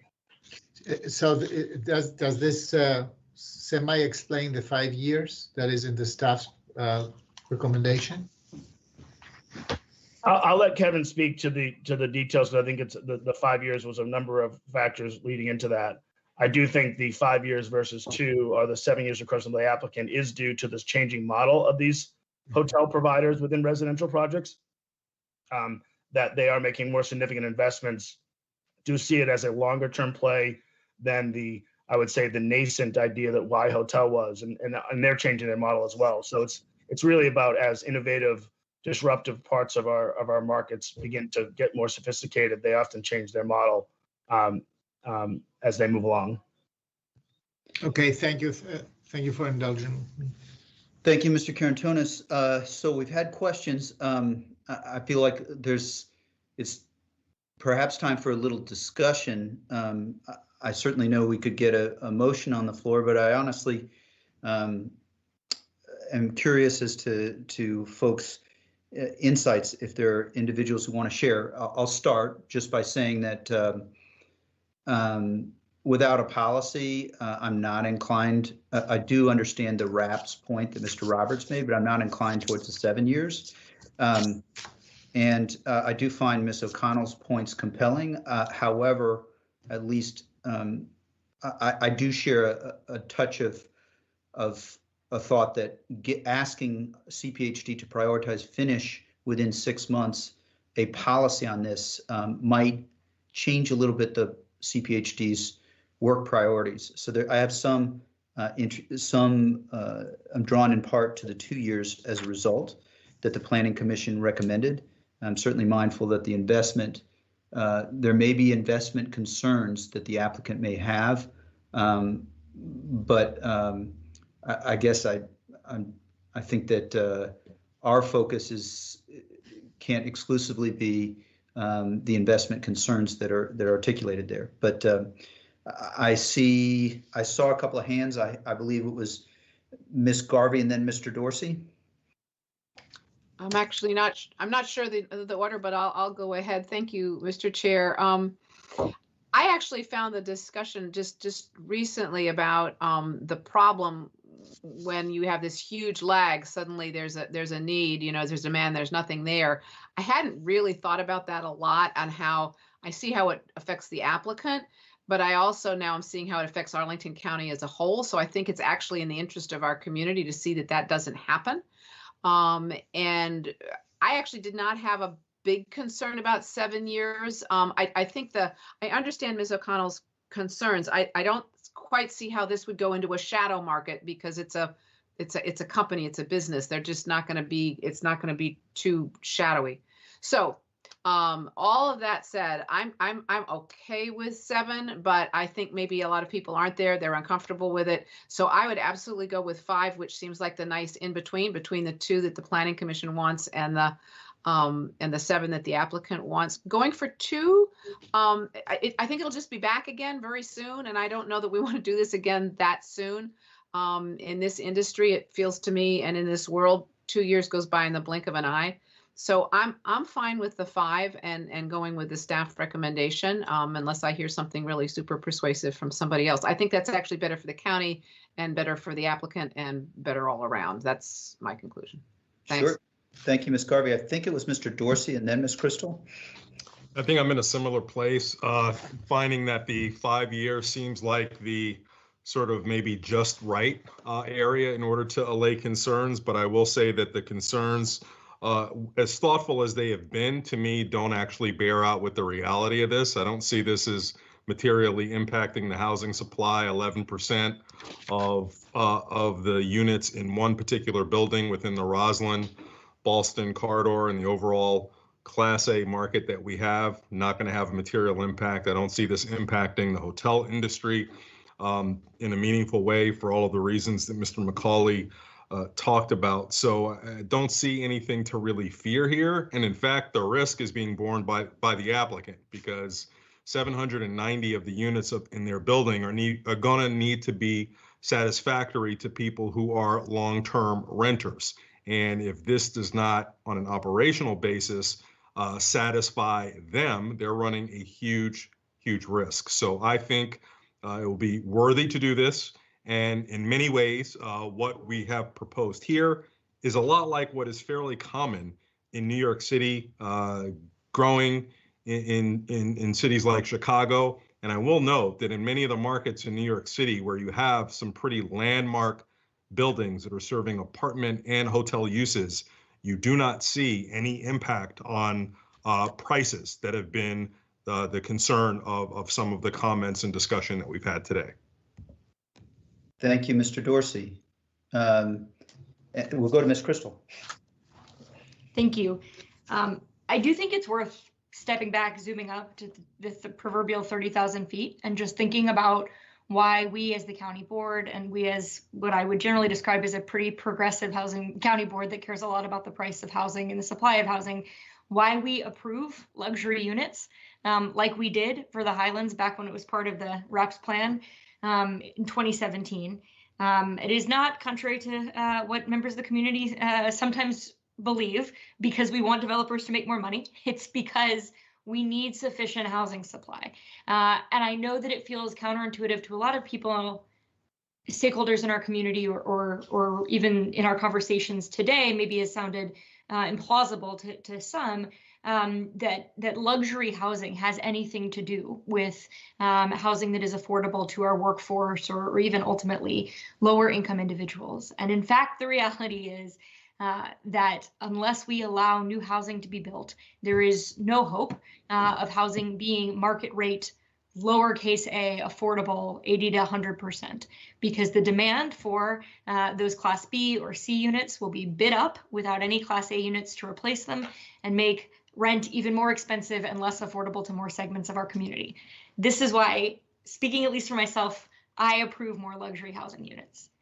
The idea is that our interest as a community is served when supply is added to, because that helps meet demand and reach equilibrium at a more manageable price for more people in our community. And so while I am not opposed to request of conversion of uses, I am willing to entertain, as I have in the past with Y Hotels, a solution to a sort of very temporary fill-up in the market during lease-up. I am not interested in setting a precedent. And let me be clear, because I think Mr. Dorsey's point is exactly the right one. These 100 units do not make or break our housing market in any stretch of the imagination, but it sets a precedent. We know other property owners and developers are waiting in the wings for options to do this for housing that is not new, Class A luxury, and that none of which is commanding the same kind of rents they did before COVID.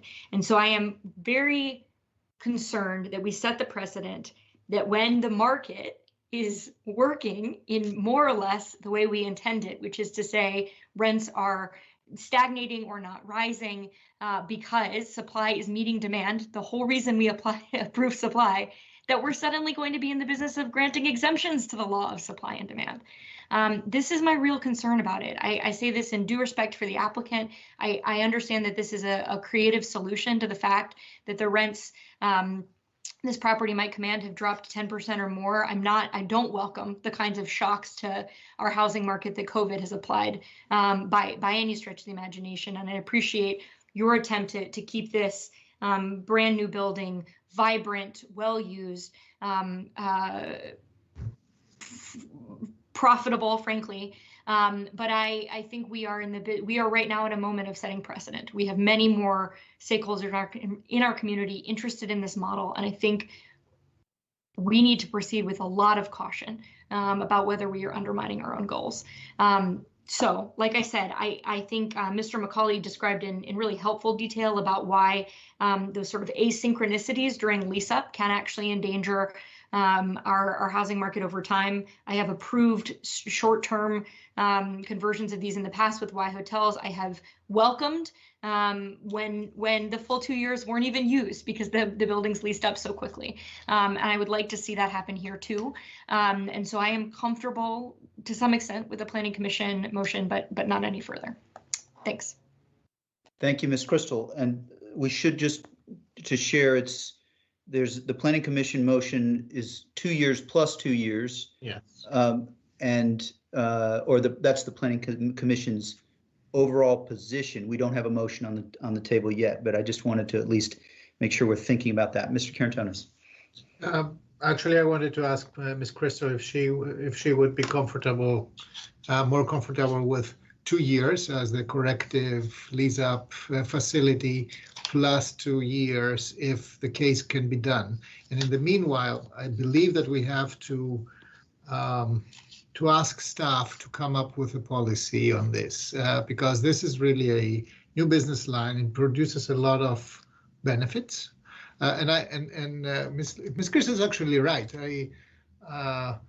There is actually, we have a bigger population that earns more than 120% AMI than we have units that are priced at this level.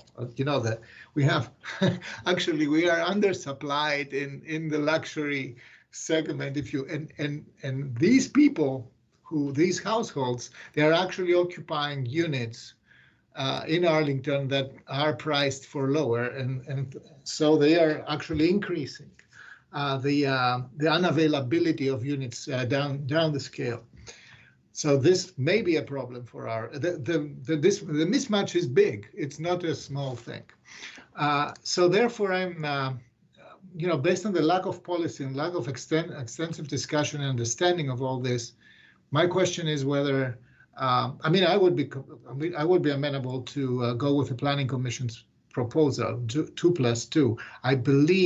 I hope, and I'm open to comments that this will be a good proposition for CASA and for those who actually have to invest and carry the risk in these buildings for the hotel conversion. Thank you, Mr. Karantonis. I just want to make sure I clarify one question. As I look at the Planning Commission's recommendation, it says optional for 2 additional years, and I don't know whether this would be for Mr. Schroll or and probably also Mr. Lamb. The question would be, at whose option? And I think I would start with Mr. Schroll to hear what the description, what your take on that was, summarizing the Planning Commission's discussion. Thank you, Mr. Chairman. So in the course of the Planning Commission's discussion, we did hit on some of the things that have come up during the course of the county board's discussion this afternoon, with the kind of first 2 years being a time frame when envisioned to really try to address this initial lease up concern and try to kind of ameliorate those issues that can that we've all seen with kind of the Y Hotel model over the past few years. So that's the purpose of the initial 2 years. With respect to the second 2-year option, that was envisioned to be something that would come back to the county board for your consideration at that time about whether an extension, another 2-year period, would be warranted. And it was the Planning Commission's view that that additional option of an extension was due to the fact that there may be some lingering effects from the COVID-19 pandemic, and that that may warrant an extension. But again, that would be for the county board with staff guidance clearly to determine if that was appropriate at that time. Thank you. That's helpful. I guess the word optional then it helps to take away from a precedential impact of such a decision. But I see Mr. Dorsey was next, and then Mr. Karantonis. Thank you, Mr. Chair. I'll just say from my point of view, I don't know really what is going to be different in 2 years to dispositively answer the questions that are before us today. And I think if we're interested in figuring out how to properly scope and study the impacts of changes in uses such as these and its impact on the overall housing market, I think that actually leads you to a longer term period if you're not ready to make the decision today that you're just not comfortable going there at all. So, for what it's worth, I would just encourage us to consider if the prior precedent of 2 years is where you're comfortable, that we either do that and nothing more, or do the 5 years so that we'll have an opportunity to figure out its impact. Sure. I'll leave it at Don't delay a decision because you don't have the strength to make a decision, I guess. But and that's not my final word on that. But thank you for that, Mr. Dorsey. Ms. Garvey.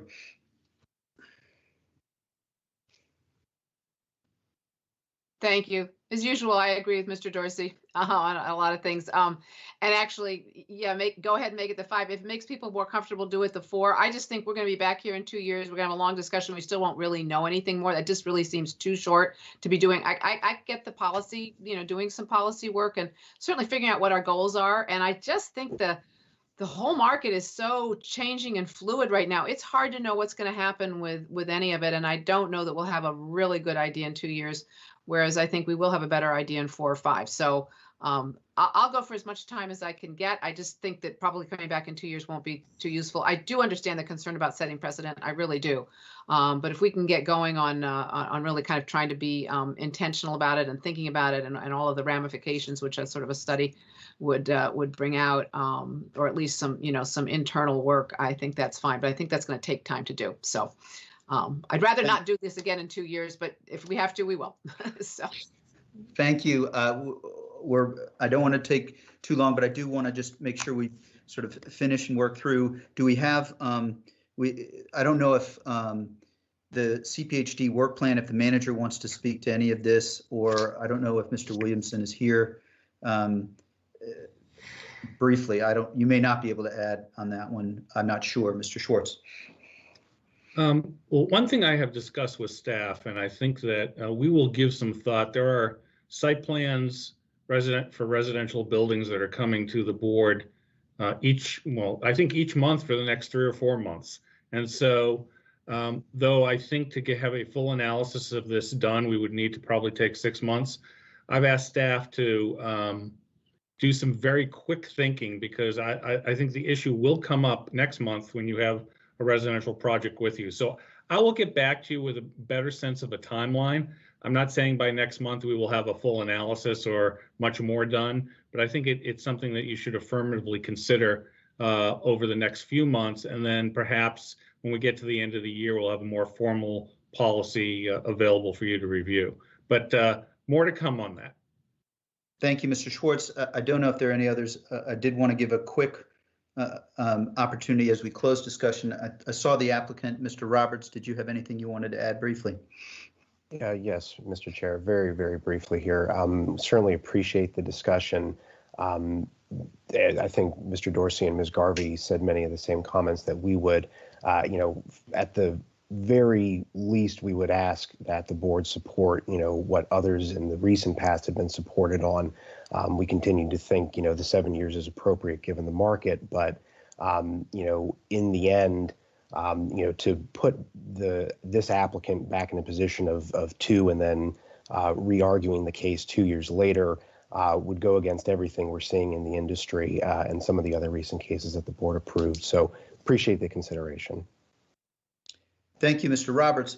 So at this point we've discussed, I don't know if there's a motion that would like to be made. I will say, just in the interest, that where I land is the Planning Commission's recommendation, and with at least my current thoughts is based on COVID, I would be, I'm not there yet, but I think I don't want to create precedent that is lengthier than the 2 years when we're still developing our positions. So that would be where I am. I see multiple hands. I think Ms. Crystal was first. Just a question, actually, to the good question Mr. Roberts just raised, or the point you just raised. I know in the staff presentation they shared, I will be honest, I think of the handful of examples of the Y hotel uses, for example, we've approved, they've nearly all been 2 years. I think we just heard the Ames Center and allowed them up to 5. Could staff confirm that that is not just a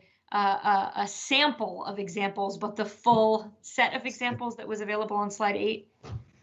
Yes. So in terms of temporary hotel conversions, that's the full list. Okay. All right. So if I can sneak in a comment there, for my part, I think actually speaking directly to my primary point about precedent, I think if I'd realized that voting for the Ames Center at 5 years essentially would create a floor, and we'd be seeing much more significant asks rather than that being the exception. Anyway, suffice it to say, I see precedent as 2 years here. Thank you. Or previous examples as 2 years here. Got it. I think next was Mr. Carantonis, or yeah, Mr. Carantonis, go ahead. So, Mr. Chair, I would, just to wrap it up, I would just make the motion, moving the Planning Commission's motion, if I may, and we can then discuss and vote or, deal with this differently. Sure. So the motion would be, the motion is to adopt the attached ordinance, attached to this line, to the item 41, to approve a site plan amendment for a temporary conversion of up to 100 units from residential use to hotel use at the Highlands for up to 2 years with the option of extension for another 2 years and a modification to the hotel parking ratio subject to all previously approved conditions, amended conditions number 19, 24, 32, 41, and a new condition number 64. There's a motion. Is there a second? Second. Okay. We will now have any discussion on the motion. Do you want to speak to your motion, Mr. Karantonis? Well, I spoke already to my motion. I align with Mrs. Crystal in this. I think I hear Mr. Dorsey. I hear also the applicant. I perfectly understand that. I do believe that this is a emerging new type of offer of hotel accommodations. Mr. Dorsey is absolutely right. In New York City and in Philadelphia, in major U.S. cities, this is already a type of use. I don't believe that we have at this moment the policy base and the understanding of how exactly this will work with us, with our hotels. We didn't hear so much from our hotel industry that is hurting right now. So I do think that this is a prudent, it goes with precedence. It serves, in my opinion, the goal of leasing up the building and the applicant basically has an extension baked in of 2 years where they can say, look, we still need this. And I believe that since this is already part of this motion, that there will be a benevolent approach to that. So it's effectively, I believe that this works for the purposes of the applicant, meets the purpose of the applicant, and meets also the expectation that we have to keep these investments profitable and viable. Thank you, Mr. Thank you, Mr. Karantonis. Pending more work and policy, upon the completion of which we can revisit this. Thank you, Mr. Karantonis. Mr. Dorsey. So thank you. We've thoroughly discussed the issue. I'm not going to support the motion. I just think that any benefits of outlining a option for a 2-year extension, the only real benefit it conveys to the applicant, and Mr. McIsaac can correct me if I'm wrong, it just means that they're not going to have to file anything in order to get the two years. It doesn't actually do anything in terms of providing any basis by which we've outlined how that extension would be granted. It seems like at the end, it's just going to be up to the will of the board as constituted at that time, which to me just doesn't seem like the way forward. As I said before, comfortable with two, and if you want to, let have this play out in the public space to see what its impacts are, you need a longer time period, and that's where I continue to be. So I'm unfortunately not going to be able to support the motion. Thank you, Mr. Dorsey. So Mr. McIsaac has appeared. Mr. Karantonis, your remarks, thoughtful and helpful, did leave me wondering, for clarity, we're going to need to know whether or not this comes back to us or not. And I think that's why Mr. McIsaac has magically appeared. Mr. McIsaac.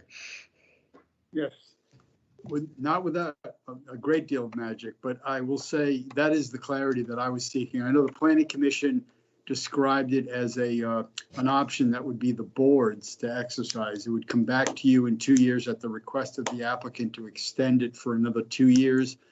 The way the motion was phrased, it sounded like it was the developer's option. So I think we just need some clarity there. And whatever that clarity is will be reflected in a revised condition 64. I was thinking of the applicant coming back to the board and asking for the extension. Okay. Got it. So that with that that comment from Mr. Karantonis is part of the motion, and I guess that would be direction to then there might be, if there are clarifying edits necessary to condition 64, they will be consistent with Mr. Karantonis's comments there. Okay, so we have that on the record. Ms. Crystal. Thank you. The only thing I wanted to say is that I don't feel especially strongly about the 2-year extension option.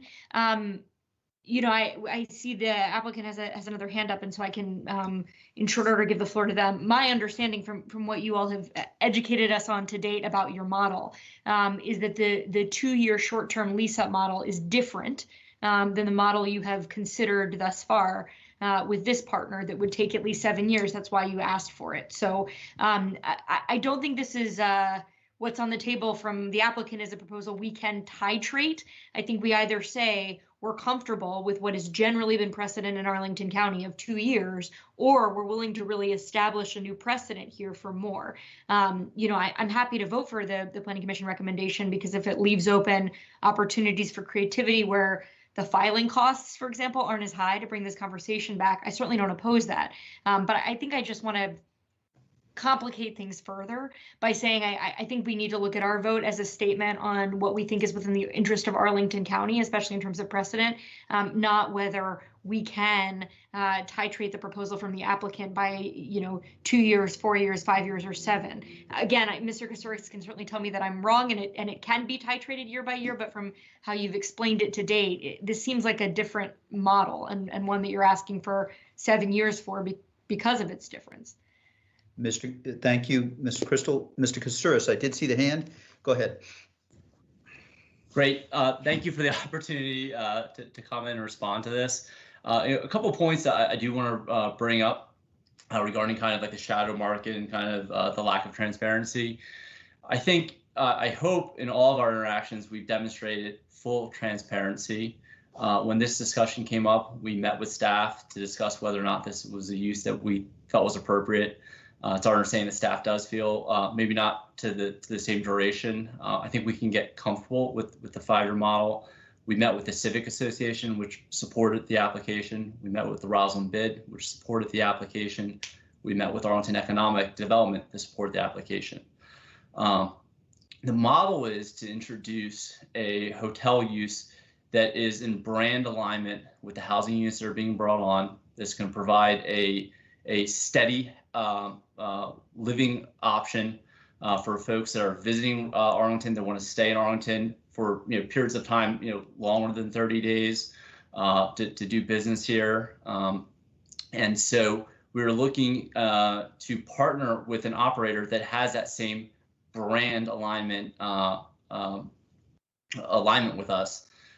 That's going to invest in the product, that's going to bring in, it's going to furnish it appropriately. Furnishing these types of uses are very, very expensive.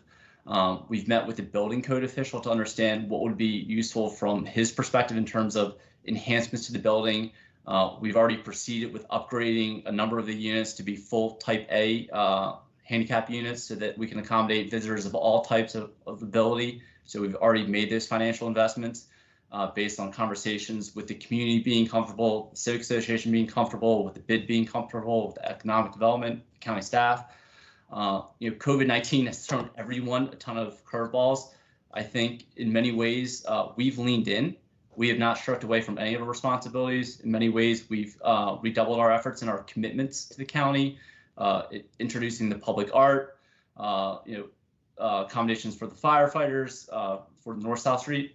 When RAP's plan came forward, hospitality was deemed an appropriate use. It was deemed appropriate in a world-class mixed-use development. At the time, financing was not available to finance a standalone hotel.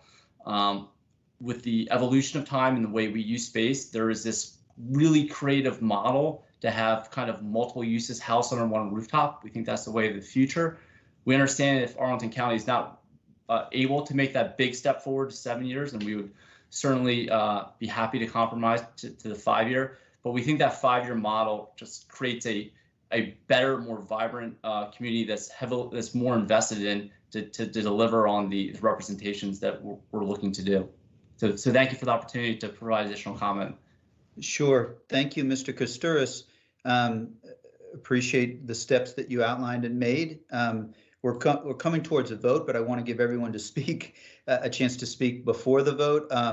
At least for my part, I still, Ms. Crystal, your comments with respect to the precedent are persuasive to me. I do sort of hearken back to where the Planning Commission was, because I think that the option, I am almost wholly aligned with Mr. Karantonis in that I think it should come back to the board. I don't know the specifics on the cost of refiling for the same extension from 2 years to another 2 years, but I'm sort of fairly aligned with Mr. Karantonis on the shape of the motion. I want to give Ms. Garvey a chance to speak. Thank you. I actually just had a question for Mr. Koustaris to continue his statement earlier. Thank you. Mr. Koustaris, if we go with the 2 years, will it change your plans? Yes, it will. Do you want to elaborate a little bit? To furnish these units is somewhere between $10,000 and $15,000. You're talking about launching a website, possibly changing out every single piece of entry hardware into the building to make sure these units can be secured appropriately.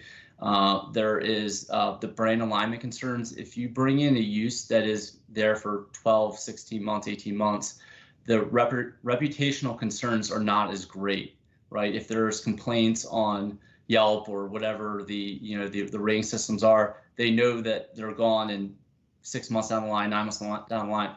We want a operator in there that is very much concerned about reputations, very much concerned about the safety of the residents, that will operate a best-in-class use that's safe, that's up to the standards of the hotel industry. And that is why we chose this model that's kind of somewhere in between, a permanent hotel and the Y hotel model, because we want them to really be concerned how the community views them. Thank you. That's helpful. So, colleagues, I mean, I'm still where I was. I think, although even a little more strongly, I think this does set precedents in a lot of different ways. So if we go with the 2 years, it's a different kind of precedent. I personally would like them to be able to give this model a try and see if it works. I think it could benefit Arlington. I don't think it will damage the housing issues, but I think we're in a different place, and I can count. I don't want to belabor the issue, but I will not support the motion as it is right now. Thank you. And maybe hope my colleagues might reconsider, but I'm not sure anybody will. Thank you. Thank you, Ms. Garvey. Mr. Dorsey. So I just want to clarify from Mr. Koustaris's prior comments, is the approach that you would prefer if the board is not in agreement with staff's recommendation, that you would prefer that we not permit this use at all, or is that still something that's on the table for you? Flexibility in all situations is preferred. What we are trying to do requires significant investment, and we are hopeful that the staff would, that the board will consider the staff's recommendation. At this time, what we've spent a tremendous amount of time coming up with creative solutions for Shari Arts Department to modify the building. Those dollars have been spent. We've already proceeded down that path, and it was based on investing in a model that was longer than just a pop-up. So we just haven't considered that internally or run that out, as we've made the investments for a longer term use. Thank you. And Mr. Chair, if I could, I'd love to ask a question of Mr. McIsaac concerning precedent. And I recognize this is not like judicial precedents. It's how one feels compelled to consider something in the future, which is nonetheless just as valid. But are there any things that we could do or that have been done typically when boards are concerned about precedents in terms of attaching considerations to a particular action that might be possible for consideration here? Well, Mr. Chair, Mr. Dorsey, I think as a generic answer would be yes, that would be great to attach conditions that are to somehow identify what distinguishes this project from the next one that might come along. The hard part is I'm not sure exactly what those would be. It seems to me that these are less geographic based as would typically be the case in a land use matter. And these are more sort of market based considerations.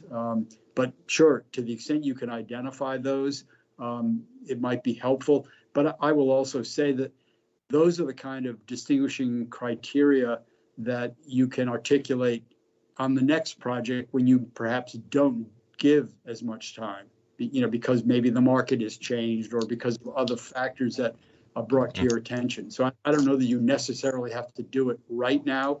You can do it when the next project comes. Okay, thank you. Appreciate that.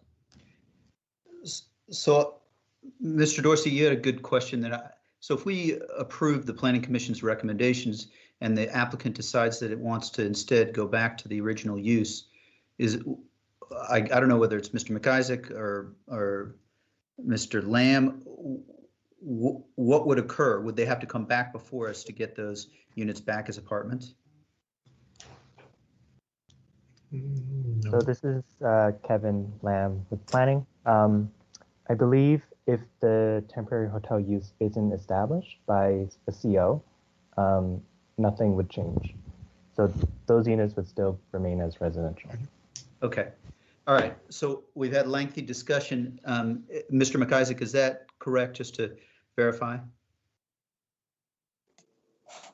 Mr. Chairman, that is correct. In fact, the condition actually addresses that, basically up to the applicant to stop. If they choose to stop using it, they can just do that and it'll revert to residential use without further action. Okay, thank you, and my apologies for not having that quite clear.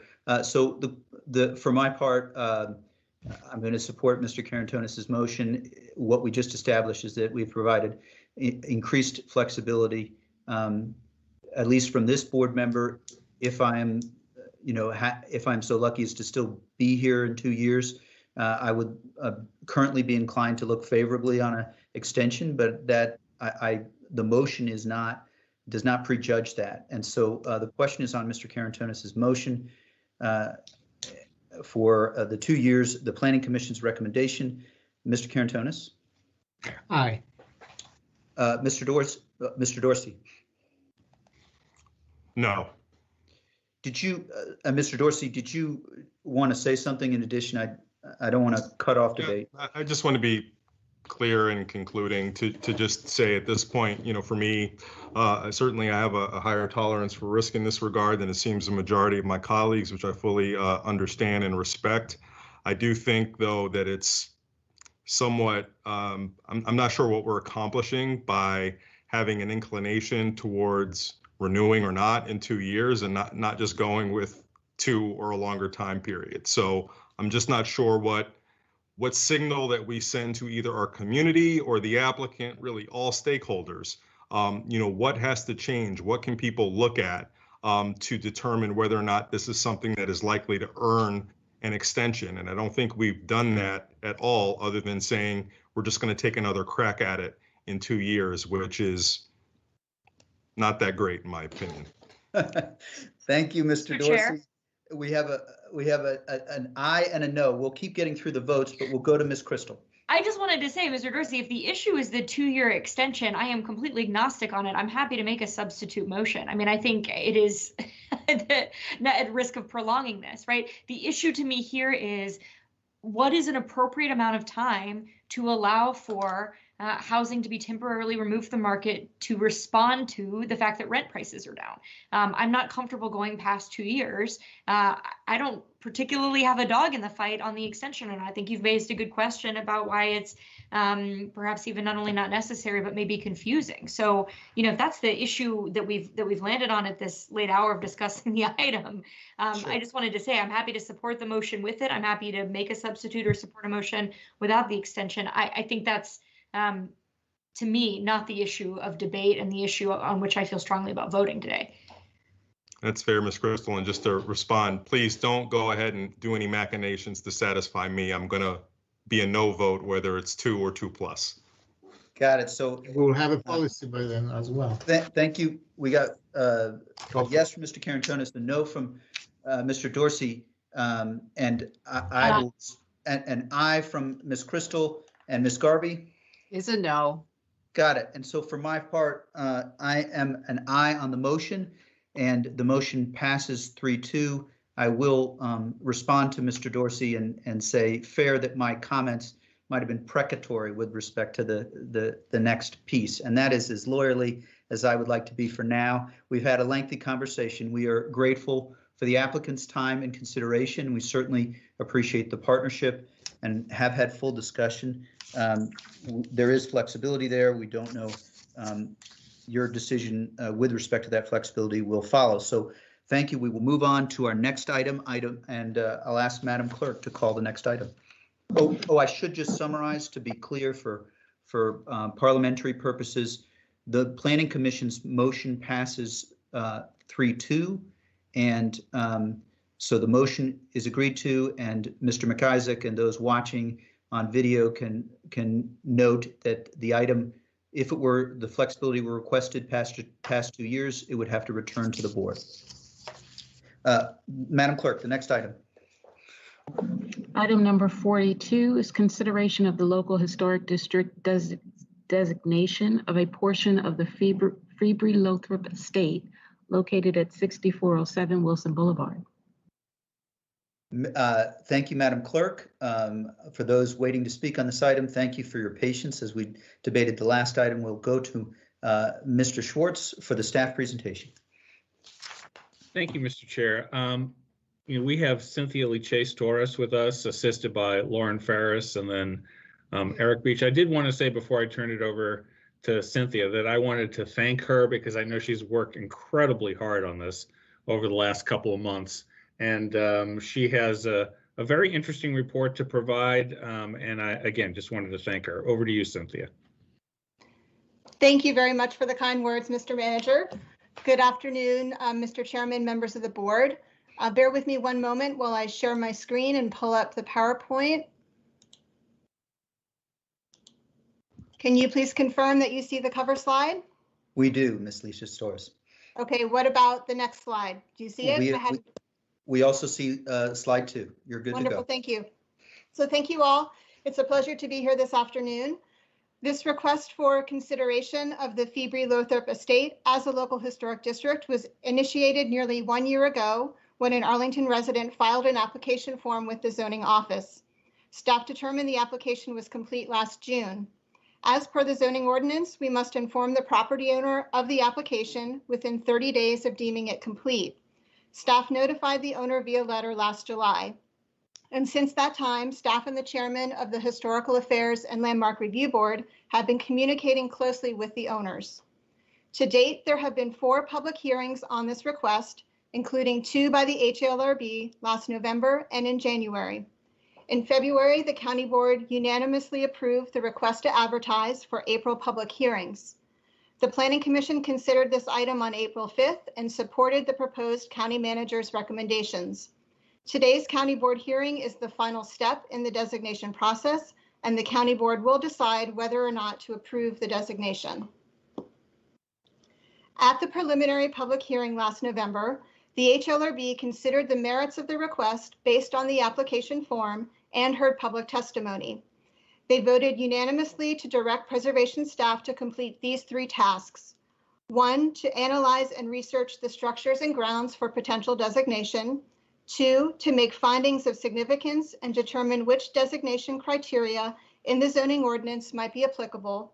And 3, to return to the HLRB with a status update in 3 months, and then to present our findings in 6 months, which would have been in May.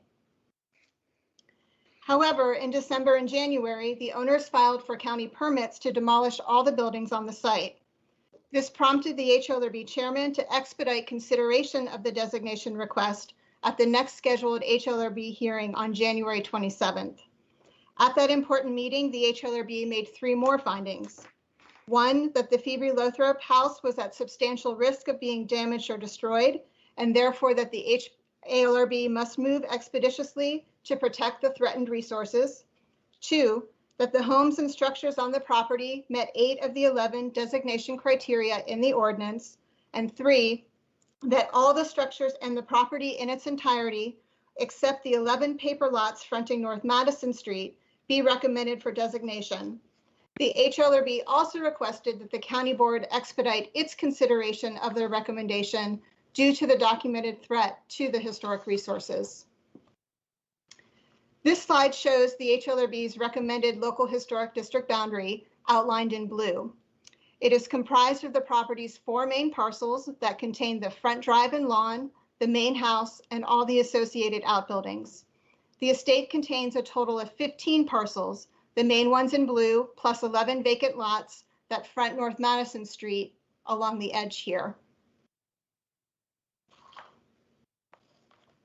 There are several additional considerations to keep in mind. Since this designation request was expedited, the preservation staff has been unable to complete its thorough level of analysis that we typically undertake. Although a significant amount of research already exists about this property, we have been able to conduct only a very limited amount of new original research. We also have not prepared a detailed designation report.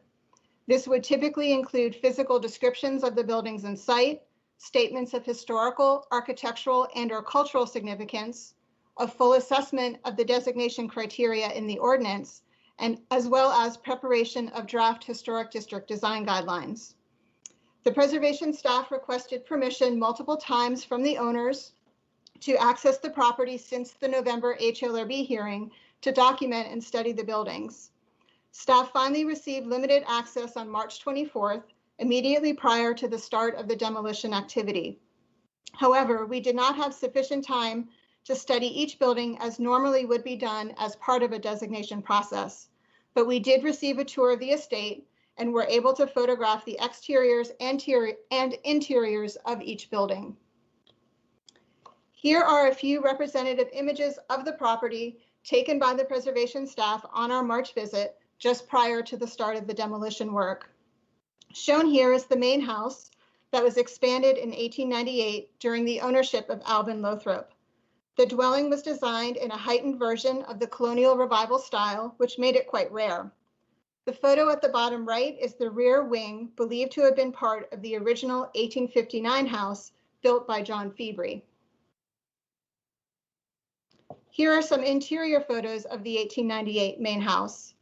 The interior was in fair condition, and most of its decorative features already had been removed by the time we had our visit.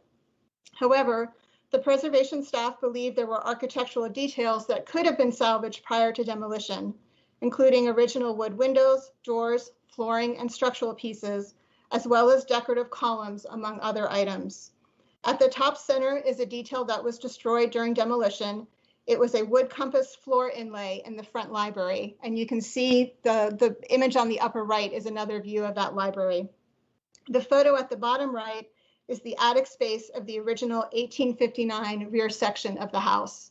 And then the photo at the upper left is the main stair hall, the main entranceway, and then at the bottom left is one of the second floor bedrooms.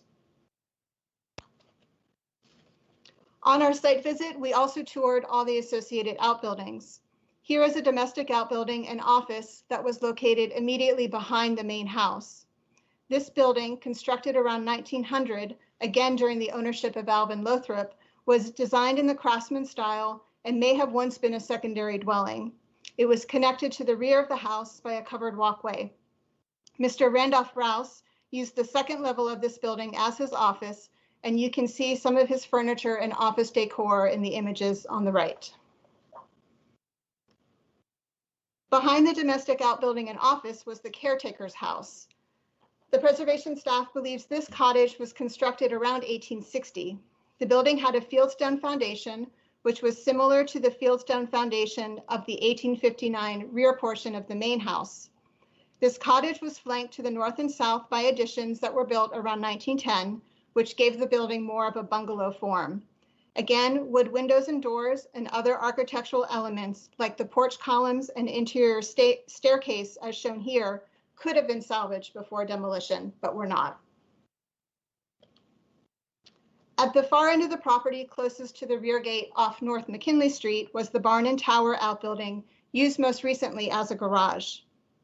Research suggests that this structure was built around 1898 during the Lothrop ownership, and that it was specifically designed by architect Victor Mindeleff, who also designed the expansion of the main house.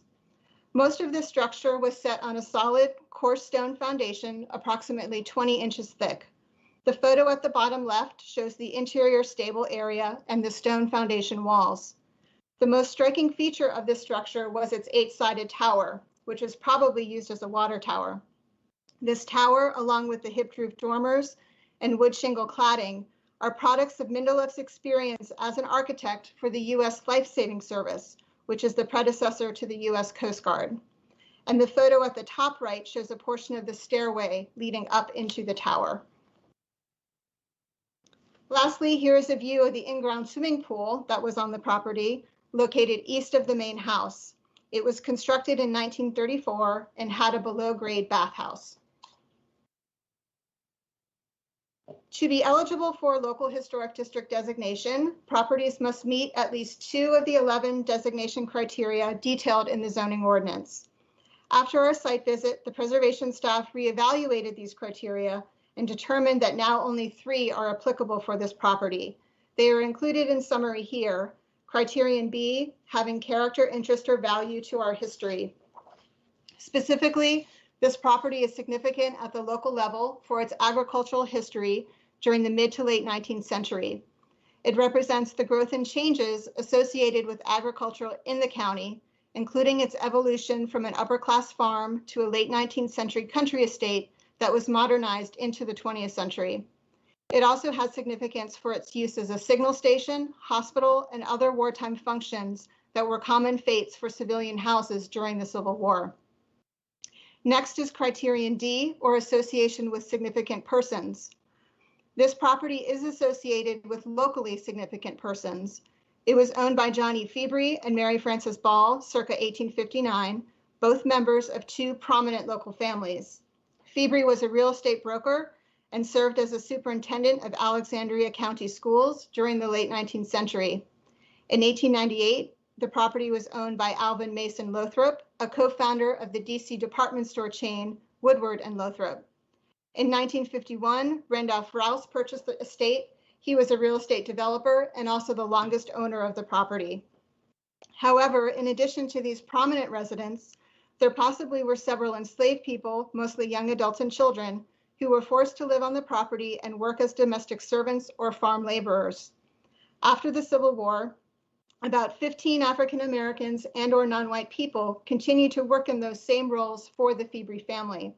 The contributions of their lives and labor are just as important to providing a more comprehensive understanding of this site and the county's history. And lastly, we have criterion J, which is the potential to yield information. Based on available research sources, there is the potential for intact archaeological artifacts from the mid-19th century related to the property's agricultural history and/or the encampments of both Union and Confederate troops during the Civil War. Since the estate has seen little development over time, other than for agricultural purposes, there is also the possibility of artifacts from pre-European occupation. However, this archaeological potential remains only speculative, given that an archaeological survey has never been completed on this property. Therefore, in conclusion, staff recommends that the County Board deny the proposed designation request as recommended by the HLRB. There is no longer sufficient basis by which to recommend designation given the lack of physical buildings and actual archaeological evidence. Currently, Arlington County has 41 local historic districts, each of which features tangible physical attributes that convey that specific property significance, whether buildings, cemeteries, Civil War forts, or other structures. Due to the recent demolition of the historic buildings on the Febri-Lothrop estate, the property is no longer able to convey its relevant areas of significance. And secondly, it is recommended that the County Board direct the county manager to have staff develop a scope and timeline for a potential planning study of the entire property to help support goals and objectives of the county's Historic Preservation Master Plan and Affordable Housing Master Plan. If so directed, staff would return to the county board by October with the preliminary scope of work and estimated project schedule.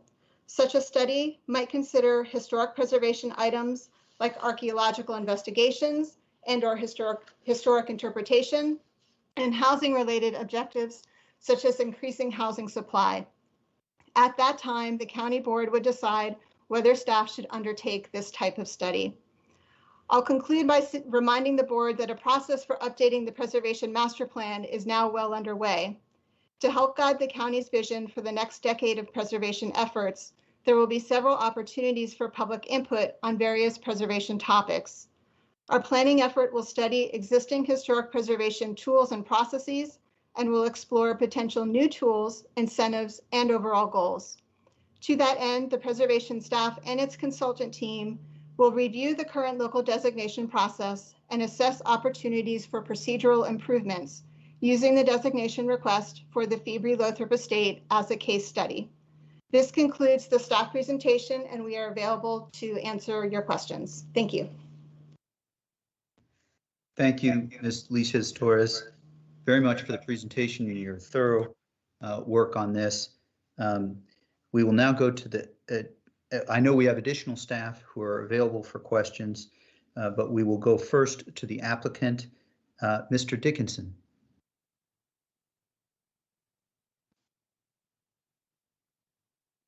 Good afternoon. Just to test, can everyone hear okay? We can. Thank you, Mr. Dickinson. Okay, great.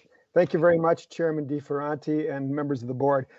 I speak today to urge you to accept and approve the unanimous recommendation from the HALRB to approve the local historic district designation for this site. They are your appointed board of experts on such matters, not the staff, not the planning commission, not the county manager. After more than a year pursuing this important task for community betterment, it all comes down to this: your vote today on whether or not to designate the Febri-Lothrop Rouse Estate as a local historic district, and thereby attain the temporary protections that such designation would invoke. I am the applicant for local historic district designation for this unique historic open space. Over the past year, I estimate I spent close to 1,000 hours working on this. There's been no financial reward or any other incentive for my time and efforts. My only motivation from the beginning was to do something right for the community, for all of us. But this isn't just me. It's 1,470 signers of my petition, which I have provided to you, 98% of whom are Arlington residents, including noted local activists, historians, and environmentalists who agree with me. And I assure you, this is just the tip of the iceberg of countywide support in favor of preservation of this site. Because numerous opportunities over the years to save the historic antebellum structures on this property have been passed up and ignored, including opportunities in the last few weeks to intervene, the reasonable expectations of thousands of Arlington residents have been denied and unfairly constrained. This unforgivable lack of attention goes back to the county's own 2009 traceries report, which included a direct and unambiguous recommendation that this site be designated as an historic district. That recommendation was ignored and never acted upon.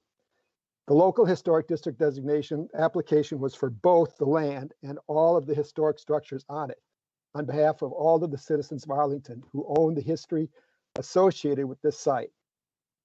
Now, all of those unique historic buildings have been destroyed, totally demolished. This did not have to happen, but because the county board, the county manager, and the county staff allowed it to happen without the slightest effort and intervention, our reasonable expectations for at least the possibility of total preservation just weeks ago has now been utterly destroyed and permanently denied. You now have before you a moral choice. If you vote against the local historic district designation, you vote in favor of a single person, a very wealthy absentee owner, and a handful of hired advisors, wealthy lawyers and accountants, and the hungry cadre of developers with dollar signs in their eyes who could ultimately build up to 55 multi-million-dollar mega mansions on this site. You will thereby nullify any notions you espouse for affordable housing, energy efficiency, environmental protection, and historic preservation. Or you can choose to do the right and moral thing, to vote for the local historic district, and thus help to ensure the preservation of this unique historic open space for the benefit of all Arlingtonians, present day and for untold future generations. The single absentee owner does not own the history associated with and buried in this site, That extensive and important history is our common collective culture, the one thing that unites all Arlingtonians, regardless of race or socioeconomic status. It belongs to all of us, to each one of us. Therefore, it falls to you, the County Board, to take this opportunity to endorse the unanimous recommendation for local historic district designation from the HLRB and vote to approve that designation today. History will be the ultimate judge of your decisions. Thank you very much. Thank you, Mr. Dickinson, for your comments and your time, effort. And I think we have next, I don't know if any others of the applicants wanted to speak. I believe there's Mr. Simmons, if Mr. Simmons is there, or Mr. Colucci. Mr. Simmons? Okay, don't hear Mr. Simmons and Mr. Colucci. Thank you. So we will now turn to our commissions and our chair of our Historic Affairs Landmark Review Board, Mr. Woodruff. Hello there, can you hear me? We can. Go ahead, Mr. Woodruff. Good afternoon, Chairman DeFranti and members of the County Board. I want to begin by commending Ms. Lachese Torres and her historic program staff who work incredibly hard to protect Arlington's historic places and legacy. Considering how under-resourced they are compared to our surrounding jurisdictions, it's amazing to me how much they're able to accomplish day in and day out. And I know they are far too professional to say so, but I suspect that they are disappointed about where we are now with this February-Lothrop issue. With regard to that, as you know, HLRB received the petition last year to protect the property with an historic overlay. Am I breaking up on you? Just a little echo, but keep going. You're good. I'm out in the sticks here and have my broadband. It's not that great. Okay. In any event, I had hoped, meaning the owners in the county might come to an agreement that would allow for the protection of at least the historic main house and the vista of its grand entrance from Wilson Boulevard. This could have been done while allowing for whatever subsequent development might occur on the remainder of the 9-acre estate. I communicated these ideas to the members of this board and to the manager on more than one occasion, and I had hoped that there might be some interest. Are you hearing me? I'm hearing feedback. Yeah, we'll ask that everyone who's on the call, if you could mute your microphones just to make sure we can hear Mr. Woodruff. Go ahead, Mr. Woodruff. The property owners were against that, which has been somewhat of a mystery to me because their overarching goal, which they stated over and over, has been to sell the property and not retain any interest in it thereafter. Given that, I questioned then, and I question still, why they felt compelled to demolish every single building. Since they were quite publicly moving in that direction, HLRB recommended in January, as you know, pursuant to the ordinance, that the county board protect the buildings with an historic overlay. We found, based on staff's analysis, that the property had substantial historic value, meeting 8 of the 11 criteria for listing. As you know, in February, this board acted on HLRB's recommendation to advertise public hearings, but not in a timely way that might have saved the buildings. Instead, this board delayed 2 months, thus giving the owners time to receive the requisite permits and knock the buildings down. Whether or not any of you supported the HLRB's recommendation, you must have known that the action you took was guaranteed to fail. Even worse, when the owners failed to live up to their promise to allow staff access to document the property, this county's leaders let the owners get away with that. A few days prior to the demolition, which we knew was imminent, Ms. Lachese Torres set up a phone call with the owner's representative as a last-ditch effort to at least get in there and photograph and document the buildings. This was something the owners had promised to do since last year, but were clearly stalling. I was on that call, as were several of the county's senior leaders. On that call, when the owner's representative finally slammed the door on access, Ms. Lachez Torres made a valiant, persuasive effort, but no one else said a thing. And it was left to me, a volunteer, to press the point that these people had promised to let us at least document these buildings before they were demolished, and that they were now acting in bad faith. That effort by Ms. Lachez Torres and myself is the only reason there are any photographs in your report that you just saw. Otherwise, there'd be nothing. And even so, nothing was saved or salvaged in the traditional and normal way when historic buildings or important buildings are knocked down. Inlaid floors, columns, windows, an entire office full of intact mid-century furniture, everything knocked down and hauled off to the dump. The staff literally had 15 to 20 minutes before the bulldozers moved in while they were still there. The whole thing was such a needless waste, and it was really inexcusable the way it happened. No salvage, no effort whatsoever to remember the buildings other than those photographs you saw. It was just a complete failure of leadership. And compare that to what's going on in Fairfax to protect the historic River Farm property. Those property owners are opposed to preservation too, but the county leaders in Fairfax recognize that there's a public interest at stake. In Arlington, the February Lothrop property was designated by the county as a quote unquote generational opportunity, one of the largest undeveloped properties in the county. Yet when it came up for sale, there was no interest in buying it. There was no public discussion of that I heard. There was some thought given to HLRB's recommendation to protect it, but it wasn't serious. The disingenuousness of that was revealed by the dilatory process, which facilitated the demolition and rendered the historic overlay moot. And in the end, not even a minimal effort was made to remember what was lost or was about to be lost and now is lost. And so today, now you face the monumental decision of whether to do a study. And, suffice it to say, it's the standard denouement when the better course of action is no longer an option. So thank you, Mr. Chairman and members of the council. I appreciate the opportunity to speak on this issue today. Thank you, Mr. Woodruff, for your comments and your continued commitment and leadership to the work of HALRB and to our community as a whole.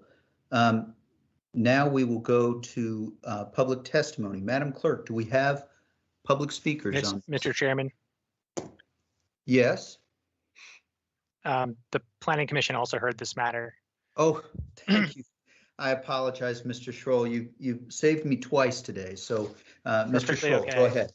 Yeah, I will be relatively quick. So the Planning Commission heard this item at our April 5th meeting. Our only speaker was a representative from the estate.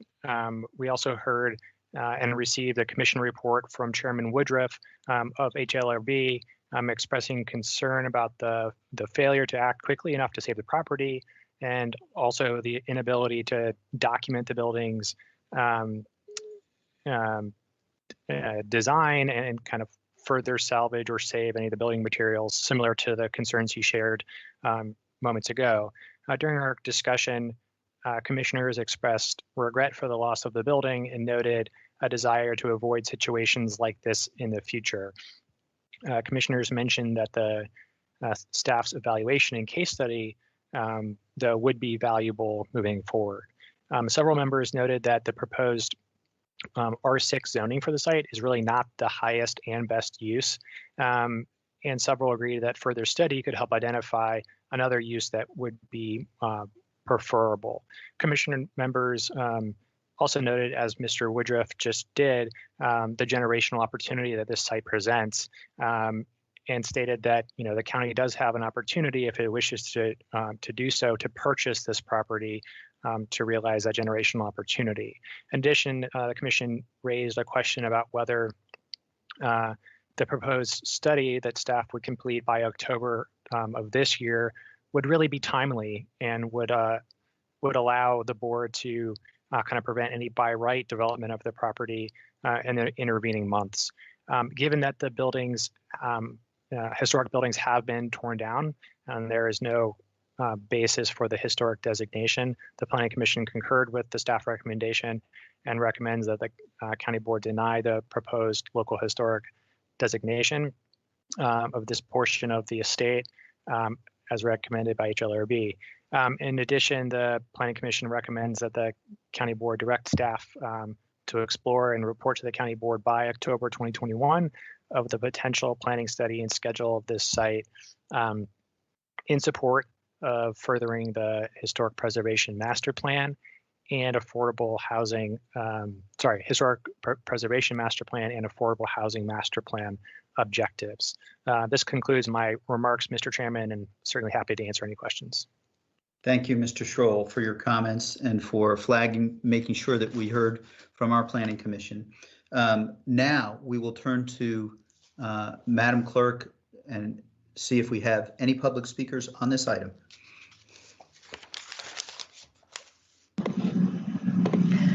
Yes, we do. Let's see. Our first speaker is Mark Blacknell, followed by Peter Vasilopoulos. Mr. Blacknell.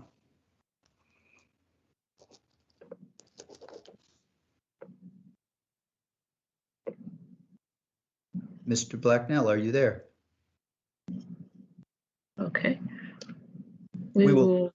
Yeah, let's go ahead and then move on. We'll see if he comes later by the end. Go ahead. Okay, Peter Vasilopoulos, followed by John Reeder. Mr. Vasilopoulos. Okay, thank you.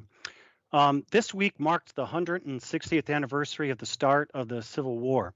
It is rather timely considering recent efforts to save the February-Lothrop estate and renewed public interest in local history. From the fall of 1861 to early 1863, Upton's Hill was an important Union Army logistics center. It supported several forts and camps, a commissary with brick ovens for baking bread, medical facilities, and even a photographic studio for soldiers to get their portraits taken.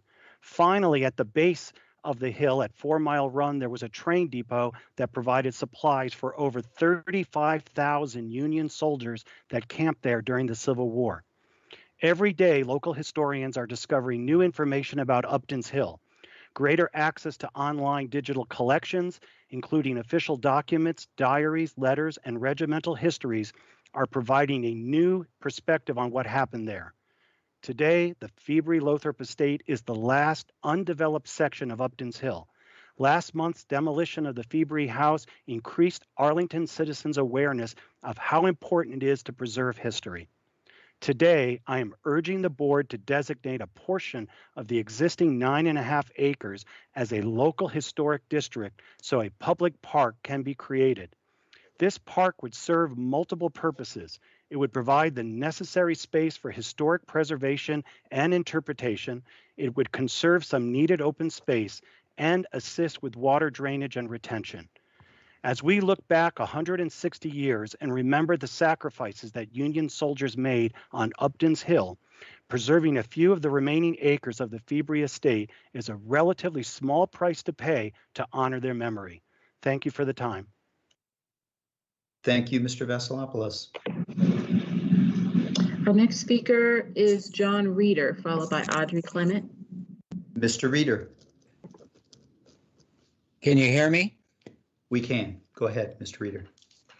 Thank you, members of the board and the public watching at home.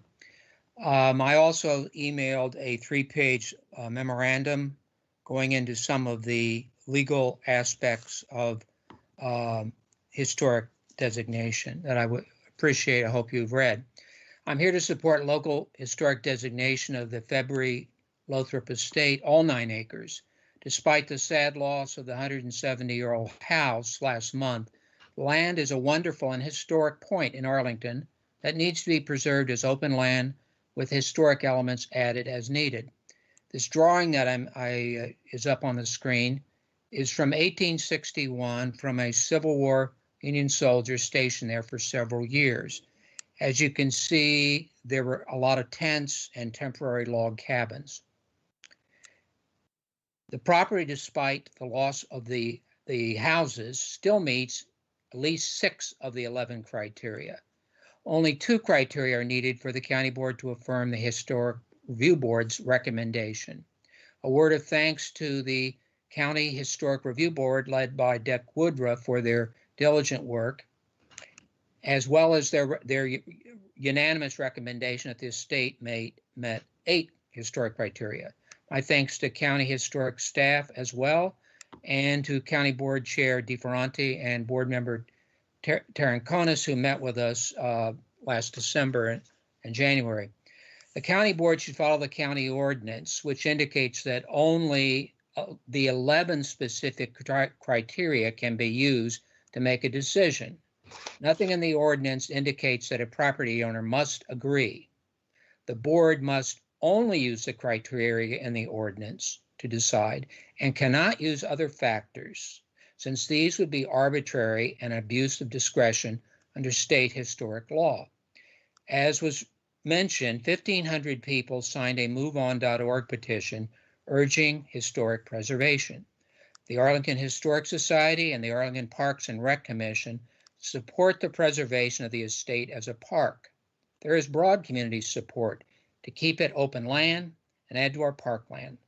The February is the last large parcel left in the county that is undisturbed and suitable for a park with historic emphasis.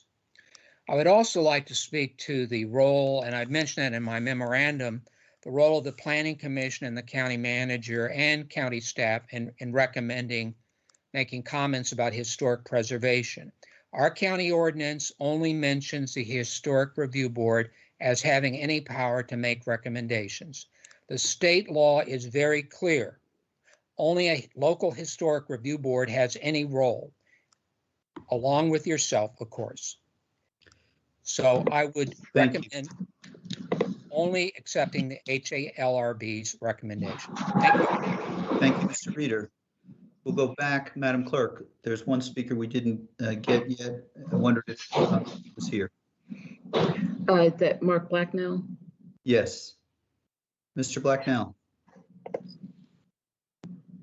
Got it. Okay. I understand Mr. Colucci may be on the phone and he may have been having technical difficulties before. Mr. Colucci. Sure, Madam Clerk.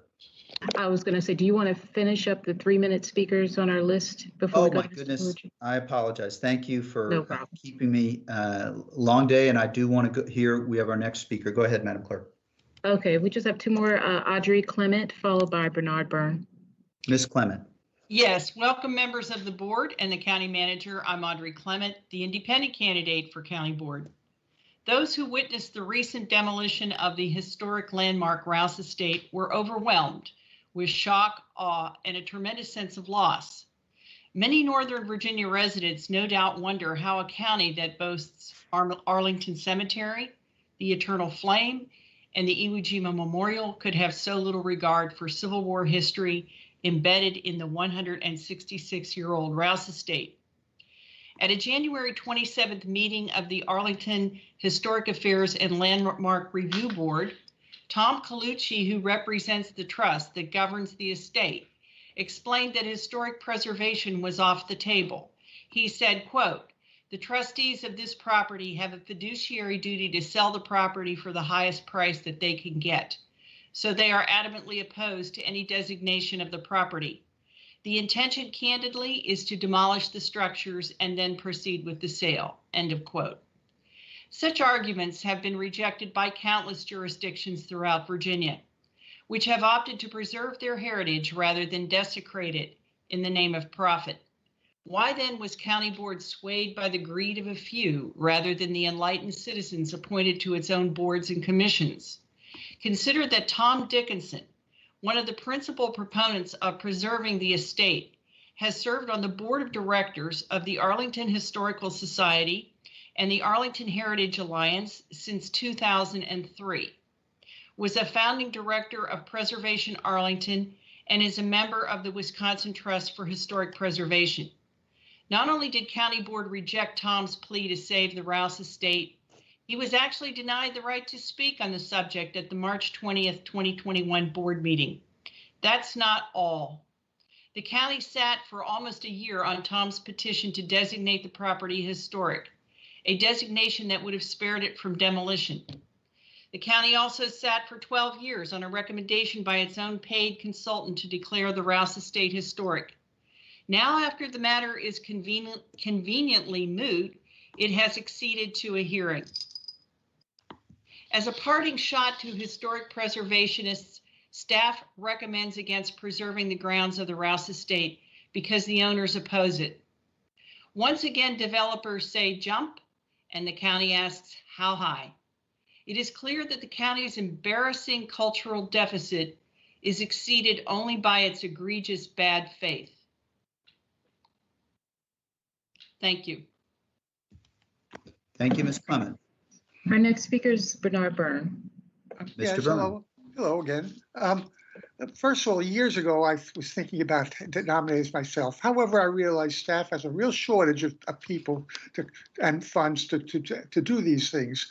I lost half of the trestle from the railroad trestle, and because staff didn't act after 3 years after the sector plan. About 3 years ago, I put in something to save a Civil War Fort Richardson, and they have done nothing. This is a backlog they have, and I suggest at the next budget meeting you give them more funds. I didn't say it before, I'll say it now. Okay, now, clearly you cannot just take this historic district approval because that after 1 year, the owner has to do is put it up for sale for 1 year. If nobody buys it for preservation, he can sell it, and that's it. So it means nothing. That's obviously what they would do. Okay, so I have only one suggestion, and this is to add. We know we want to have open space, at least try to save it. We need the meadows and the trees and whatever, and also recreation. And therefore, I just would like to amend the recommendation to direct the county manager, as quote, it essentially says direct the county manager to have staff explore and report to the county manager by October 21st, et cetera, a potential planning study and schedule of the site in support of furthering an historic preservation plan, comma, public affordable housing master plan, and this is a new one, public spaces master plan goals and objectives. So just add to that list of affordable housing plan and historic preservation, public spaces master plan. That's important. If this does go anywhere, we need to be considering how it can in the future if the owner is willing and doesn't do anything to include the public master plan. It's even more important in my mind than the historic preservation and affordable housing plan, because really we are losing our open spaces. We need meadows, we need trees, and just put that little bit of wording in. That's all I'm asking. So just add to that recommendation, public spaces master plan, and also think about giving them more money for the historic affairs when they do the budget on Tuesday. Thank you. Thank you, Mr. Byrne. Okay, Mr. Chair, that's the end of our public commenters. If you want to go to Tom Colucci. Really? Yeah. There's one of our guests who may not be on mute. If you're not speaking, if you could put yourself on mute, we'd very much appreciate it. And now we will go to Mr. Colucci.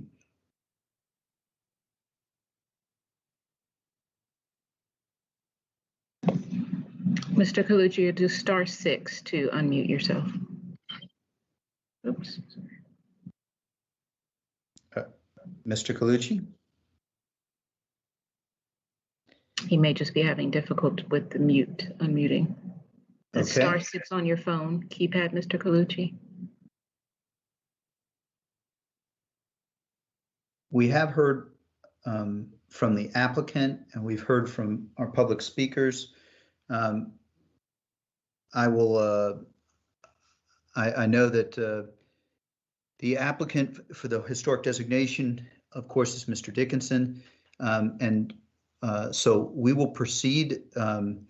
If you can let me know, Madam Clerk, if the technological challenges get addressed, but we will proceed with our conversation with the board. Let me know, Madam Clerk, if there's a further update there. So we have we got a little echo, and we've heard from staff. I think we'll have questions. I see Ms. Garvey's hand. I also know that the part of the staff's recommendation is with respect to the planning study recommended for the coming months. So that's an issue out there that we may want to hear from staff. In addition, I think that could be Ms. Lichas Torres, it could be the manager, but we'll start with Ms. Garvey. Thank you, Mr. Chair. I think I'll just start out with two sort of overall questions for, actually, I think it's probably for Mr. McIsaac. And one is, did we have any real legal ability to prevent the demolition? Was there something we could legally have done? And then the second question, Mr. McIsaac, is should we actually adopt the recommendation of the historic preservation group and designate it historic? What power does that give us? So you see, what power did we have before? And now if we do this, what power will we have moving forward? Does that make sense? That's a question. Yes, I believe I understand what you're asking. And perhaps I'll address the latter question first. I think Mr. Byrne actually referenced this in his own remarks, which is that designation of the property and the structures are not, an absolute guarantee that they will be they will be preserved. There is a process laid out in our ordinance as authorized under state law that allows the property owner to seek the right to demolish the property after designation has occurred. That process does involve, in a case like this where the property is worth what it is, an effort in good faith to sell the property to someone who is willing to preserve it. And finding a buyer who's willing to do that, then the owner is able to demolish the structure and effectively remove the designation. But with respect to the former, I know that there has been a lot of conversation about that. It seems that a lot of members of the community have opinions about this, but I think the way that I think about this is that designation really is a zoning overlay. Property owners are able to use their property in accordance with the zoning ordinance until there is a further amendment to that zoning ordinance that may limit that use. The historic designation is a zoning overlay, and it does restrict your ability to use your property. Until that has occurred, you're able to use your property in accordance with the zoning ordinance just like anyone else would. Now, the thing that the designation process was competing with in this particular case was the building code. The building code does allow the demolition of properties, of structures, provided the building code requirements are met. In our case, there's also a Chest Bay preservation ordinance overlay requirement for any kind of land disturbance activity. So the approval of a demolition permit under the building code is a ministerial process. What that means is that when you submit your application for the demolition permit, it must be approved unless it doesn't meet the standards for approval. The county board is not involved at all in the issuance of that permit. And the courts will compel the issuance of a demolition permit if the standards for it are met. That is also true for the land disturbance permit, which again is something that is issued by the staff. It is not issued by the board, and it is subject to compulsion by the court if all the standards are met and the county fails to issue it. So there were sort of these competing efforts underway where there was a demolition permit sought along with the land disturbance permit, and there was also an effort to apply a zoning overlay that would require historic preservation. One of the complications, I believe, that led to a slightly, and I don't want to even use the word protracted process, but a longer process than may have been desirable, was that staff had really not had the opportunity to do the kind of due diligence that was required to substantiate the different findings that the historic designation ordinance requires. I know that the staff report speaks to the fact that they were proceeding on a different pace until the demolition permit application came in, and they then tried to hurry things up. The board, of course, advertised for the designation, but did allow it to go 2 months to today in order to give staff some additional opportunity to make the inquiries they needed to make and be able to make the findings that they're required to make. Of course, unfortunately, as had been described at the outset, the race, if you will, between the demolition permit and the land disturbance permit was, and versus, if you will, the designation was in the end won by the demolition permit application, and the timing was such that the owners were able to demolish the structures before the hearing on the designation has occurred. Thank you, Mr. McIsaac. I mean, that helps. I think a lot of people never will be persuaded. I was pretty persuaded there wasn't much way that we could have prevented that demolition legally. We might have waited a little bit, but I think the courts would have sided with the owners. We didn't have the right to tell them what to do with their property. However, moving forward, the idea, to me, I think it's quite likely there are a lot of artifacts in the property. So could you talk a little bit about if we made this a historic district, would we have then, and do it all properly so that it follows our own code and things? Would we then have an ability to get on the site and actually do a good survey to see about artifacts that might be there on the property? Or do we still have our hands tied? Because I am very interested in that. I think the property likely has a lot of artifacts, and it certainly would be worthwhile at least checking to see what's there. I would say the answer to that question is no. The historic designation does not give the county any rights to access the property without the consent of the owner. And there isn't a process that would enable us to do that. We would have to seek the permission of the owner to get on the property to complete the kind of archaeological work and other studies that staff might find appropriate to substantiate their beliefs about what the property may contain. The only realistic way in which that could ever occur is if, is possibly in a condemnation proceeding where the county to decide to try to acquire the property. There are some rights to access the property prior to the actual condemnation hearings. But short of that, there is no ability just by virtue of designation. Thank you. That's helpful, Mr. Chair. That I'm ready to yield the floor for a while. Thank you. Sure. Thank you. I believe we have Mr. Dorsey next, and then Mr. Karantonis. Thank you, Mr. Chair. So much, but I want to begin with just to better my understanding about historic preservation and the work of the HLRB. So the application in and of itself from Mr. Dickinson cited the estate nature of the site in terms of his petition for historical consideration. As part of the work of the HALRB, and maybe this is for Mr. Woodruff, what is the determination of what is the exact basis on which we are to make a historical determination? Because the circa 1950 that this site that is subject to the application is not the earliest history of the site. And so if we can consider people who lived there prior, going back to indigenous Virginians.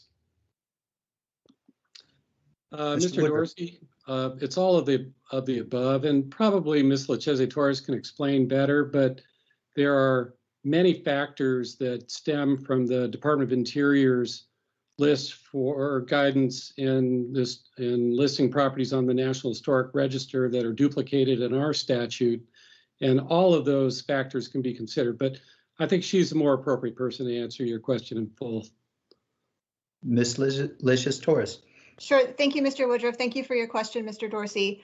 I think the easiest way to think about it really is the county zoning ordinance. In section 11.3.4, There are the 11 specific criteria that are called out, and that is the basis for the HLRB's deliberations to determine which nominations meet that threshold of satisfying at least 2 criteria of those 11. Normally, when we do designation studies such as this, we are not racing against a bulldozer. We have a lot more flexibility and time. We're allowed more reasonable access to properties where we can do a much deeper dive than what we were able to do for this particular instance. But given that this property has such longevity and because it's been very well researched over the years, we did have access to many different historical resources already to help inform our initial analysis of the criteria.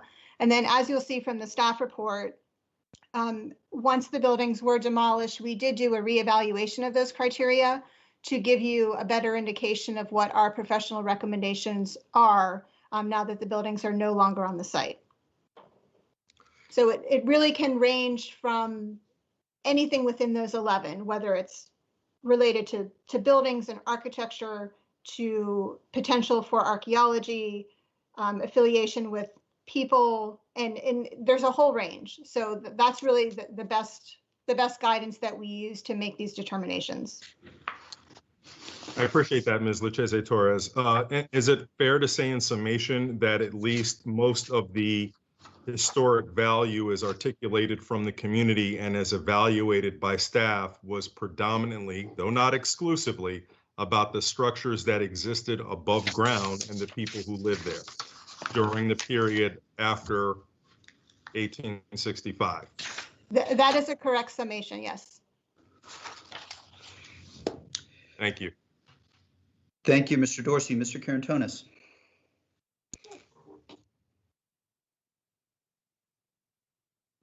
Thank you, Mr. Chair. Indeed, this is a very, very sobering moment. And I just wanted to ask Ms. Lucchese Torres again. So we are down to 3 criteria, yet the staff is recommending not to designate. And the reason is because we don't see that there can be any artifacts, or there's no other historic value anymore in the property. Thank you for your question, Mr. Karantonis. I think the short answer is the reason that we have selected now only 3 criteria as being applicable really was based on the fact that, in our opinion, the majority of the history that could be physically represented through this site was done through the architecture. It's not to say that there still isn't some cultural and historical importance to the land itself, but any indication of artifacts at this point in time is purely speculative. Without an official archaeological survey done, it is impossible for us to tell you where on those 9.5 acres would be the highest likelihood for artifacts to be found. And so because of that speculative notion, that is why we were recommending denial. There's no tangible evidence that we can point to for you to draw an overlay boundary. Well, you know, I'm Greek, as you know, so very often archaeology is speculative. We know we have a historic notion that something is there, and we go and we protect the place in the public interest, in the interest of historic preservation, and then we may find or we may not. In the first case, the historic designation and the historic asset protection persists. In the second case, it doesn't. Is that not at all a viable way of thinking about that?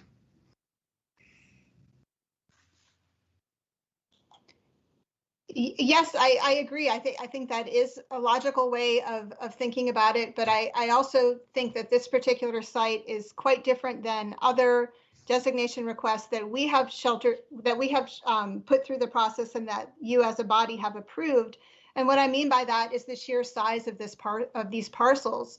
Normally, when we are dealing with designations, they are much smaller in comparison, maybe one individual lot. or one individual cemetery.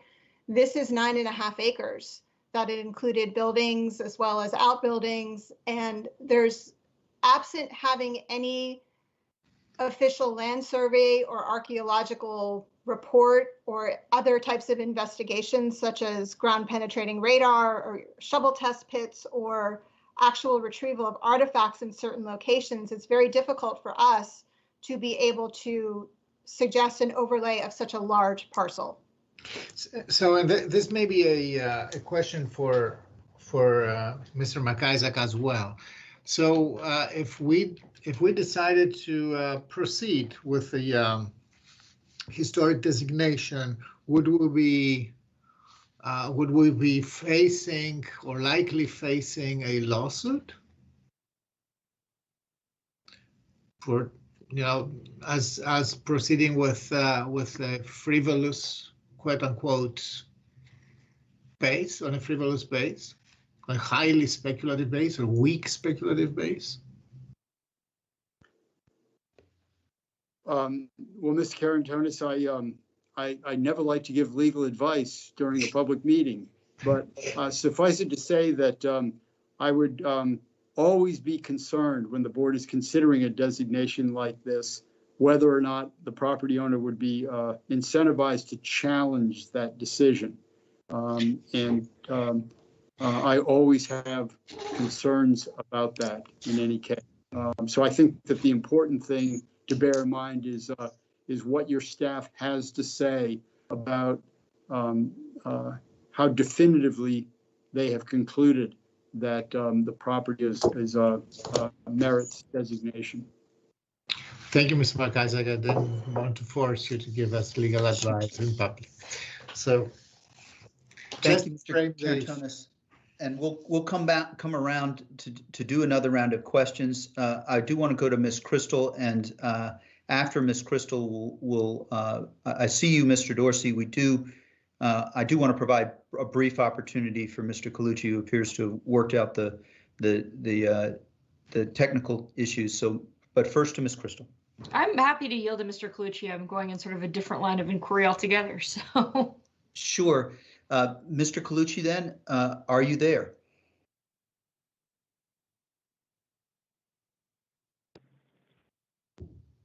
Madam Clerk, I think we had indication that Mr. Colucci. Mr. Chairman, can yes, you hear me now? I can hear you, Mr. Colucci. Okay, go Mr. ahead. Chairman, members of the board, I am terribly sorry for all of the technical difficulties I've had today. I've been present actually since about 9 o'clock this morning, so I apologize.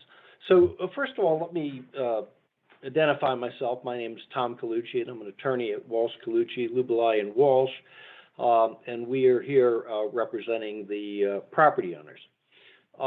There have been many things that have been said about the property, and the owner, as everyone knows, around March the 20th or so, tore down the improvements on the property, which were in very, very bad condition, I might add, which everyone seems to think isn't very relevant, but it is.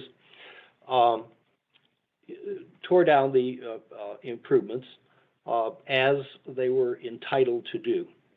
One of the speakers made note of a comment I made at the Planning Commission that said that the owners intended to sell for the highest amount they could, as it was their fiduciary duty to do as trustees. What was not said was that the trust, that is the beneficiary or the main composition of the owner, is a charitable trust.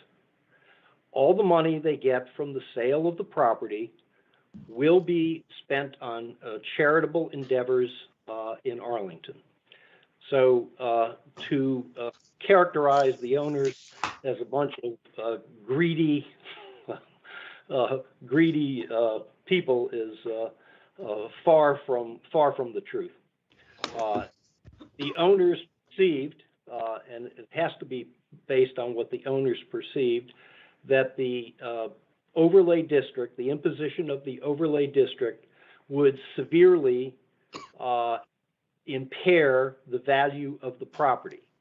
That was demonstrated by a number of contracts which were terminated as a result of all the activity that was going on. So that was very, very real, hard evidence that the owners had. The owners had really no choice other than to demolish these improvements. As I've said, the improvements were in very bad condition and in some cases hazardous conditions.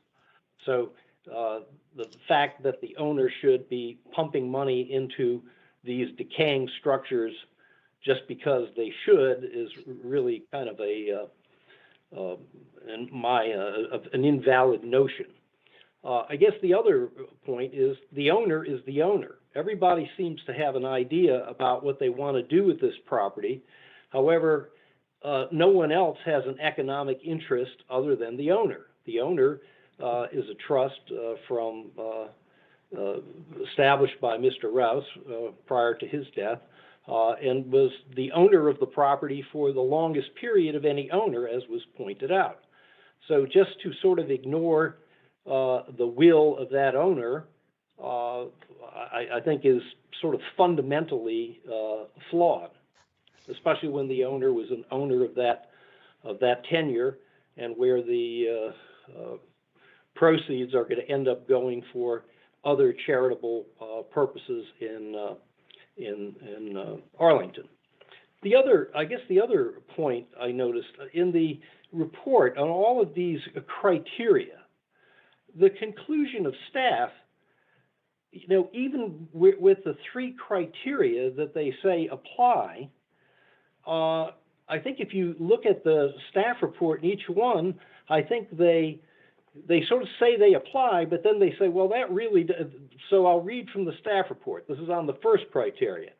Additionally, the subject site's growth and change from an agricultural property into a country estate was conveyed primarily through its collection of domestic and agricultural buildings that are no longer extant.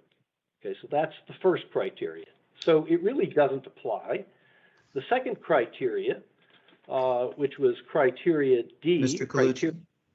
Yes. We want to give you, certainly you've been here since 9 a.m. and with the technological pieces, want to encourage you to make the points and also share with you that each of us probably should have read the staff report. And for example, your first example, we are aware and we're considering. I want to give you a chance to make your broader points. Thank you, Mr. Chairman. And then the other thing about the potential historical artifacts on this 9 acres, well, the same could be, it's highly speculative, as is said in the report. And the other thing that's true of that is if there are artifacts on this 9 acres, likely there are artifacts on the 50 acres that surround this. So where do you draw the line? In any event, the owners are adamantly opposed to this and would respectfully request that you deny this request. Thank you. Thank you. Thank you, Mr. Colucci, for bearing with the technology and for wrapping up and offering, as the representative of the property owner, your comments. So now we'll go to additional questions. I think Ms. Crystal will go to you first and then Mr. Dorsey. Thank you, Mr. Chair. I think what's so disappointing about this circumstance, the set of circumstances here, is that it would lead members of our community, particularly those who are watching and not particularly stakeholders in this, to believe that historic preservation and the work of historic preservation has to be non-consensual work, has to be characterized by conflict, has to be characterized by trying to outfox a property owner or outmaneuver a property owner, as was sort of characterized in discussions about how the phone calls, for example, went down. What I think is especially disappointing about that is that I think we have an historic preservation staff program and owners of other sites throughout the county who show the best of what historic preservation should be.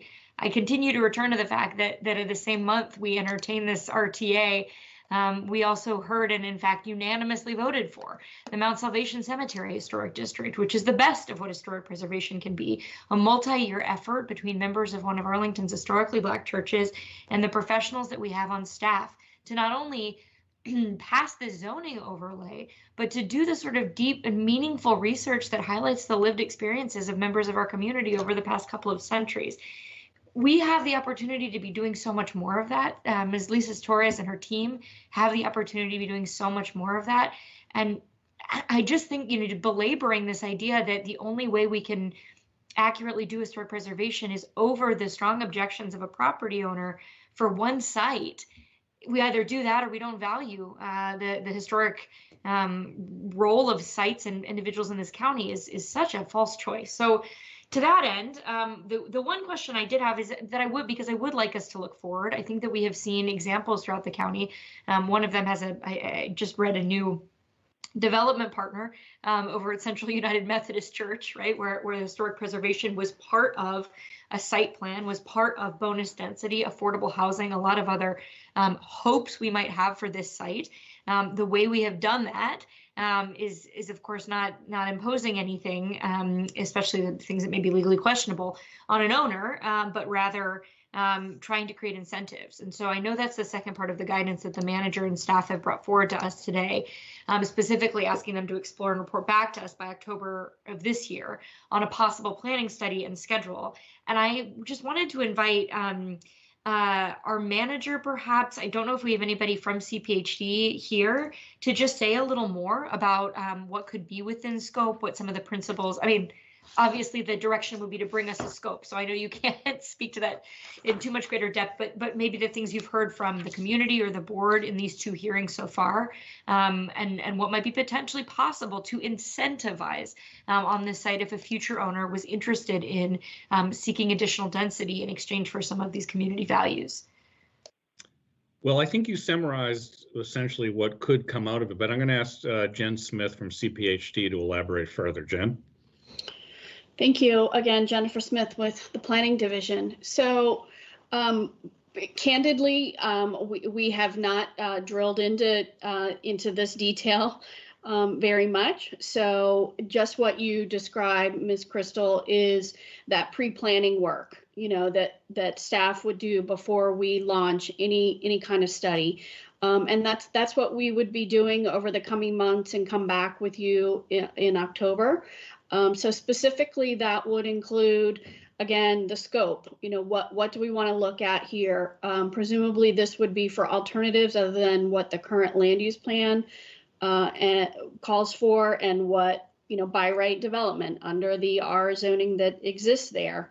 Otherwise, you know, I think we understand what those opportunities are. So I think what we're hearing is, do we have some alternative options here that really would bring out our goals more clearly for the historic preservation, the affordable housing, and also the public spaces master plan that was not specifically cited in the staff report, but I think that clearly our intention would be trying to look to at least those three master plans. And of course, there may be other plans and policies to consider as well. So I don't want to just signal that it would be perhaps just that narrow. We would be, over the course of this time, you know, really looking and digging into what those goals are. So enumerating them on the call, you know, in this meeting today, I think would be premature. But Cynthia, in her presentation, you know, has indicated measures of archaeological nature, affordable housing. We certainly have the Housing Arlington initiative that we can look to, other goals of the master plan, and then obviously for park space, you know, the creation of additional park space or other elements that maybe, you know, are tied to the natural resources plan that is in the works as well. You know, thinking about other ways to, you know, create sustainability. So that's on the scope. Obviously, the scope would also deal with engagement, you know, who, when, and how would we be talking with stakeholders? The timeline, when would we take this up? And I think the last piece of what we would be bringing back to you is a reflection on if this is prioritized, how can we accommodate that, and what other trade-offs might be with the balance of our work plan. And again, sort of the last piece is clearly it's not just a CPHD effort. We would be engaging other interdepartmental staff. So I hope that provides clarity. Happy to answer more questions. It does. That's really helpful, Ms. Smith. Thank you so much. Suffice it to say, I can tip my hand in saying I really support that part of the manager's recommendation. And I would really look forward to that. It's certainly my hope that a future owner or purchaser of this property would be interested in the opportunity to think more expansively, not about exclusively its history, but especially about its future. So that concludes any questions or comments I have, Mr. Chair. Thank you, Ms. Crystal. Mr. Dorsey, and colleagues, so you have a sense, I have a couple of thoughts, but we're sort of getting close to the time when we would do motion and discussion and work towards closing the item, but start with Mr. Dorsey. That's where I intended to be. So I would like to, if it meets with your pleasure, Mr. Chair, move that as it relates to item 42, that the county board deny the proposed local historic designation of the February-Lothrop estate as recommended by the HALRB, but that we also direct the county manager to have staff explore and report to the county board by October 2021 on a potential planning study and a schedule of this site in support of furthering the historic preservation master plan, the affordable housing master plans, goals, and objectives. Second.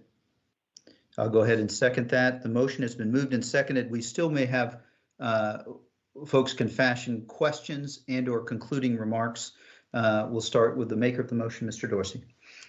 Thank you, Mr. Chair. I hope this can count as concluding, but they may take a second. The passion that has come from consideration of this parcel has been intensely edifying, and I'm sorry that at this point in the process, so many people are so vehemently disappointed. It is very clear that this height has historic value, and I'm not questioning that at all. But we have made a value judgment at some point along the way that the historic value of this property that makes it worthy of our doing a local historic district overlay originates with all of the activity that took place circa the Civil War and the people who inhabited it beyond. And I don't think that that's appropriate when considering the full scope of history. And I'm disappointed that there hasn't been larger discussion about history prior to that. But be that as it may, there still will be incredible value in the structures if those structures could feasibly be preserved. And my eyes cannot unsee the pictures that were taken of the site, which show the structures in an incredible state of disrepair to such an extent far beyond anything that could have happened once this whole process was underway. These clearly were not going to be long for this world without significant investment if they could be saved at all. So with all of that, what's before us, an overlay district, I don't know what it would accomplish. Therefore, I make the motion that we deny it. It's not to deny the site's importance, but to deny the use of this particular tool to accomplish a recognition of that history. I'd also just like to make a couple of quick comments to come through the public discussion on this. One, I've heard that we should only take into account the HALRB's consideration and no one else. And, while of course we have staff's expertise and the Planning Commission to weigh in on this, in addition to the HALRB, from the community perspective, we've also invited the thousands of petitioners and other people with deeply held beliefs who are not a part of the HALRB to weigh in. And in this case, either everybody matters or nobody matters. And I'm on the side of everybody matters in terms of having their say. So I don't see it as a fault of this that other people are weighing in on the conversation. And, I want to stick up for our community in terms of its commitment to historic preservation, and particularly our staff. Arlington, in our little small 26 square mile community, is 41 local historic districts. place like Fairfax has 13. So, if we want to look at comparators, we can do that, but let's do so, wholly, and recognize that Arlington is a place that punches above its weight in this particular area, at least in my opinion. And then I'll just finally say that we heard so much about protecting this site. And in the way that I commonly understand the word protect, which is to prevent some sort of an undesirable outcome, I think our discussion has illustrated that we were not within power or authority to prevent a lot of the outcomes that people wanted, namely not bringing any development to this site, or B, making it open space in perpetuity. A local historic district overlay would not have accomplished either of those things, but both of those things still remain possible and are probably best achieved as part of the comprehensive planning that we desire with the direction that is added on to this motion. So for all of those reasons, I am pleased to support it, and I'll shut up now. Thank you, Mr. Dorsey. Mr. Karantonis. Thank you, Mr. Chair. I definitely align with most of what Mr. Dorsey has said, and with a very heavy heart, I will agree that there is not too much to preserve here, probably left. There is a very thin argument for that. The proposed study, what the county manager is proposing, is very promising. There are many elements that we can see realized there. Many secondary desires, open space, affordable housing, context-sensitive building. They can flow in. Stakeholders will have a say. They will have a participation in this. I very much hope that the owner, or whoever the owner will be, sees value in this as well, and understands that working with a community actually not only is the right thing to do, but is also a very good value in economic terms. I'm absolutely certain, and I will repeat the same thing that we talked about 2 months ago, that if the owner was more forthcoming in allowing us to work on a historic designation, that the outcome would be actually beneficial to the economic interests of the owner as well as to the interests of the community. So I will be supporting the motion. At the same time, though, I believe that all of us have learned a lot of lessons about, the next properties or assets that would be in the same predicament. So I look forward also to hear from the HLRB and our professional staff how we can do better and be more proactive in not getting to this situation again. Thank you, Mr. Karantonis. Ms. Garvey. Thank you. I think first I want to make sure I don't forget to thank Ms. Lichas Torres for the incredible work she's done. Not only all the staff work, just rushing to get this done. And it sounds like a face-off with a bulldozer for a little bit. Thank you very much for all of that work, and to all of the residents who were so passionate about this. I will support the motion, and I hope as we move forward looking at historic preservation and what we're doing. One, I associate myself with what I think I heard Mr. Dorsey say, and in many ways, I'm much more interested in the Civil War back as far as history and artifacts and what we've got here. I think that is an area of history that really I think it's quite rich, and the more we learn about that, I think that would be great. Hence my questions about whether we did this, would that mean that we could get onto the site and do some study that way? More interested in that. And then also as we go forward with our master plan, I think it might be useful to have some discussion about trade-offs and values. I understand the desire to save that huge, big old house. As Mr. Dorsey pointed out, you look at the pictures, to have kept that at all in one piece, it would have required an incredible influx of money. If we made it a public building, of course, it would have to be accessible to everybody. That would have required an incredible amount of money for us to put into it to preserve it. To what end? So I think that's something to be talking about a little bit as well when we get into a discussion of what our overall goals are and objectives as a county. We really can't discount the cost on some of this, and I think we need to be smart about what it is that we really focus on preserving and saving, and what it is we realize we can't as a public entity preserve. I think that's all I wanted to say. I'm happy to. Well, I'm not happy. This is a difficult one. I'm going to support the motion. Thank you.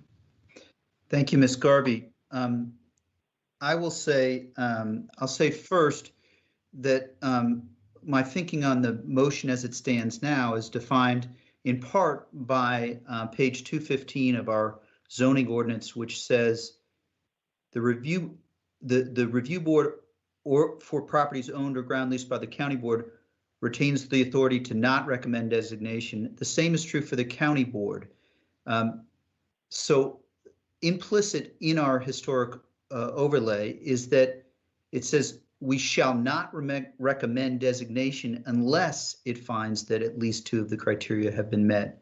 So I think implicit is that there is not the imperative that this must be found. That's for me on the narrow question of where we are with respect to this and our ordinance.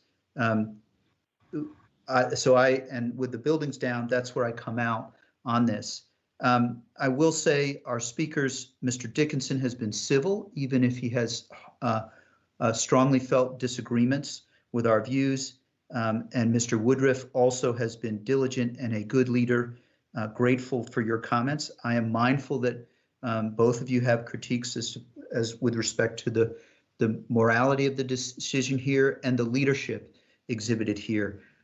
For my part, I think Ms. Garvey's points with respect to competing priorities is a component of this.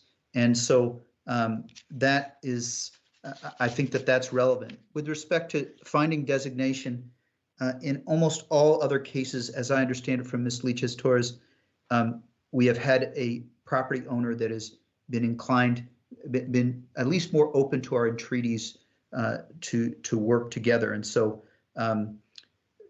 that's I think relevant to the time period that Mr. Woodruff mentioned. We have made, as the manager said last month or 2 months ago, multiple entreaties to try and gain help. It is helpful for me to hear that charitable endeavors are the outcome here, and so I'm very eager to see if there's possibilities on the planning study that would come to us by October. Certainly, from my point of view, want something that would try and address some of the land use that I could see that could be perhaps more optimal than the RA district that is currently available by right. So those are a few points. I would just say with respect to the park concerns, I think it's important to be honest that there is a park very nearby. That doesn't mean that your concerns about parks are not valid. So for those reasons, I will be supporting the motion. The question is on Mr. Dorsey's motion. We'll start with the motion is, just to be clear for those following, to deny the proposed historic designation district as Mr. Dorsey outlined in his comments. And so, Mr. Dorsey. The question for you is? Aye. Okay, sorry, I didn't quite hear it. Thank you, Mr. Karantonis. Aye. Ms. Garvey. I'm continuing with my my model of talking when I make a vote. Not only is it to deny that, but also to have the manager and the staff move forward with this study, and that's an important component of it for me. So I is my vote. Thank you. Thank you, Ms. Garvey. That is a very important point, and I'm glad you made it. So our last, Ms. Crystal. Aye. Mr. DeFerranti also votes aye. The motion for the planning work that Ms. Garvey referenced and Mr. Dorsey referenced, and the denial of the Historic Preservation District is voted in favor of that denial, 5-0. We will now turn to, we have one more item. It is, I believe, Madam Clerk, are there any more open session items? I believe we're next to our closed session. Is that correct? That's correct. Okay. I need to make a motion with respect to our closed session. I move that the county board convene a closed meeting as authorized by Virginia Code sections 2.2-3711 A1 and A8 for the purpose of discussing one personnel matter concerning the performance of a board appointee and for the purpose of consultation with the county attorney concerning the county board's authority to establish a law enforcement civilian oversight body and to implement recommendations of the county manager's police practices group. We will need to take an affirmative vote. So we will, I'll go ahead and I do not believe, do we? I think you need a second. Yes, Second. we have a second. Thank you, Ms. Crystal. Second. So we have a motion and a second. The question is on the motion to go to closed session. We'll start with Ms. Crystal. Aye. Mr. Carantonis. Aye. Mr. Dorsey. Aye. Ms. Garvey. Aye. And Mr. DeFerranti votes aye. We are in closed session. Colleagues, I want to give a quick bio break, or if we can, and let's start by 4:35, if not before. So we are, for our public, we are now in closed session. And it's a separate link.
colleagues back from closed session. We do need to certify, and so I will make the following motion.